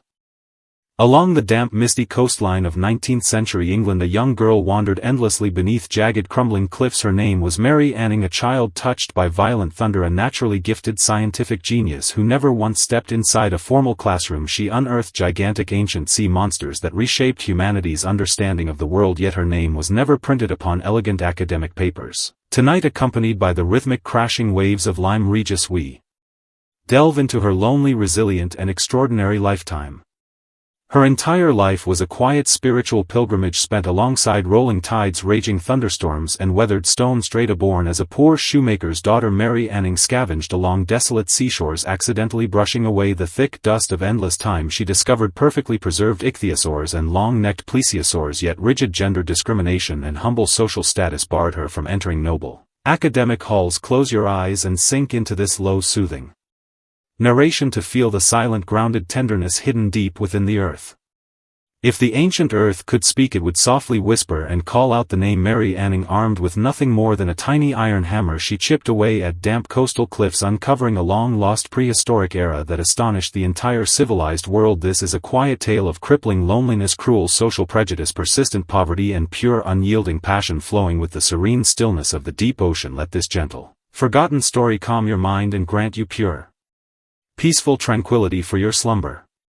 In Lyme Regis, a quiet coastal town nestled in England's Dorset County, the sea breeze always carries a sharp, melancholic salt tang. Buried within the local rocky shore lies an ancient spinal fragment not belonging to any modern creature but to a colossal sea beast that slumbered undisturbed for nearly 200 million years. When this complete fossil skeleton was first exposed to 19th-century sunlight, every distinguished gentleman, scholar was consumed by unprecedented unease, for this magnificent prehistoric relic was discovered not by wealthy barons or highly educated professors but by a muddy, ragged 12-year-old peasant girl. The name Mary Anning was so insignificant in prestigious academic circles that it could not even earn her a quiet corner seat in solemn lecture halls. Tonight, let the soft flickering glow of quiet firelight stay with us as we walk fully into the untold story of her life. We travel back to this storm-battered coastline, witnessing how a thunder-stricken survivor defied fate, uncovering hidden geological truths within cracked stone. This is the eternal dream of a soul exiled by her era yet immortalized by the endless flow of time. Now steady your breathing and imagine the gentle tides of Lyme Regis slowly washing over the quiet seawall behind you. In 1811, thick humid mist lingered perpetually over Lyme Regis, its steep ancient cliffs weathered, fragile and dangerously prone to collapse. It was an era shrouded in widespread poverty. Mary Anning's entire family relied entirely upon strange smooth coastal stones to barely scrape together a living. Her father, a humble local shoemaker, taught her the basic skill of identifying geological specimens, yet he passed away prematurely from severe lung disease, leaving 12-year-old Mary and her debt-ridden mother to scavenge desperately among broken, jagged rocks simply to secure daily bread. The winter of that year was bitterly frigid. After a violent raging tempest, brutal storm surges triggered massive cliff collapses along the coastline. Mary wandered alone across muddy, slippery shorelines, noticing a gleaming crocodile-like skull protruding from damp, dark soil. She displayed extraordinary calm far beyond her young age, carefully chipping away surrounding stone with her late father's worn iron hammer. This was the first fully intact ichthyosaur fossil ever unearthed, marking humanity's first clear glimpse into the mysterious ancient prehistoric ocean dominated by monstrous marine reptiles. At that time, religious institutions and conservative scholars firmly believed the Earth was merely several thousand years old. Mary's groundbreaking discovery cracked open a permanent fissure in rigid traditional religious doctrine. That quiet, muddy scavenging girl never understood that every careful strike of her hammer uncovered Earth's ancient secrets and unlocked a bittersweet, destined future filled with hardship and immortal glory. Following the groundbreaking ichthyosaur discovery, numerous arrogant gentlemen geologists began visiting Mary's shabby small shop, dressed in refined silk coats and tall formal hats. These wealthy nobles coveted the precious ancient fossils she risked her life to excavate. Despite receiving no formal education, Mary Anning developed an unparalleled sharp observational instinct, becoming Europe's most authoritative expert on fossil anatomy. She could accurately reconstruct fragmented skeletal structures and deduce ancient marine creatures' living habits by examining residual ink sacs and preserved stomach contents within stone. Yet the scientific community was equally tainted by cruel hidden power games. Wealthy aristocratic scholars purchased her hard-won fossils at ridiculously low prices, transforming these humble relics into priceless museum treasures. They returned to the magnificent gilded halls of London's academic societies, publishing formal papers, accepting medals and thunderous applause while deliberately erasing every mention of Mary Anning's name. Mary remained trapped inside her drafty, run-down cottage, permanent ancient soil lingering beneath her fingernails. In desperate, sincere letters she questioned renowned experts about the stolen credit for her discoveries, receiving nothing but cold indifference and condescending charity. In this oppressive age, women possessed not even basic voting rights. To these arrogant nobles, Mary was nothing more than a lowly Craftsmen providing valuable research materials, this profound unfair disparity clung tightly to her youthful soul, cold, persistent and unyielding like endless receding midnight tides. On a freezing bitter night in 1823, catastrophic thunderstorms swept across Lyme Regis, powerful enough to threaten rooftop structures within Mary's deepest memories. Thunder and lightning defined her destiny. As an infant she survived a deadly lightning strike beneath a tree that killed 3 other people instantly. Neighboring townsfolk whispered that divine lightning had awakened her unique intuition, granting her the ability to perceive hidden worlds buried deep underground. Early the next morning, ignoring the imminent danger of collapsing cliffs, Mary returned alone to the shadowy black rocky shore. On this fateful day she unearthed a bizarre creature with an elongated graceful neck, a tiny delicate head and sturdy finned limbs, the astonishing plesiosaur. This peculiar fossil proved even more inconceivable than the ichthyosaur, prompting the great scientist Georges Cuvier to publicly doubt its authenticity, accusing Mary of fabricating a spliced fake specimen. Facing harsh skepticism from the highest tiers of academia, Mary chose silence and patience. She simply invited prominent scholars to visit Lyme Regis, allowing them to witness nature's ancient miracles firsthand. On that damp, gloomy afternoon, after personally touching the natural textures preserved within solid rock, Cuvier was forced to acknowledge that this uneducated scavenging girl understood Earth's creations far better than any distinguished educated gentleman. Yet this reluctant academic recognition never translated into fair treatment. Mary was still denied official academic positions and forbidden from attending discussions about her own groundbreaking discoveries. Alone beneath dim flickering lamplight she painstakingly taught herself French and anatomical knowledge, striving to bridge the immense social gap imposed by her humble birth. Her slender figure appeared tiny and fragile against towering rugged cliffs, yet like enduring million-year-old fossils she possessed heartbreaking, unbreakable inner strength. As time slowly passed, Mary Anning's reputation spread across the entire European continent, yet she remained trapped in persistent poverty and lonely isolation. Her most loyal companion was her faithful black dog Trey, who guarded her quietly during every dangerous excavation. Tragedy struck unexpectedly one terrible day. During a routine coastal inspection, sudden violent mudslides buried the rocky excavation site. Mary narrowly escaped death, yet her beloved dog was trapped forever beneath heavy broken stones. In her private journal she wrote sorrowfully that she had lost the only friend capable of understanding her endless inner loneliness, leaving nothing but howling sea winds and solitary solitude. Alongside advancing age, years of damp, harsh coastal working conditions caused aggressive breast cancer to consume her body, her physical health deteriorating gradually like weathering crumbling cliffs. In her final declining years, a handful of conscience-stricken scientists applied for a modest government pension on her behalf, yet this late financial aid was never genuine justice, merely compassionate charitable relief. Lying weakly upon her sickbed, Mary constantly stared toward the gray-blue ocean she had wandered countless times. She once joked gently that perhaps one day she would turn into a fossil sinking deep into the quiet sea, free from mortal prejudice and worldly suffering. Her life resembled an unfinished, quiet poem hiding profound solemn stillness beneath magnificent natural scenery. Mary Anning passed away peacefully in 1847 at the age of 47. Ironically, the exclusive academic societies that once rejected and ignored her published lengthy solemn obituaries after her death, respectfully honoring her as the mother of fossils. Inside Lyme Regis's local church, a beautiful stained glass window was later funded and built by grateful scientists. The painted saint upon the window bends gently toward the earth, mirroring Mary's lifelong scavenging posture. Though her name was deliberately omitted from prestigious academic papers, every ichthyosaur fossil displayed in modern museums silently bears witness to her irreplaceable contributions. She irrefutably proved ancient species could go extinct and confirmed that planet Earth held a far longer complex history than religious scriptures once claimed. She was the quiet torchbearer piercing through dense historical mist. Even when the world intentionally dimmed her light, its lingering warmth still comforts every persistent scientific explorer. She transcended her identity as a humble scavenger, evolving into an eternal guide leading humanity into the mysterious prehistoric ocean. Today, whenever we mention ancient fossils and forgotten marine dreams, Mary Anning shines like everlasting moonlight, calmly illuminating every weathered ancient stratum. Now the gentle tides of Lyme Regis slowly recede, marking Mary Anning's favorite moment of each day, for only when noisy crashing waves retreat do hidden truths beneath damp soil emerge with quiet dignified purity. Mary Anning's lifetime itself resembled a prolonged tide retreat, stripping away layers of social prejudice, poverty and gender discrimination, leaving behind nothing but pure passionate devotion. She never needed an ornate academic chair for the endless rugged cliffs and vast silent ocean.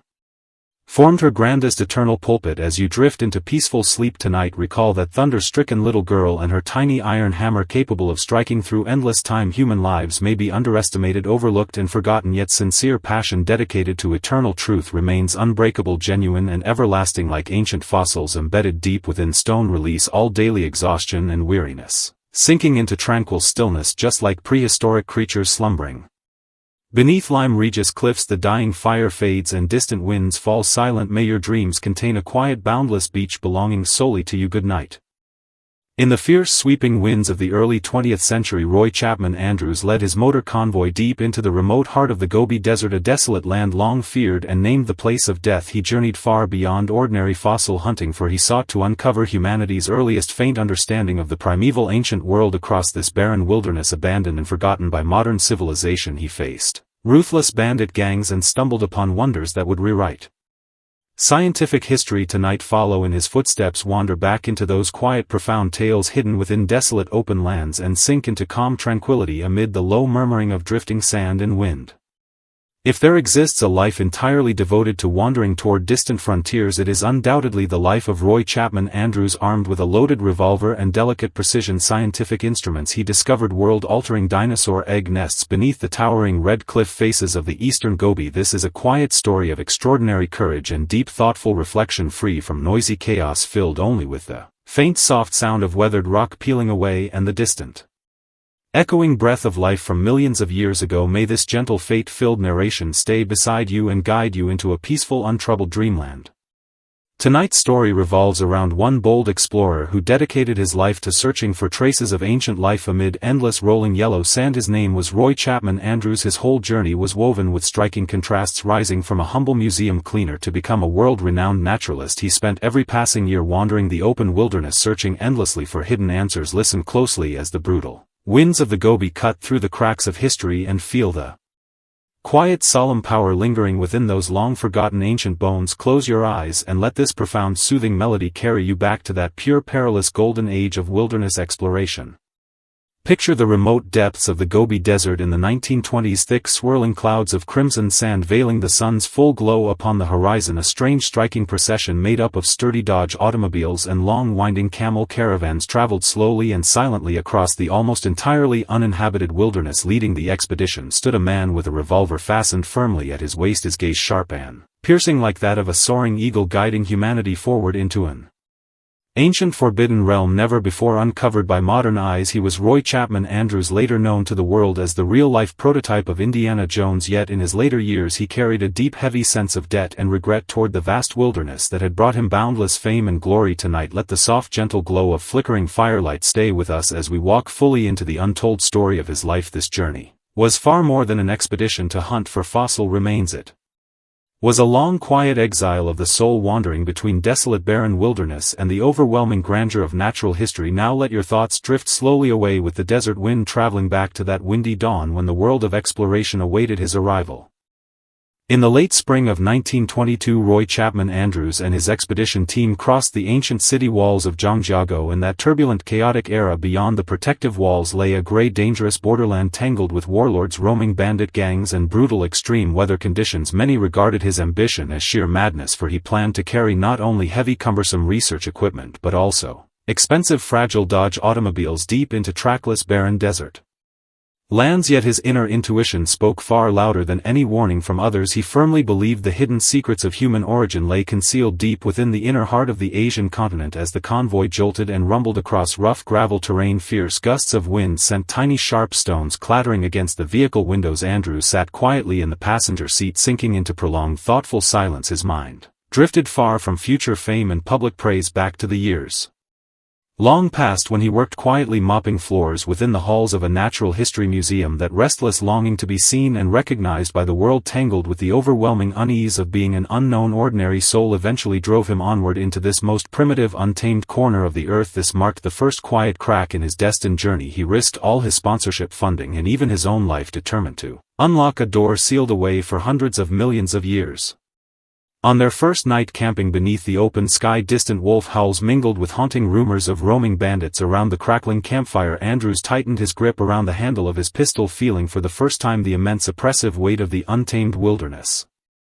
Within the vast expanse of the Gobi, the greatest danger rarely came from hunger, thirst, or harsh weather. It lurked in the ruthless mounted bandits wandering far beyond the reach of law and order. Andrew's convoy was blocked multiple times by armed, fierce outlaws in narrow mountain valleys, each encounter a tense life or death gamble. He never flinched or retreated, instead relying on the psychological shock created by these monster automobiles, never seen before by local bandits, paired with his own almost reckless confidence to negotiate calmly face to face. He once sat drinking quietly with bandit leaders inside a simple tent, his expression as calm and still as deep unrippled water, fully aware that one sudden careless movement from his host could end his entire expedition in an instant. This tense balance, walking constantly on the edge of mortal danger, never filled him with reckless excitement. Instead, it stirred a profound, fated emptiness deep within his heart. He began to realize that, though surrounded by his team and companions, he was drifting farther and farther away from true civilized society. In many quiet ways he was no different from these wanderers struggling to survive amid endless sand, all lonely souls driven forward by some hidden inner desire. It was during these tense, sleepless nights that he filled his notebooks with quiet reflections on the fragile, fleeting nature of human life, pressed relentlessly by the turbulence of his era. He had no choice but to dig something far more enduring than death itself out of this blood-hued sandy wilderness. At last the expedition reached the striking red cliff faces beneath the blazing mountain range, a place Andrews named the Flaming Perilous Cliffs. It was the summer of 1923, the midday sun scorching the ground until it seemed ready to burn dry. Team members labored mechanically, digging steadily through layered rock formations in sweltering heat. At this moment Andrews' assistant Shackelford stumbled upon something strange: several oval-shaped objects lying neatly embedded within layers of sandstone. Andrews set down his soft fossil brush, holding his breath in quiet awe, fully aware he stood on the verge of uncovering one of the greatest unsolved puzzles in scientific history. Until that moment, the entire global academic community universally accepted that dinosaurs gave birth to live young, or held no solid, tangible proof of egg-laying reproduction. Yet here upon this desolate, lonely stretch of Gobi sand they discovered a preserved nest of dinosaur eggs traveling across hundreds of millions of years, frozen forever in the gentle protective posture of a mother guarding her unborn young. Andrews knelt down upon the scorching hot sand, his fingertips trembling slightly as he brushed away fine dust from the ancient egg shells. In that profound, timeless instant, all motion seemed to stand still. The threat of roaming bandits, the heavy pressure of limited funding, the noisy chaos of the mortal world, all faded completely away, leaving only the quiet, echoing warmth of maternal instinct spanning countless geological epochs. He no longer felt like an outsider intruding upon ancient sacred land, but a humble witness standing silently to behold the unyielding spark of life enduring through the harshest natural trials. Yet the most brilliant milestone achievements almost always carry the sharpest hidden costs. Following the astonishing discovery of these fossil treasures, hailed as golden relics of prehistory, Andrews became entangled within an intricate, swirling vortex of political power and conflicting interests. At that time, the Chinese government and local public sentiment began growing increasingly resistant and suspicious toward foreign expedition teams roaming freely across inland lands. He was publicly accused of being a scientific robber, plundering precious cultural relics, facing severe troubles including the seizure of his entire convoy and the imprisonment of his team members. Andrews sat quietly inside a traditional courtyard residence in Beijing, gazing out toward the fading sunset. Filled with quiet confusion and overwhelming exhaustion, he believed sincerely he was rescuing priceless scientific knowledge from oblivion, while his era judged him as an intruder invading and seizing local cultural heritage. This sharp break between self-identity and public perception left him drowning in unprecedented loneliness. He attempted time and again to communicate and reason, hoping the pure pursuit of science could persuade the tangled complexity of political power, yet he could only retreat step by step amid endless bureaucratic evasion and delay. The westward expedition route he had cherished and built with all his heart was forced to close permanently amid the political unrest of the 1930s, a bitter regret that lingered with him for the rest of his lifetime. What he left behind extended far beyond the fossil specimens shipped to New York. He also carried within his soul a deep, misplaced love for this vast wilderness land he could never fully take with him.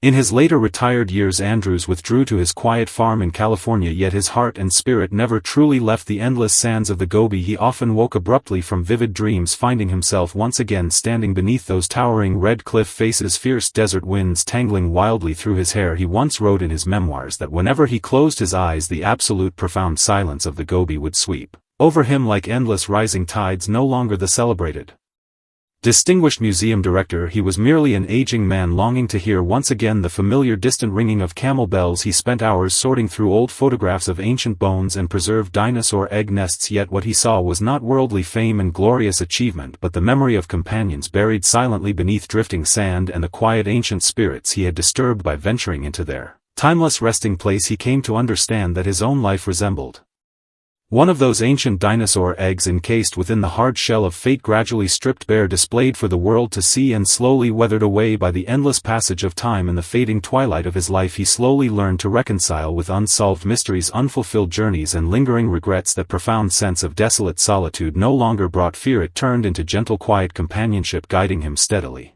toward his final destined resting place.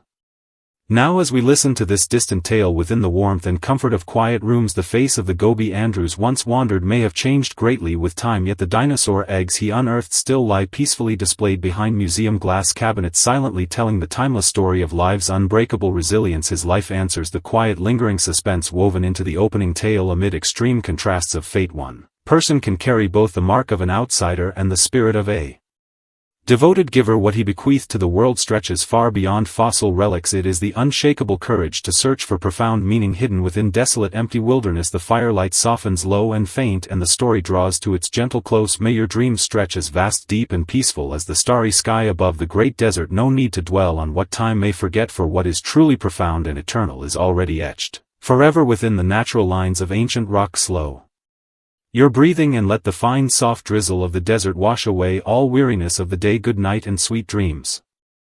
Long after the waters of the Nile have flowed through countless centuries beyond the well-known Cleopatra who captivated the Roman world, lies another far more shadowy figure of the same royal line, Cleopatra III. She stood as the very embodiment of ruthless royal power, yet also fell victim to the age-old cursed tradition of royal intermarriage within the dynasty. Tonight settle into slow quiet calm as we lift the veil of history to uncover a forgotten past woven with cold betrayal and unyielding cruelty. Listen closely to the hidden secrets of royal ambition, inherited genetic ruin, and the slow collapse of an ancient kingdom.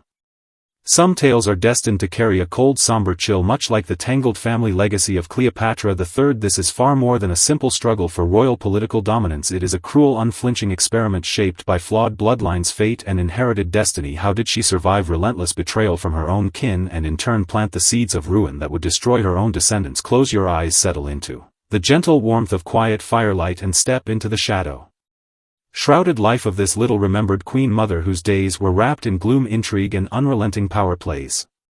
The name Cleopatra III carries an unsettling, chilling authority etched deep into the annals of the Ptolemaic dynasty. Her lifetime stretched between overwhelming personal agony and icy calculated cruelty, turning the fight for royal supremacy into a merciless hunt played out entirely within the bounds of her own bloodline. Through the modern lens of biological archaeology, we uncover the hidden truth lurking behind the dynasty's twisted tradition of repeated intermarriage. Allow your mind and body to sink into complete relaxation and feel the unpredictable turns of fate unfold within this quiet, soothing narrative. Imagine the gilded opulent halls of the Ptolemaic royal palace, where the deadliest enemies often sit directly across the dinner table, sharing the same wine and breaking bread as kin. Love and hatred were compressed tightly within the narrow boundaries of royal blood, every grand royal wedding quietly foreshadowing another inevitable funeral. Cleopatra III is not the famous Cleopatra remembered across the globe. Her story is far more somber, oppressive and haunting. She was both a relentless seeker of absolute power and one of the most striking victims and enforcers of her dynasty's cursed bloodline. Tonight let the soft steady glow of flickering firelight cradle your spirit and wander slowly into the untold truth of her life. We come to understand how this powerful queen mother navigated the tangled web of corrupted family bonds only to lead her entire dynasty toward an irreversible downward spiral of collapse and ruin.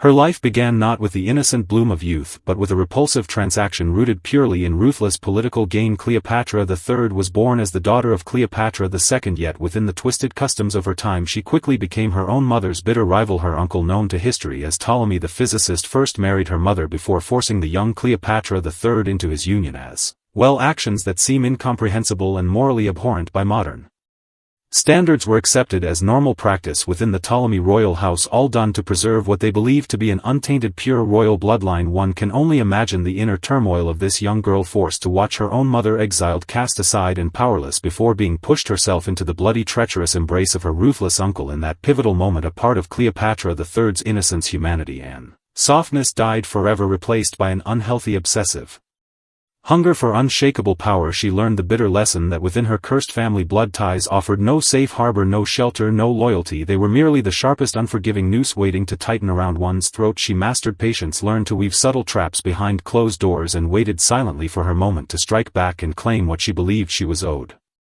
Following the death of Ptolemy the physicist, Cleopatra III finally stepped out from the shadows of seclusion to claim center stage, revealing a formidable, chilling matriarchal authority. According to the late rulers, she held the right to choose any of her sons to rule alongside her, yet in truth each son was nothing more than a disposable political pawn for her endless power games. She held deep dislike for her eldest son Ptolemy IX, deeming him too independent, stubborn, and unwilling to become the obedient puppet she desired to crush and undermine her own firstborn. She publicly crafted a despicable lie claiming he had plotted to assassinate her. This open, cruel betrayal by a mother against her own son stripped away the last thin veil of royal dignity, igniting decades of bitter civil war across the realm. Seated firmly upon her golden throne, Cleopatra III watched coldly, detached, as her own sons turned against one another, locked in brutal conflict as if they were nothing more than disposable pieces on a game board. Her mind had grown deeply twisted, corrupted by years of humiliation, betrayal, and power struggles. She reveled in holding power over the very lives of her kin, as if this control alone could mend the deep wounds left by her own youthful humiliation. Under her iron rule, the Ptolemaic dynasty ceased to function as a united sovereign kingdom, transforming instead into a bloody family enterprise ruled entirely by a ruthless mother consumed by control and vengeance.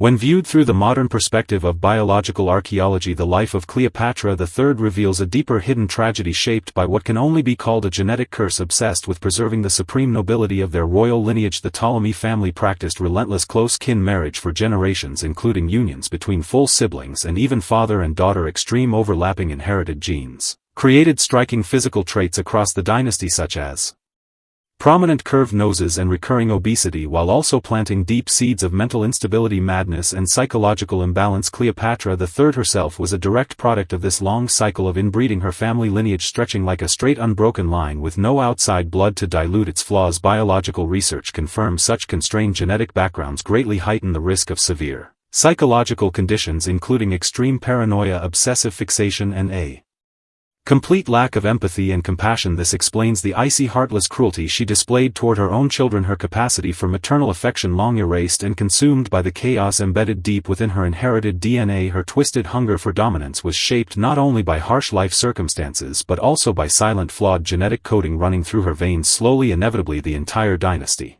began to rot away, not just politically or morally but at the most fundamental, microscopic level of human inheritance.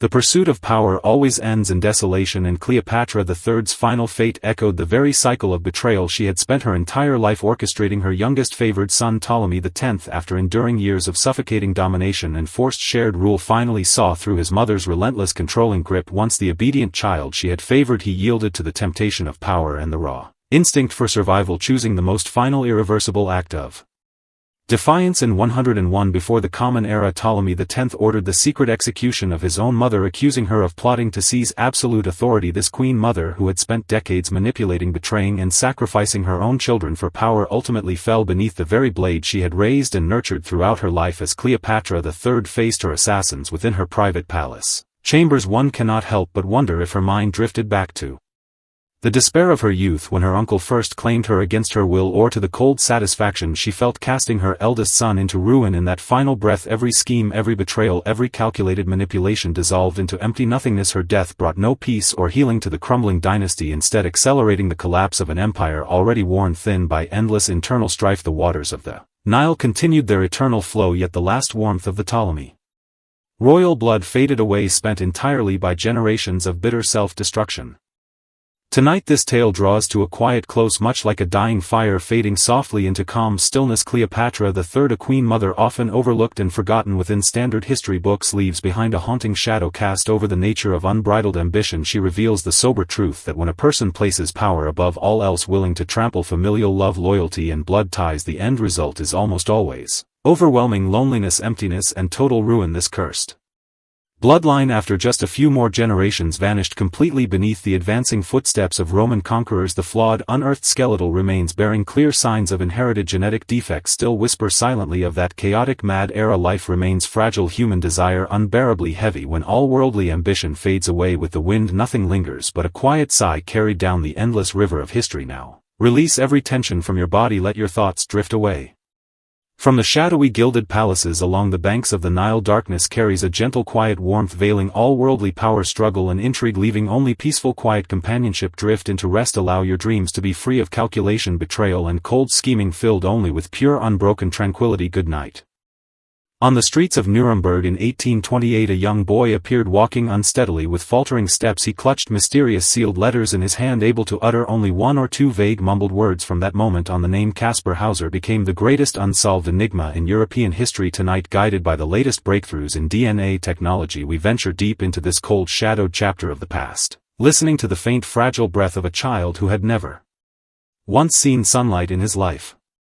Kaspar Hauser was a man without any trace of a past, his entire confined world reduced to nothing more than a straw mat and a simple wooden toy horse, until he was suddenly pushed out into the harsh glaring daylight, dragged into the ruthless power games of royal intrigue. This quiet bedtime tale leads you deep into the shadowed ancient castles and cold royal courts of 19th century Germany. Wrapped in soft soothing narration, we witness the sorrowful, ill-fated destiny of this young boy, raised trapped inside a dark underground dungeon. Genetic DNA never lies, even after enduring hundreds of years of wind and frost. Hidden within the blood-stained clothing left behind by Kaspar Hauser lies the genetic code marking him as the rightful heir to a royal throne. This is far more than a simple story of illegal imprisonment. It is a haunting tale of bitter betrayal, insatiable greed and lifelong lonely isolation. Close your eyes and feel the endless days and quiet nights Kaspar Hauser endured, trapped inside his narrow, airless, dark chamber. Let this quiet piece of history linger beside you, guiding you into a deep, peaceful night of sleep. Imagine a human being who has never laid eyes upon sunlight at all. In his small confined world there was no clear blue sky, no flying birds, only an everlasting gray gloom thick with the damp, musty scent of darkness. In 1828 a strange young boy emerged onto the streets of Nuremberg, Kaspar Hauser, appearing as if he had stepped out from a crack deep beneath the earth. He could only write his own name, clutching tightly two sealed letters, addressed to the cavalry captain, murmuring his simple wish to become a soldier. Tonight let the soft, gentle glow of flickering firelight stay with us as we walk fully into the untold story of his life. We soon discover this boy who survived solely on plain black bread and water carried within his veins the noble royal blood of the Grand Duchy of Baden. We brush aside the thick fog of history, following the faint illuminating light of modern DNA research to understand the lonely soul imprisoned alone for 16 long years. This is the story of a stolen childhood, and how a precious innocent life was ruthlessly erased beneath the dark shadow of political power. On this quiet night, close your eyes and follow me back to the gray mist-shrouded square of old Nuremberg. Standing alone in that crowded square, young Kaspar Hauser appeared like a lost stranger, overwhelmed by fear of everything around him. He walked with unsteady, awkward steps, his feet pale, soft and delicate, nothing like those accustomed to walking long distances outdoors. Even stranger, his body could barely digest any food other than plain bread and fresh water. Townsfolk tried patiently to teach him to speak, yet he could only repeat in mechanical monotone that he wished to become a cavalryman, just like his father. As his ability to speak slowly returned, he gradually pieced together a heartbreaking secret. He had remembered no other life beyond being confined inside an extremely narrow, sunless, cramped cell, a hidden underground dungeon. Within that tiny space he could not even stand upright, forced to remain seated day in and day out. Each morning bread and water would appear silently beside him. Sometimes opium would be mixed into his drinking water, putting him into deep unconscious sleep. The only time unknown hands would trim his nails and change his simple clothing. His only companion throughout those lonely years was a small wooden hobby horse. He would gently caress it in total darkness, talking quietly to himself, passing 16 endless years in complete solitary confinement. This extreme lifelong isolation leaves one wondering whether it was meant as cruel punishment or a deliberate scheme to hide a truth powerful enough to shake the foundation of an entire kingdom. When he beheld the vast starry night sky for the very first time, he broke down in bitter tears, having waited and longed for such a sight through endless dark days and nights. The sudden appearance of Kaspar Hauser quickly sparked sensational fascination across the whole of Europe. Crowds of Nuremberg townsfolk flocked eagerly to catch a glimpse of this wild, mysterious young man. The legal scholar Feuerbach grew deeply intrigued by him, noticing naturally refined, noble manners and an innate gentle grace beneath his unfamiliar, awkward exterior. Whispers and rumors began spreading quietly within taverns and elegant salons, hinting that Kaspar might well be the long-lost Rightful heir of the Grand Duchy of Baden. According to hidden royal court secrets, the Grand Duchess had given birth to a healthy baby boy, yet the infant was soon officially declared dead shortly after birth. Nevertheless, widespread folk rumors persisted claiming the child had never perished at all, secretly smuggled out of the royal palace through a deliberate baby swap orchestrated by a rival royal consort. The motive behind the plot was clear and cold: to clear the path for her own descendants to inherit the throne of Baden without opposition. Caspar Hauser remained completely unaware of these ruthless hidden power struggles. He simply devoted himself desperately to learning how to live as a normal human being. He began to paint, creating delicate melancholic flower drawings as if mourning the warm spring beauty he had never once been allowed to witness. He slowly learned to think and understand the world, yet his eyes always held an unshakable depth of sorrow and compassion. The more his extraordinary natural talent and noble refined temperament revealed themselves, the more restless and alarmed certain powerful figures within distant ancient castles became. The price of growing into the outside world proved devastatingly heavy for Caspar Hauser. Stepping into ordinary society meant exposing himself fully to the watchful eyes of his hidden enemies. A child raised entirely accustomed to perpetual darkness possessed no sense of caution or defense beneath bright sunlight. Assassination attempts targeting him followed one after another without pause. The first violent attack took place inside his lodgings, a masked stranger darting out from the shadows, slashing a deep wound across his forehead. The sharp unfamiliar pain terrified Caspar, who fled immediately to hide in a cellar, the only place his subconscious deemed truly safe due to a lack of credible witnesses and solid evidence. Many people began suspecting Caspar had staged the attack himself merely to gain public sympathy and pity. This cruel misunderstanding and slander trapped the young boy inside a second invisible prison of isolation. He grew increasingly silent, filled with deep suspicion and distrust toward everyone around him. Only in the quiet stillness of late night would he pick up his writing brush, pouring out his tangled complex feelings toward the invisible unknown caretaker of his dungeon. That mysterious unseen figure had tormented his existence yet also fed and cared for him, forming his only perception of human contact. Across 16 lonely years he longed desperately to discover his own origins, yet every time he reached out to grasp the truth it slipped away like a startled, frightened bird. In 19th-century Germany, the dark hidden undercurrents of political intrigue ran far thicker and more impenetrable than the cold stone walls of his old dungeon.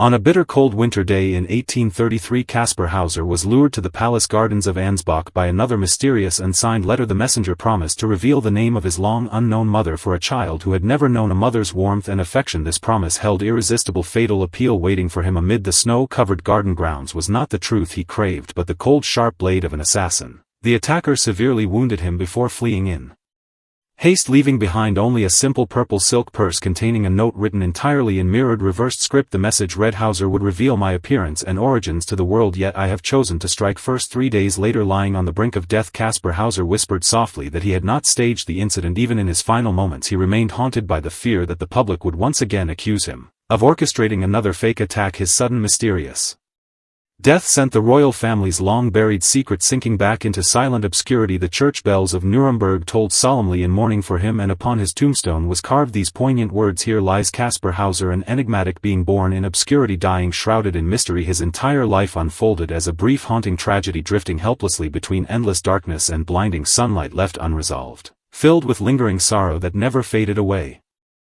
1 century passed, then 2 centuries, yet debate surrounding Caspar Hauser's true identity never ceased fading. It was not until the late 20th and early 21st centuries that scientists equipped with advanced microscopes and precise gene sequencing technology once again unlocked the sealed door of his forgotten dungeon. Researchers extracted tiny trace fragments of mitochondrial DNA from the blood-stained clothing Caspar had worn at the time of his assassination. Early initial test results dismissed any blood connection to the Baden royal family, dismissing the legend as nothing more than romantic imagination and folk fantasy. Yet as scientific technology advanced, modern biological archaeologists adopted far more precise haplotype analysis to re-examine the preserved samples. The latest conclusive research reveals an astonishing genetic overlap between Caspar Hauser's DNA sequence and members of the Baden royal line. The long-dismissed possibility flared alive once more like a spark in the dark. He truly was the innocent prince stolen and swapped at birth for the sake of power and the royal throne. That helpless newborn was robbed of his name, denied the sight of sunlight, stripped of love, family and warmth, confined inside a cramped cell too small even to allow him to stand. He watched the passing of seasons through the faint thin glimmer of light filtering through cracks in the walls. Modern science has finally restored his true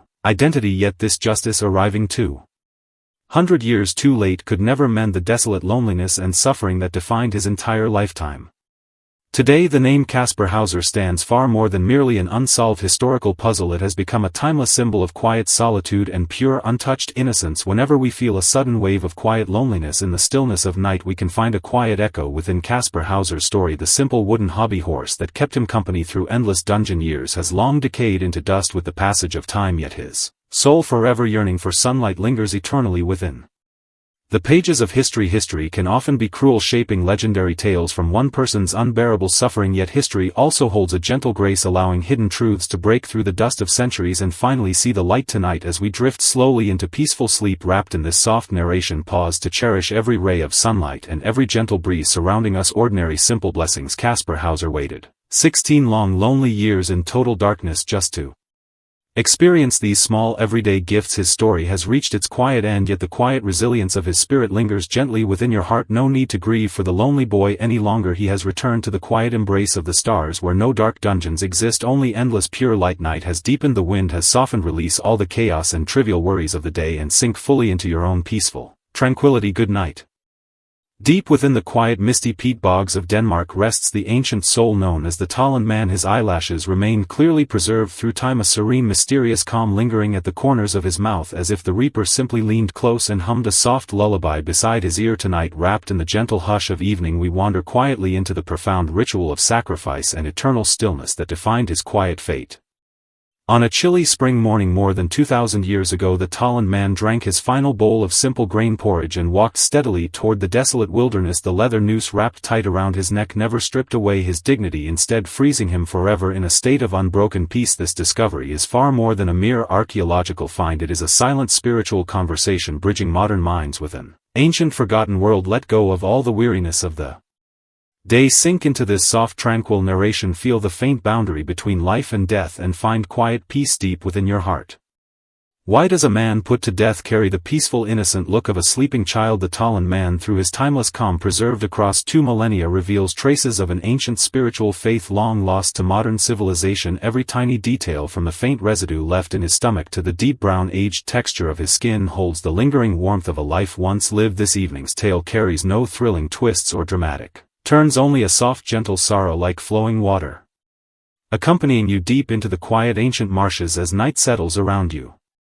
When the sharp edge of a digging spade cut through the heavy damp mist of the peat bog, the workers who made the discovery believed at first they had stumbled upon a recent unsolved murder case. The man lay curled on his side, knees slightly bent as if resting in a lazy afternoon nap, his expression so peacefully composed it took one's breath away. Fine delicate wrinkles still marked the corners of his eyes, as if a gentle shake might rouse him from his slumber, yet forensic examination uncovered an almost unbelievable truth. He had lain undisturbed in this bog for more than 2,000 years. He is the Talland Man, the most perfectly preserved bog sacrifice ever uncovered across European marshlands. Tonight, let the soft flicker of warm firelight surround you and follow this unrushed story into the hidden layers of his quiet life. A tough leather noose still tightly coiled around his neck, the very instrument that ended his breath. What stirs quiet wonder is the complete absence of fear, struggle, or agony etched across his face. Only a pure, almost sacred sense of tranquil acceptance lingers in every preserved feature. What profound inner journey did he walk to meet death with such gentle, unshakable serenity?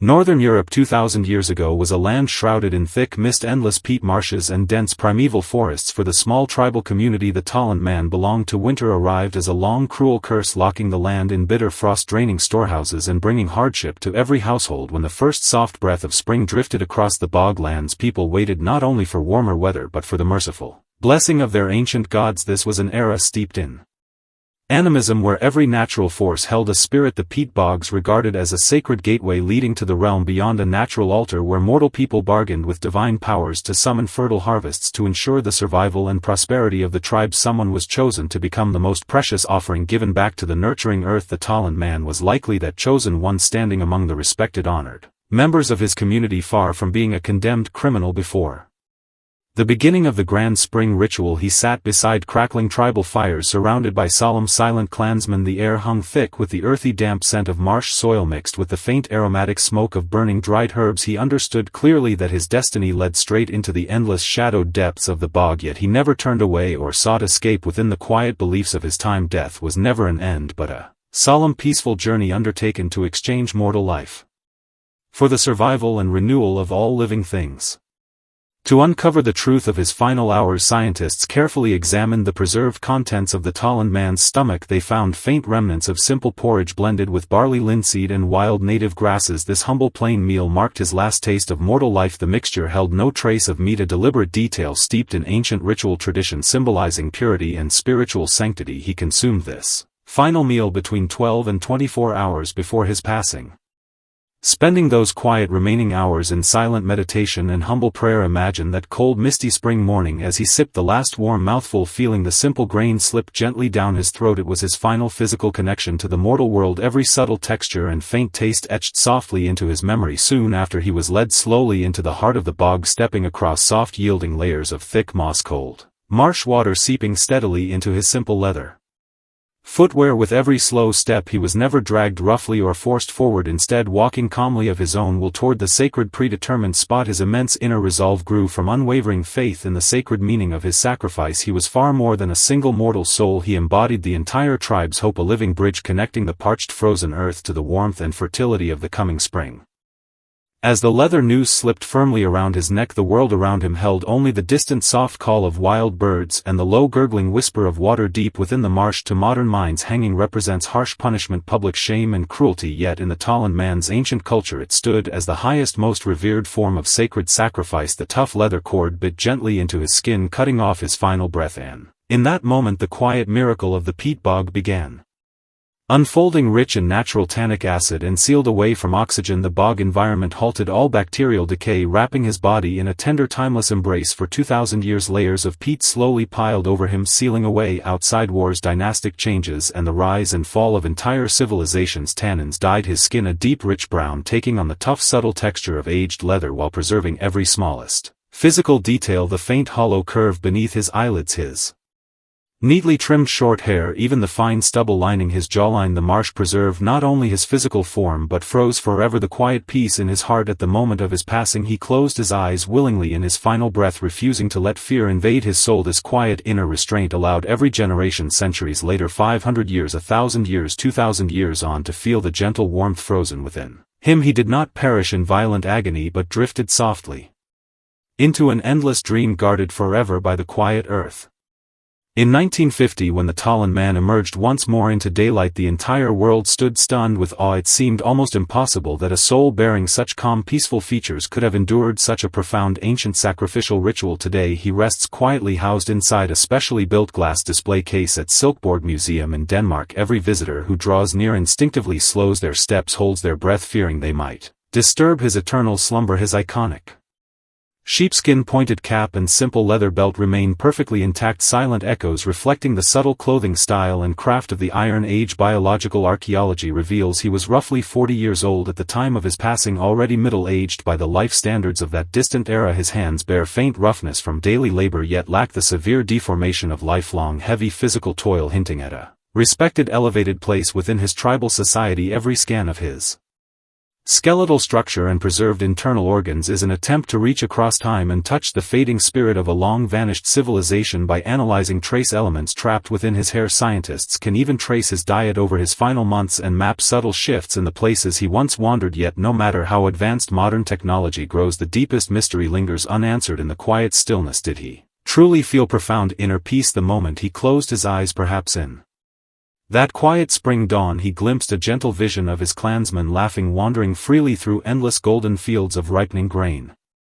Now soft mist likely hangs outside your window tonight, much like the lingering fog that cloaks the ancient marshes of the Talland man's homeland. His story unfolds as a quiet, long confession between life and death, blurring the thin line between suffering, sacrifice and willing devotion. Human hearts often tremble before the cold mystery of death, fearing being forgotten by the passage of time, yet the Talland man defied oblivion in the most graceful, timeless way. He gave himself willingly as an offering to the nurturing earth, and the earth in return gifted him eternal undisturbed calm. His sacrifice 2,000 years ago has transformed into a gentle source of comfort spanning across centuries. Gazing upon his preserved peaceful face, we too feel a quiet weight lifting from our own hearts. In this restless, hurried modern world, this unrushed, quiet serenity feels rare and infinitely precious. Tonight may you lay down every heavy burden, drop the armor you wear for the world, and close your Weary eyes, no need to fear the storms of tomorrow, no need to dwell on the regrets of yesterday, simply sink deep into peaceful slumber beneath this quiet night. The ancient bog guards its hidden secrets, the soft glow of starlight guides your quiet journey to rest. The Talon man has slipped into eternal sleep, and now it is time for you to drift into your own peaceful dreams. Good night.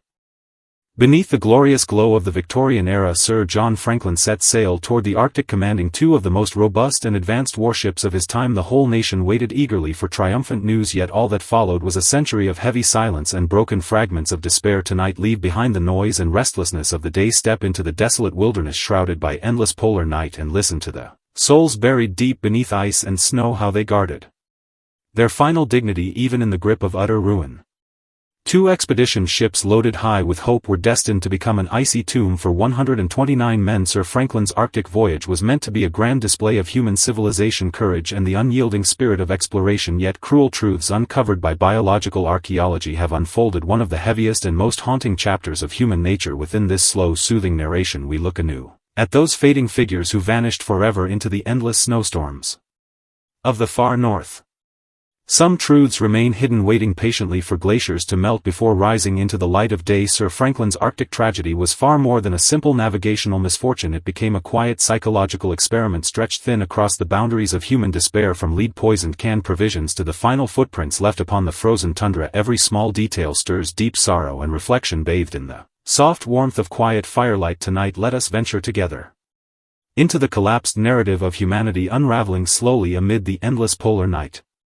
Within the eternal frozen stillness of the Arctic lie two ironclad warships once hailed as the pride of Victorian naval power. Their names should have been carved forever upon monuments of honor. Instead they were swallowed by wind and snow, transformed into cold, silent tombs of steel. 129 skilled naval officers and sailors set out carrying supplies enough to sustain them for 3 full years, only to vanish completely, without trace. More than a century passed before archaeologists cut carefully through ancient ice, revealing unsettling truths far darker than anyone dared to imagine. This was no mere accident, it was a slow collapse of body, mind, and spirit, a gradual wasting away, poisoned by heavy metal and worn down relentlessly by bitter Arctic cold. Tonight let the gentle flicker of firelight wrap around you and wander into the real, untold story of Sir John Franklin, nearly 60 years old, with a kind, gentle face and decades of polar experience behind him. The veteran commander faced the final confrontation between arrogant human civilization and untamed wilderness. Breathe slowly, step back into the summer of 1845 and watch as these two great vessels unfurl their white sails for the very last time.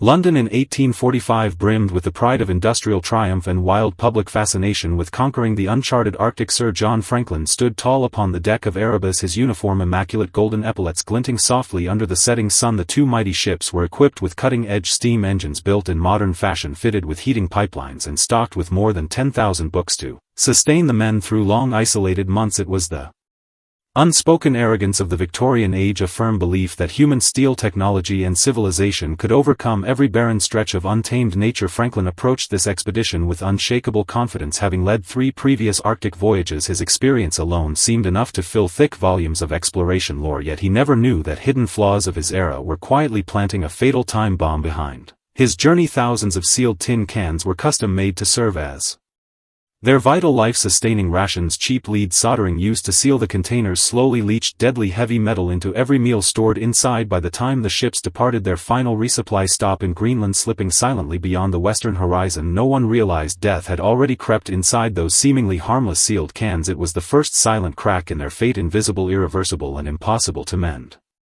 When the vessels became trapped fast in the thick, impenetrable ice near King William Island, the initial mood among the crew remained surprisingly hopeful and disciplined. Sir Franklin maintained the strict formal etiquette of the Royal Navy even amid the freezing darkness of the polar night. Men held lectures, staged theatrical performances, gathered in officer quarters to sip fine wine and talk fondly of spring days back in London and letters waiting from loved ones at home. As time dragged on, however, that polished calm slowly faded, replaced by strange restlessness, growing irritability, and unexplained sickness. The devastating effects of lead poisoning began to take hold. Nerves frayed, tempers flared, immune systems weakened and broke down. Once strong muscular frames wasted away, even simple thought and reasoning became an exhausting burden. Franklin sat alone inside his narrow cabin, watching calendar pages turn one by one while outside stretched nothing but endless swirling snow. His once Commanding features grew gaunt and hollow, his eyes clouded with deep quiet confusion, unable to understand why their finest equipment failed, why the ice refused to release its frozen grip in the early summer of 1847. Worn down by exhaustion, sorrow and slow poisoning, Sir Franklin closed his eyes forever, never living to witness the ice finally break apart.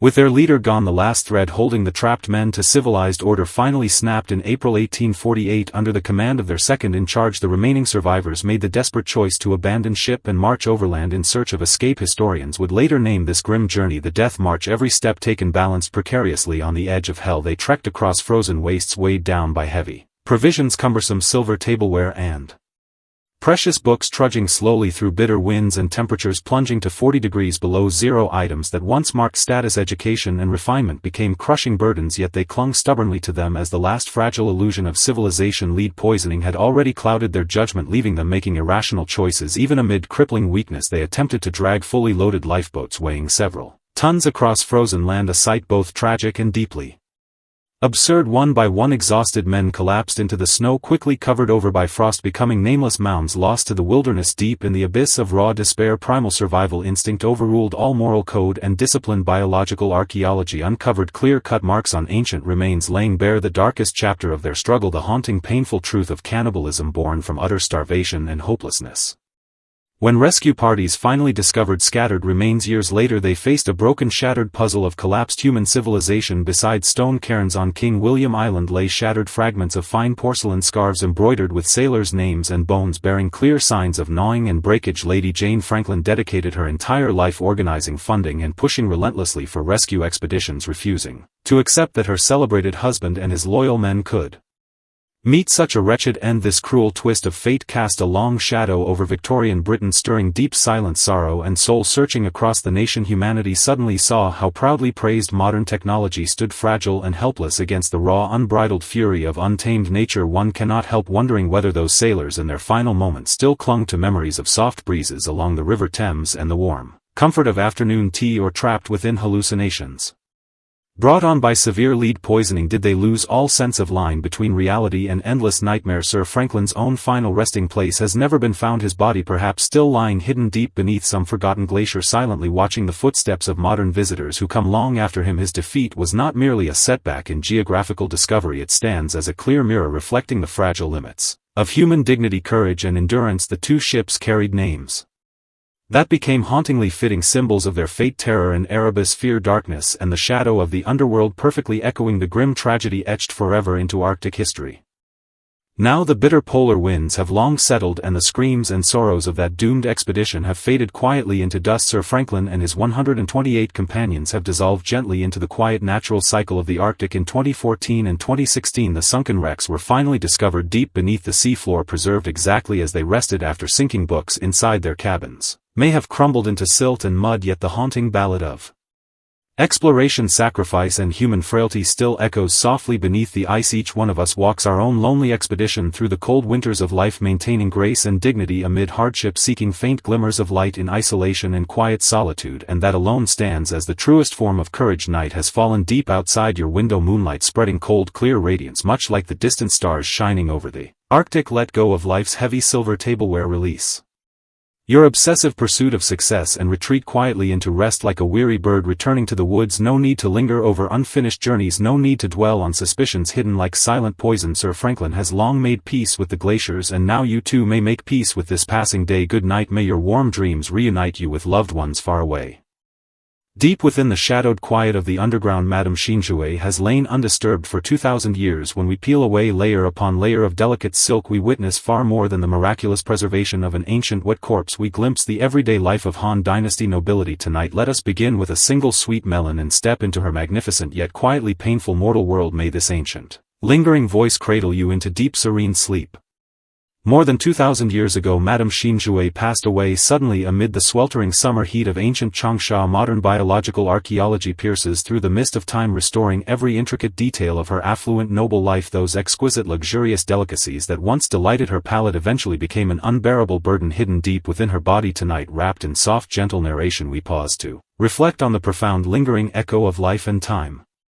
She was the wife of the Prime Minister of the Changsha Kingdom, blessed with the most supreme wealth and splendor of the Han Dynasty, yet within Madame Xinjue's bones and preserved internal organs lie silent records of hidden torment brought by endless prosperity. From the perspective of biological science, we witness her quiet struggle and final calm in her last moments. Close your eyes and follow me deep into the long-buried years of Mawangdui, feeling the quiet vicissitudes spanning 2,000 years.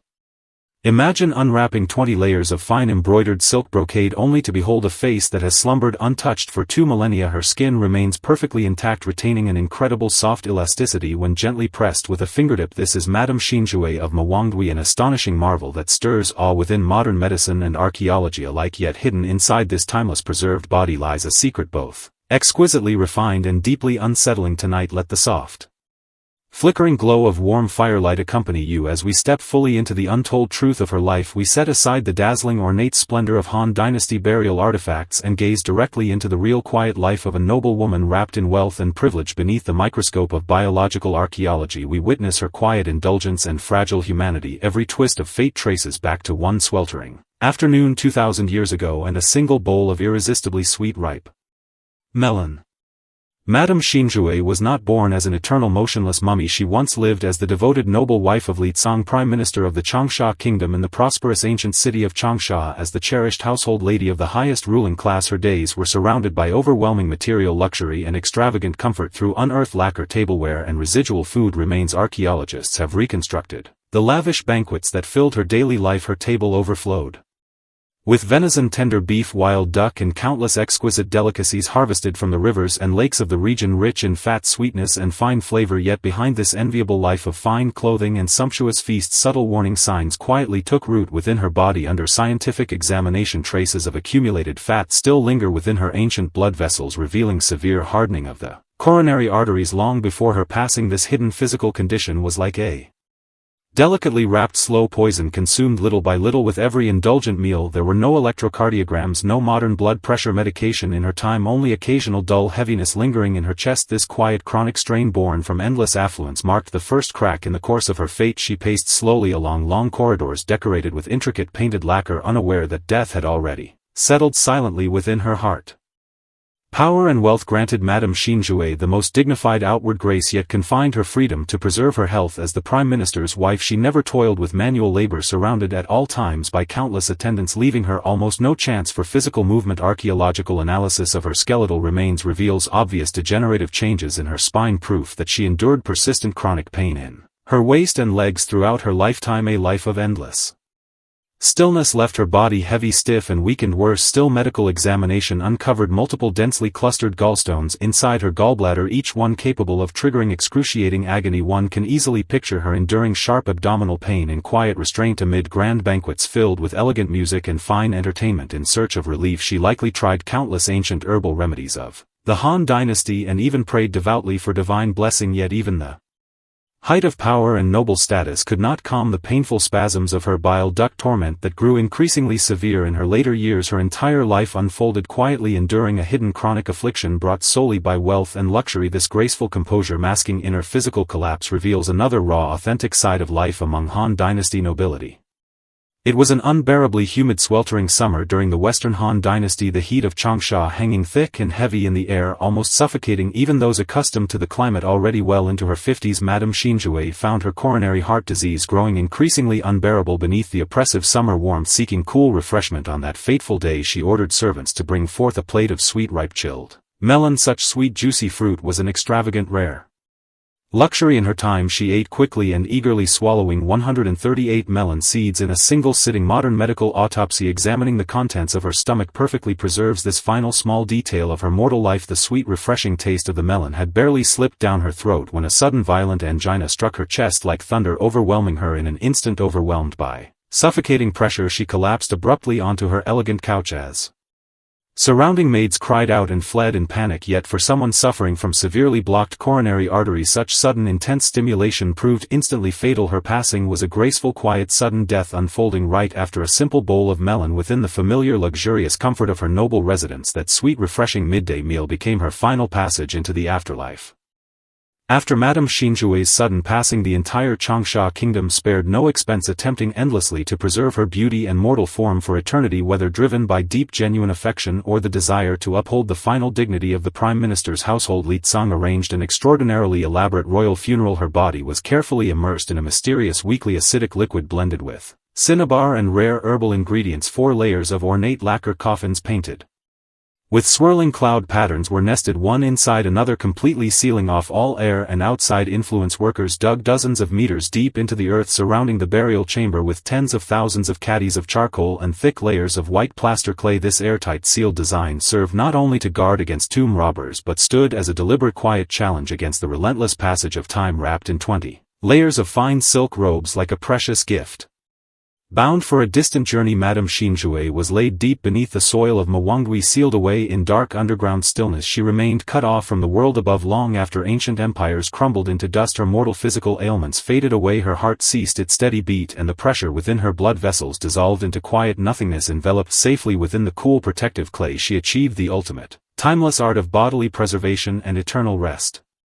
2,000 years later, as we gaze quietly upon Madame Xinjue, what exactly is it we behold? It is far more than priceless ancient silk artifacts or the astounding miracle of biological archaeology. We look upon a real mortal life, one who cherished sweet simple pleasures and endured hidden quiet suffering. The lingering taste of that single bowl of melon has across 2 millennia become a tangible footnote etched into history, reminding us that no matter how glorious an era may be, death always arrives in the most ordinary, accidental, unassuming way. Today she rests calmly within a temperature-controlled, humidity-regulated display case, freed forever from the torment of gallstones and the heavy ache of heart disease. Through her miraculously preserved form she reveals to us the fragile, fleeting nature of life and the quiet permanence of eternity. Tonight, as you drift into quiet sleep, remember that life itself is the most precious, gentle passing. Let go of all trivial worries and weariness of the day, and like Madame Xinjue, find your own final peace nestled gently within the embrace of time. May your dreams be as soft and delicate as Han Dynasty silk, as steady and tranquil as the deep buried layers of ancient earth. Good night.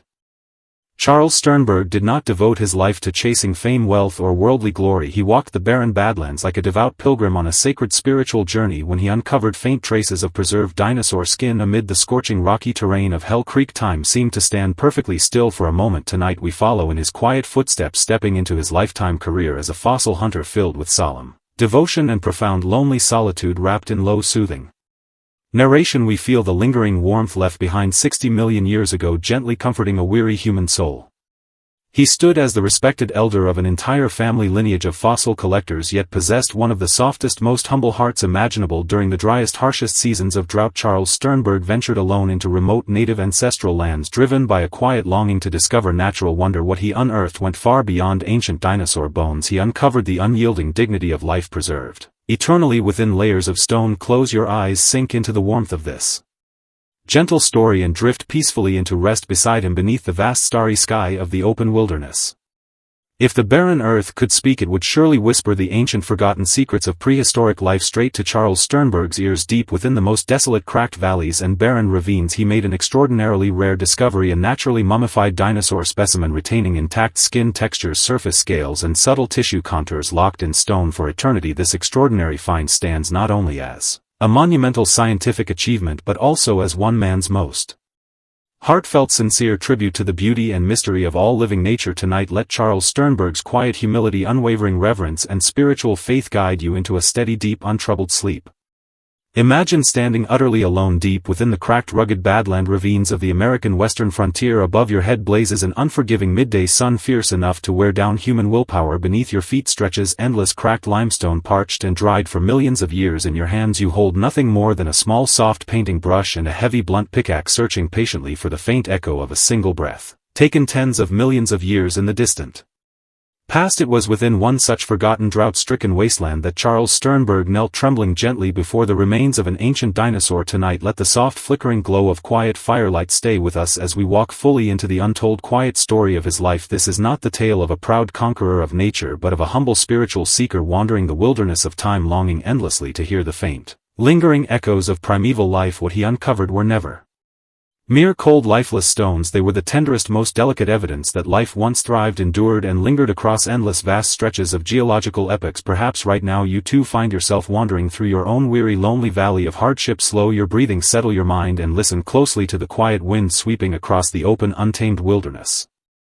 In the turbulent, energetic era of gold rushes and rapid railway expansion across North America, Charles Sternberg chose the quietest, most solitary path imaginable. He cared nothing for hidden gold deposits or claims to fertile land, his gaze fixed firmly upon the dark, reddish, ancient rock layers exposed along weathered cliff faces. Fate presented him with his first great trial in the summer of 1876. At a time when he possessed not even proper professional excavation tools, he penned a sincere letter to the renowned paleontologist Edward Drinker Cope. Writing without exaggerated boasting or empty flattery, only simple earnest devotion, he wrote that he was willing to venture deep into dangerous, uncharted native territories alone to search for precious fossil remains if only Cope would provide simple, basic provisions to sustain his journey. Moved deeply by the young man's genuine humility and pure passion, Cope agreed to support him. Carrying only a simple worn pack, Charles stepped fearlessly into the remote, untouched wilderness. Life in those early wilderness years was brutally harsh. He often camped out alone in thick, snake-infested shrubland where clean, fresh water was far harder to find than ancient fossil remains. Yet in his personal memoir he confessed that the moment his fingers brushed against weathered, exposed dinosaur vertebrae, all hunger, thirst and physical exhaustion seemed to fade away completely. He never saw himself as merely digging up lifeless, prehistoric relics. He believed he was deciphering sacred letters written by nature itself, carved deep within every layer of stone, each fossil fragment carrying immeasurable weight and silent meaning. This almost religious sense of solemn purpose allowed him to put down deep, lasting roots within a parched, desolate land where even wild birds rarely dared to linger.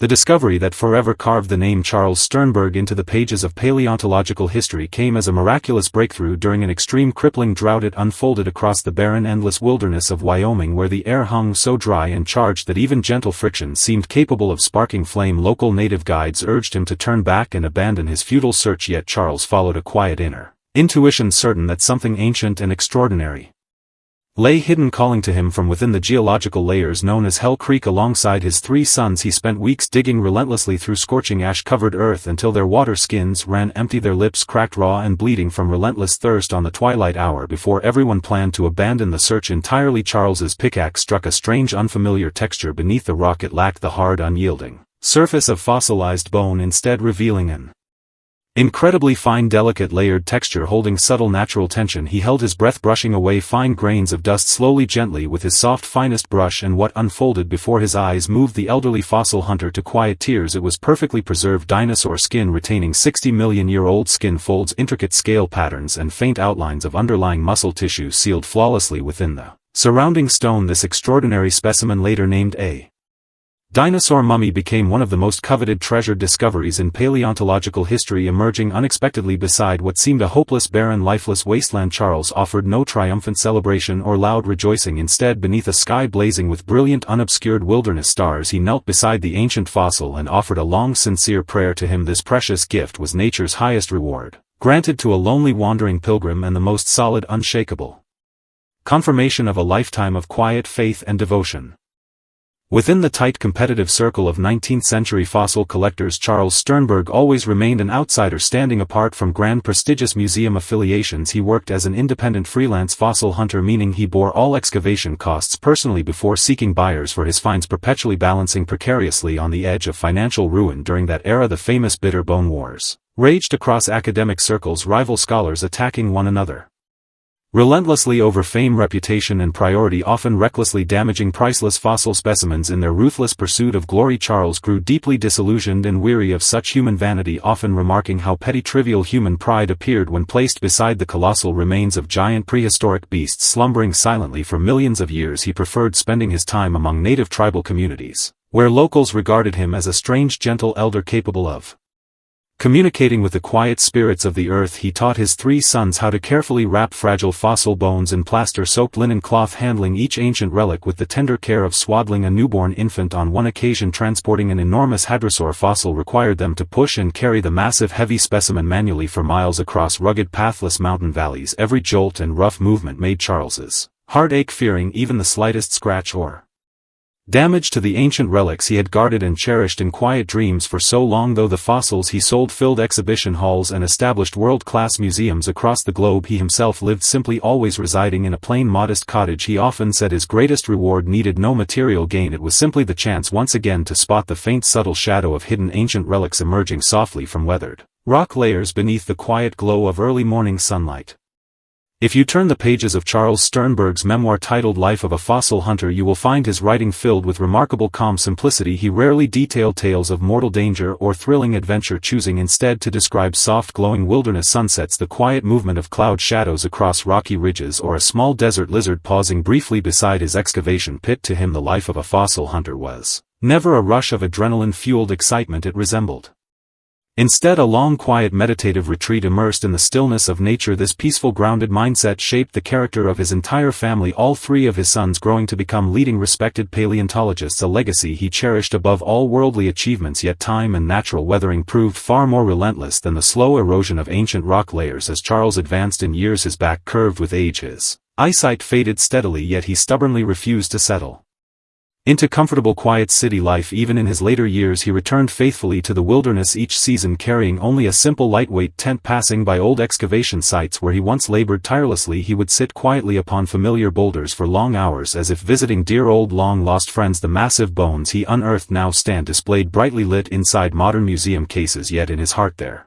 spirits still lingered out here, forever woven into the endless whispering wind of the open plains. Throughout his life he sought to prove that even the wildest, most desolate corners of the natural world hold a gentle, hidden order beneath their harsh surface. This quiet, unseen order guided him through every moment of confusion and uncertainty, allowed him to draw strength and nourishment for his soul even amid the driest, loneliest stretches of inner emptiness.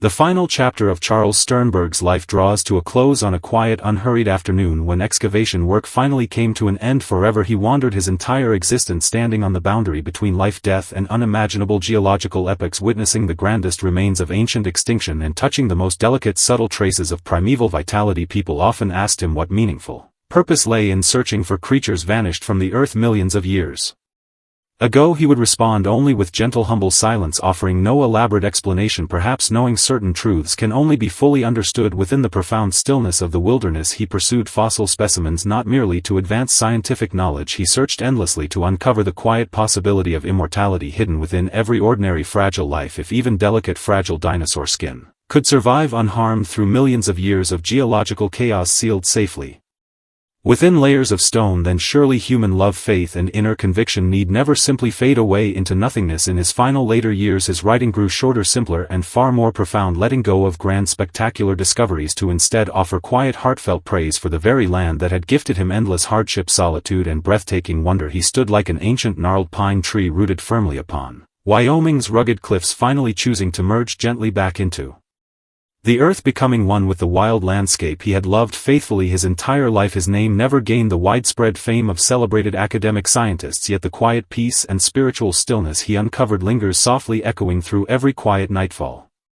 The entire life of Charles Sternberg remains as calm, solid, and unshakable as the ancient fossils he devoted himself to uncovering. The young pilgrim, trembling alone within remote rocky ravines, slowly matured into a wise soul, breathing in perfect harmony with the quiet rhythms of the earth. He answered the timeless question of life's hidden meaning, revealing that life never truly disappears, it simply transforms, waiting quietly, enduring patiently through the endless passage of time. Tonight, as you lie wrapped warmly in bed, you too can feel the quiet, solid, comforting power lingering down from ancient prehistoric ages. The modern world remains noisy, restless, and hurried, yet Charles's wilderness stays forever calm. Time within fossil layers stretches slow, unrushed, and boundless. You may release all lingering anxiety and restless worry, for within the grand, vast narrative of the universe every form of existence is safely cherished, preserved, and held in gentle keeping. Close your eyes, let the soft wilderness wind carry away the last traces of weariness. Allow the gentle, flowing contours of the preserved dinosaur mummy to smooth and calm every tangled thought in your mind. The tale of Charles Sternberg has reached its quiet end, and your own peaceful dreams are just beginning to rise along the distant horizon. Good night. May your dreams open onto a quiet, endless wilderness all your own.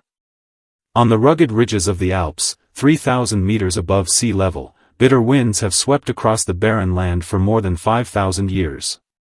Thin air hangs heavy over the desolate landscape, where nothing but pale gray rocks and everlasting snow stretches as far as the eye can see.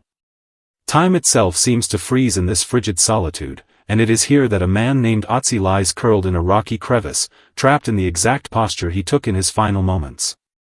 For 30 years, his frozen body remained hidden beneath ice and snow, until a pair of mountaineers stumbled upon his remains by sheer accident. At first, people assumed he was an unfortunate modern traveler who had perished in a sudden blizzard. Yet as archaeologists gently brushed away the frost and dirt, a chilling truth buried for 5,000 years came to light. This was no accidental death. Hidden deep in his left shoulder was a sharp flint arrowhead, which had sliced through his artery and condemned him to a slow, agonizing death from blood loss.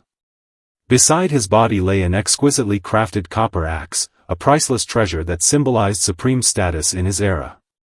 The killer made no attempt to steal this valuable weapon, leaving people to wonder what sinister motive lay behind the cold-blooded murder. There was no common robbery, no blatant plunder, only a deeply personal and cruel killing rooted in unknown hatred.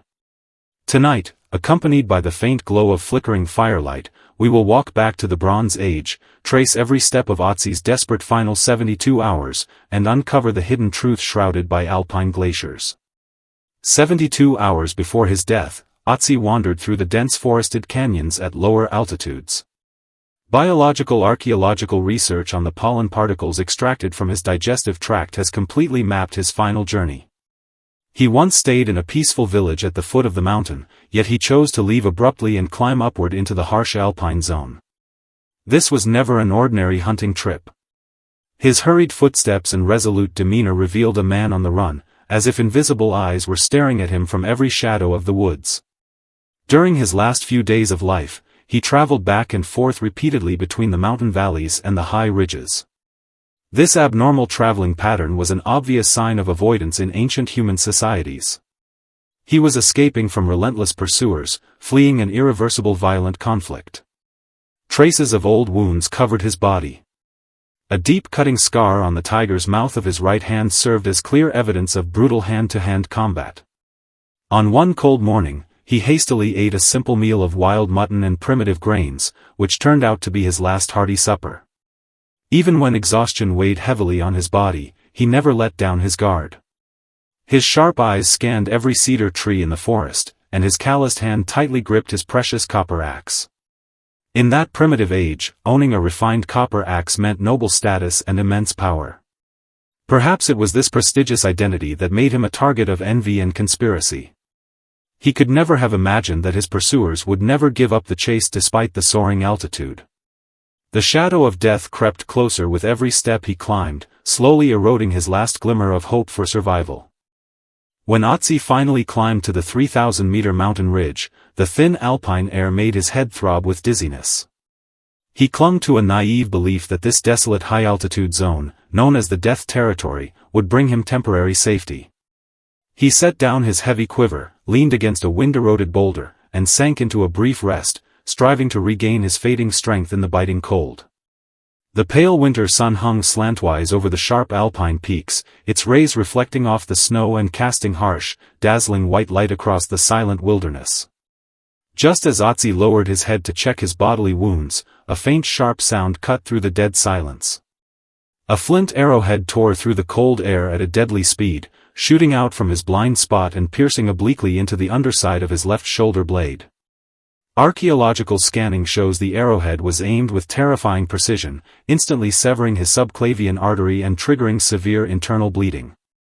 A low, muffled groan escaped Otzi's lips, the last sound he ever made. He tried to twist his body and pull the arrow out, yet overwhelming pain and numbness spread rapidly throughout his limbs. Warm blood steamed faintly in the freezing air, quickly soaking through his thick coat stitched from goat and deer hides. Hidden in the distant shadows, the archer never showed his face. He simply watched coldly as his prey struggled in agony, waiting patiently for the last spark of life to fade away on the icy ridge. The most bizarre detail of this ancient murder is that the killer never approached Otzi's corpse. In the Bronze Age, a well-made copper axe was equivalent to a royal crown or a vast fortune in modern times. Surprisingly, this extremely valuable artifact was left untouched beside the body. This strange behavior proves that the killer coveted neither Otzi's wealth nor his belongings. The killer seemed to fear touching the corpse, as if this cold-blooded assassination was an unavoidable, cursed mission that he had to complete. Lying prone on the icy snow, Ötzi felt his life drain away with every drop of blood. His vision gradually blurred, and the clear outlines of the distant mountains melted into grey mist. More than 60 tattoos were etched across his skin. In his era, these primitive symbolic patterns were believed to have healing effects, yet they failed to save his decaying body and fragile soul. After in-depth physical examination, archaeologists confirmed that Ötzi had suffered from severe arthritis and parasitic infections throughout his life. He endured constant physical pain with perseverance and toughness, but in his final moments, all suffering came to an end. Amidst the hazy dizziness, he might even have felt a strange sense of relief. The endless flight was over, the cruel pursuit finally ceased, and a long 5,000-year hibernation was about to begin. His strange curled posture was an unconscious movement to seek comfort in extreme pain. Little did he know that this final gesture would be perfectly preserved by glaciers, turning into an eternal silhouette engraved in human history. 5,000 years slipped by in quiet stillness. Empires rose and collapsed, wars ignited and faded, while Ötzi remained frozen in the ice, keeping his final posture faithfully.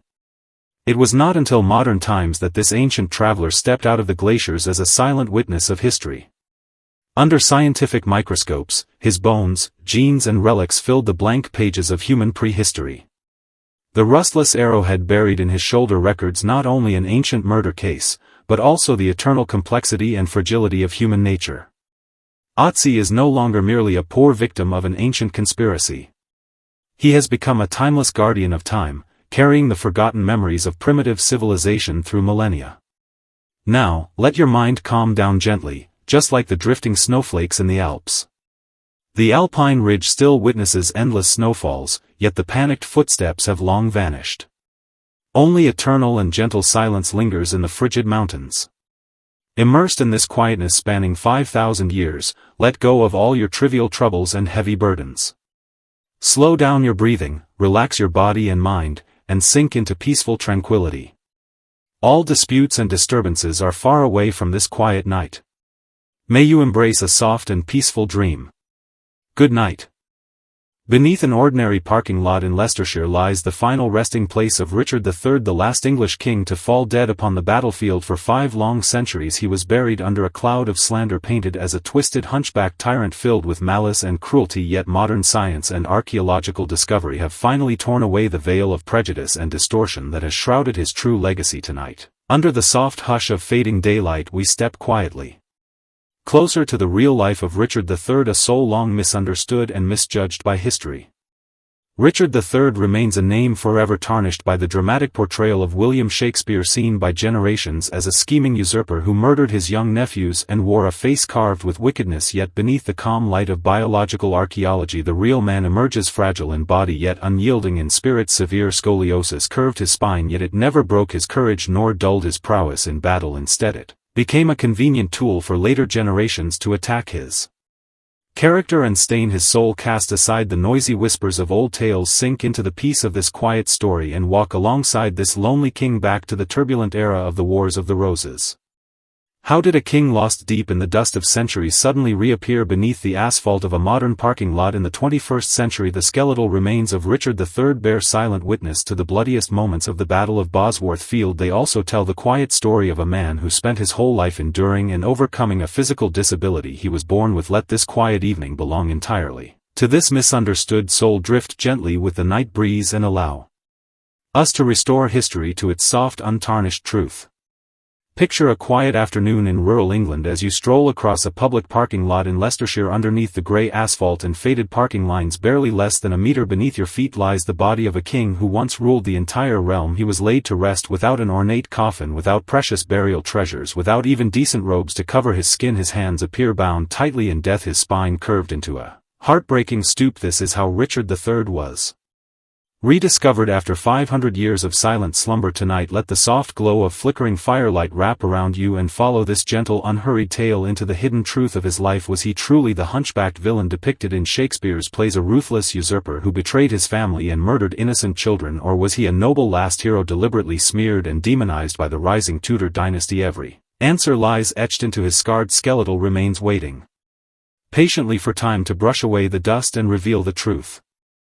Travel back to the bloody dawn of 1485 across the open plains of Bosworth Field, clad in the full armor of the House of Plantagenet with his royal crown gleaming above his head. Richard III surveyed his battlefield for the final time. This marked the last desperate act of the Wars of the Roses. The endless strife between the Red Rose and the White Rose had drained the land of its strength and peace. Popular legend long portrayed Richard as a twisted schemer hiding in shadow, weakened and cowed by his congenital spinal deformity, yet modern archaeological research paints a far different truth. His spine did curve severely, leaving his right shoulder noticeably higher than his left, yet he was far from the shuffling cripple of theatrical myth. Encased in heavy medieval plate armor, he looked no different from any noble warrior and proved himself stronger and more skilled in combat than most men of his station. His physical curvature was never a mark of evil, it was a quiet, hidden pain he carried every single day to maintain balance atop a warhorse. To wield a heavy broadsword in battle, he trained relentlessly, pushing his body far beyond ordinary limits. When Lord Harrington turned traitor, when the forces of Henry Tudor advanced steadily toward his lines, Richard chose not to flee. He charged forward in the final heroic cavalry assault ever led by an English monarch. He believed that if he could strike down Henry Tudor and tear apart his dragon-emblazoned banner, he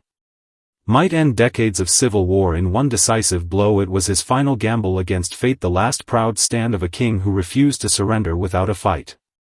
The battle unfolded with a brutality no one could have foreseen. Richard's brave charge soon became trapped in thick muddy marshland. Amid the chaos of clashing armies, his warhorse stumbled and sank into the bog, forcing the king to fight on foot. Even in that desperate moment he shouted aloud, cries of betrayal echoing across the battlefield. Stripped of his mount, his shield, and eventually his helmet, he stood alone, surrounded by dozens of enemy warriors. Forensic examination of his bones reveals a fatal crushing blow to the back of his skull dealt by a halberd or battle axe. The wound proves he fought fiercely until his last breath, never surrendering, never taken alive. What follows is even more chilling. After his death, the victorious forces inflicted deliberate, humiliating injuries upon his lifeless body. Deep gashes carved into his bones show repeated stabs and strikes. Even as his naked corpse was carried back to Leicester, crowds lined the path to pierce and insult the remains of their fallen king. Such bitter hatred ran deep, and the newly established Tudor dynasty set out not only to erase Richard physically but to destroy his reputation forever. Scholars and writers were commissioned to craft a false portrait, turning a young handsome man in his 20s into a grotesque monster born with teeth half paralyzed and twisted in form. Denied the chance to defend his own name, Richard was buried hastily in the ruins of Greyfriars Church. As centuries passed, the church crumbled, its tombstones shattered, and the sacred ground above his forgotten grave slowly transformed into an ordinary, overlooked parking lot. To truly understand how Richard fell into such tragic fate, we must look deep into the quiet turmoil of his inner heart. He had long stood as the most loyal younger brother to King Edward IV, witnessing endless betrayal, bloodshed, and treachery throughout the long years of civil war. When Edward died suddenly, leaving two young royal heirs, Richard faced an impossible, cruel choice. Should he hand power to the powerful Woodville family, who openly hated and opposed him, or seize the crown himself to protect the realm? History is always written by victors, and the tale we inherit accuses him of imprisoning and murdering the princes in the Tower. Yet in the quiet, lonely nights within the halls of Westminster Palace, Richard may have felt only cold dread. Deep in his soul he understood clearly that if he refused to take the throne, he would lose not only his own life but also the fragile peace struggling to hold England together. During his brief 2-year reign, he established new legal protections for common people, striving to grant ordinary folk fair treatment and justice beneath the law. He ruled with diligence and devotion, yet never escaped the shadow of being labeled a usurper. His intense, almost obsessive sense of duty may well have sprung from the imbalance of his own curved spine. The physical asymmetry he endured all his life drove him to crave order, fairness, and balance in the world around him. He spent every year of his life striving to prove he was worthy of the crown, even if that proof demanded the ultimate price of his own life. His final charge at Bosworth felt less like a fight for victory and more like a quiet release, a final escape from a world tangled in endless conspiracy, malice, and political deceit.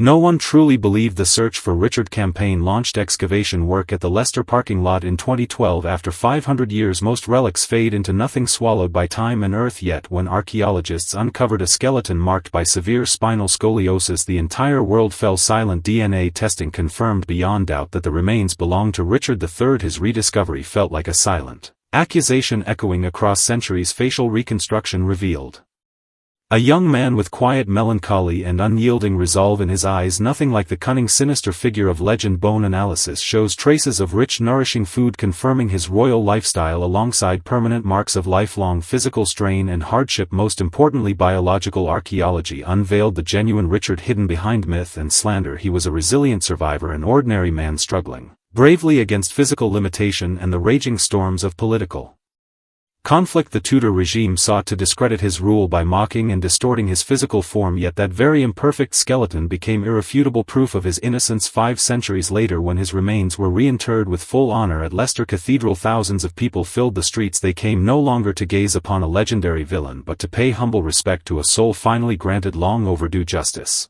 The ceremony held no sound of war, only quiet solemn reverence, as if comforting a king who had lain wronged and forgotten in cold darkness for far too long.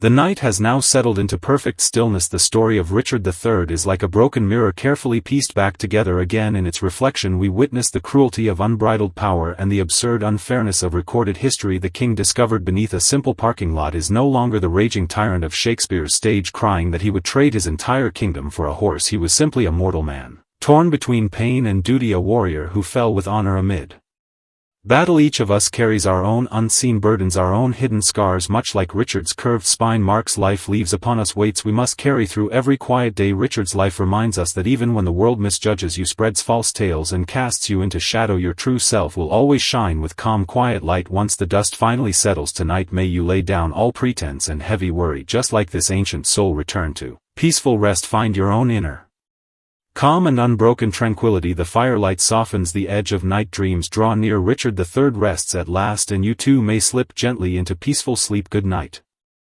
Beneath the endless frozen plains of Siberia lies the remote Altai Plateau, where bitter cold lingers all year round. Hidden deep within the permafrost, sealed off by rock and frost for more than 2,000 years, rests the quiet tomb of an ancient priestess known as Sophnos. She was draped in rare luxurious silk, her skin adorned with mysterious intricate deer totem tattoos winding across her arms and shoulders, yet behind her noble bearing she endured lingering chronic pain that haunted her every passing day. Some secrets were meant to stay buried forever beneath the ice and snow. Sophnos, the Scythian priestess who lived 2,500 years ago, lay entombed amid the faint lingering scent of dried herbs and the solemn sorrow of eternal rest. People have long wondered why she departed this world in such agony while being honored with such unparalleled noble burial rites. As night falls deep and still, cast aside all worldly weariness and settle into quiet calm to wander back through time and uncover the distant forgotten tales sealed away by ancient glaciers. A funeral held 25 centuries ago turned Sophnos into an eternal legend etched into the wilderness. Her elaborate sacred tattoos, her lonely lifelong struggle against pain and fate, and the lingering ripples left by her discovery long after her passing weave a quiet story of suffering, faith and solitude, one best told in soft whispers on quiet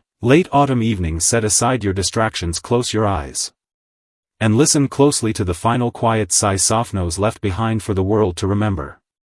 Deep within the permanently frozen soil of Siberia, an ancient burial mound has stood guarded by relentless cold and rugged stone for over 2 millennia. When modern exploration tools cut through layers of thick hardened ice, researchers found no piles of gleaming gold or precious treasures as many had expected. Instead, they beheld a young woman with pale fair skin, her arms covered in elaborate mythical beast tattoos etched with exquisite, careful detail. She lay peacefully inside a hollowed larch wooden coffin surrounded by rare fine silk fabrics and clusters of hemp plants known for their hallucinogenic properties. This mysterious noble lady would later be known to the world as the Ice Princess. Sophnos, tonight let yourself sink into the soft flickering glow of a gentle firelight and wander slowly into the untold story hidden within her quiet life. This graceful noble soul did not perish amid royal power struggles or brutal tribal warfare. Beneath the stunning patterns of her sacred tattoos lay a deeply private secret filled with endless pain and lonely isolation. It was this hidden fate that elevated her to a status closest to the divine in her time, yet also condemned her to unrest even long after her passing.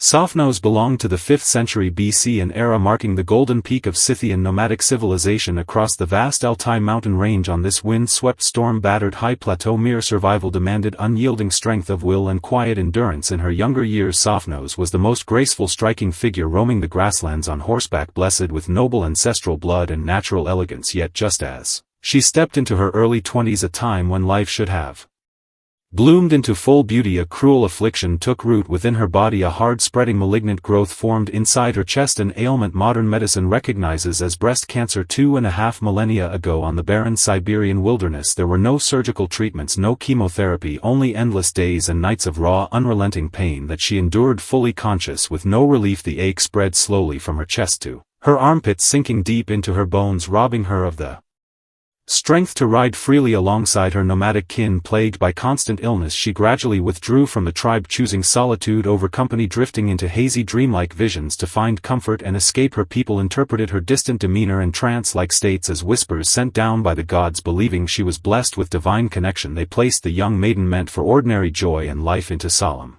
ceremonial robes, naming her the sacred priestess tasked with bridging the mortal realm and the unseen spiritual world.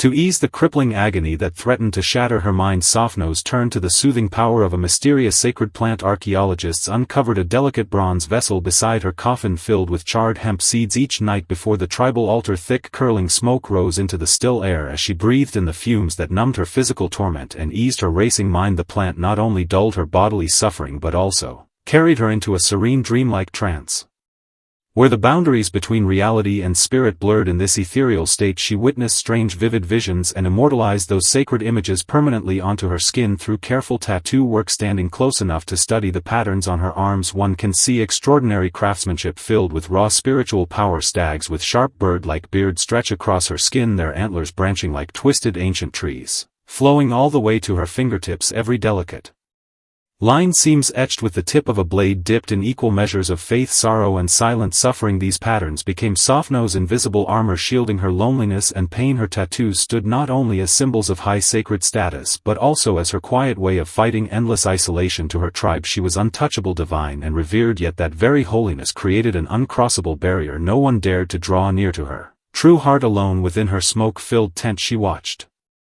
her body slowly weaken and fade, bearing her pain in quiet solitude until the very end of her days. Softnose's journey toward death unfolded slowly, marked by quiet solemn ritual. During her final months, lingering exposure to sacred smoke and relentless physical deterioration left her withdrawn and silent, barely speaking a word to those around her. For the last time she dressed herself in a precious early Chinese silk garment, a rare luxurious treasure along the ancient Silk Road, almost unheard of in the wild remote Siberian ice plains. That elegant fabric spoke volumes of her supreme honored position, revered and cherished by her entire tribe. Yet as her fingertips brushed against the cool smooth silk, one cannot help but wonder if she secretly longed for the simple warmth of ordinary human connection. Forensic research reveals her final death came from secondary injury sustained after a fall from height, likely caused by her extreme frailty, robbing her of the ability to ride her horse safely in the chill of an early autumn day. Softnose closed her eyes forever, passing away at only 25 years old. Hoping she would continue guarding and blessing her tribe even in the afterlife, her people performed elaborate complex preservation rituals. They carefully removed her internal organs, filling the empty cavities with fine soil, tree bark and rare aromatic herbs before gently arranging and combing her long flowing hair. Her body was then placed inside the heavy sturdy larch coffin, lowered deep into the earth. Over time, avalanches and melting glacial water sealed the tomb, naturally turning the burial site into a perfect frozen vault, preserving her remains untouched for centuries. She was meant to slumber undisturbed through endless ages, hidden from the world beyond the ice. Her story should have ended quietly more than 2,000 years ago, yet human curiosity broke through the stillness and disturbed Softnose's eternal rest. In 1993, an archaeological team discovered the ancient burial mound hidden upon the Yukok Plateau. As helicopter machinery lifted the massive stone slabs covering the tomb, elderly local Altai elders issued solemn urgent warnings. They claimed the priestess stood as a gatekeeper between the mortal world and the underworld, warning that waking her from her icy slumber would shatter the peace of the entire land. Ignoring the ancient folk legends, archaeologists carefully melted away the thick layers of ice encasing her preserved body. When Softnose's remains were transported far from her native highlands to urban laboratories for research, a string of strange, unsettling events began to unfold. The helicopter carrying her nearly crashed due to sudden engine failure. Laboratory equipment malfunctioned without logical cause. One after another across the Altai Mountains, unexpected earthquakes and violent storms swept across the land as if the very earth mourned the loss of its long-cherished daughter and stirred in quiet anger. Whispers of a mysterious ancient curse spread swiftly across the wilderness, making Softnose's name echo once again across the empty high plateau. Local residents held grand ceremonial prayers demanding the return of the lonely ice princess to her rightful homeland they firmly believed every tattoo etched upon her body held the power to suppress evil spirits and maintain cosmic balance, and removing her from her sacred resting place would unravel the natural order protecting the region. Today Softnose has finally returned to the Altai Highlands, resting peacefully within a specially built underground museum chamber designed to replicate the frozen conditions of her original tomb. Dim soft lighting fills the space while the temperature stays held near freezing, mirroring the quiet cold of her ancient burial ground. She is no longer the carefree young maiden riding across the grasslands, nor the tormented priestess lost in sacred smoke and lonely trance. Instead she has become a timeless bridge connecting past and present, a silent witness telling the untold stories of suffering, grace and quiet resilience from the ancient nomadic era. The breast cancer that once tormented her mortal life now offers invaluable insight for scientists studying ancient human diseases. Meanwhile, her intricate sacred tattoos continue to inspire modern people who replicate the timeless patterns, seeking the same inner strength and spiritual protection they once held. 2,500 years of history feel fleeting and gentle in this quiet moment. If you close your eyes once more, you may almost hear the cold wind sweeping across the Siberian wilderness, drifting softly over the forgotten ancient burial mound scattered across the plateau. At last Softnose has found the peace she spent a lifetime craving, free from physical pain, freed from lonely isolation. The tale of the Ice Princess ends here for tonight. May you too find deep, steady, calm and peaceful rest just as she did beneath the timeless ice. Good night. Beneath the desolate frozen soil of Greenland lie the final hidden secrets of the Viking people. Eric the Red, a fierce outlaw exiled for murder, once rose to build a mighty empire upon the endless icy wilderness. Through modern biological archaeology we can almost hear their last weary sighs amid bitter cold and crippling hunger. Tonight, accompanied by the soft distant murmur of ocean waves, we journey toward that frozen realm lost forever beneath the shadow of the polar night.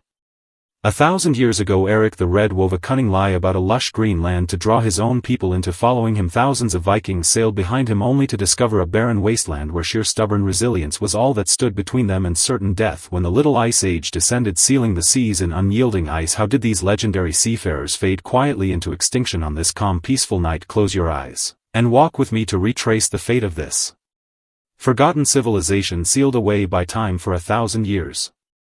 Inside Greenland's abandoned ancient burial grounds, the bones of the Viking dead bear permanent marks carved by drastic climate change. Eric the Red once lit blazing bonfires here, defying the sweeping cold wave that threatened to engulf the entire world. This is an epic journey spanning exploration, human arrogance, raw survival and ultimate quiet stillness. Let the tale of Eric carry you into deep restful sleep and feel the gentle, tender touch of history locked away forever beneath ice and snow.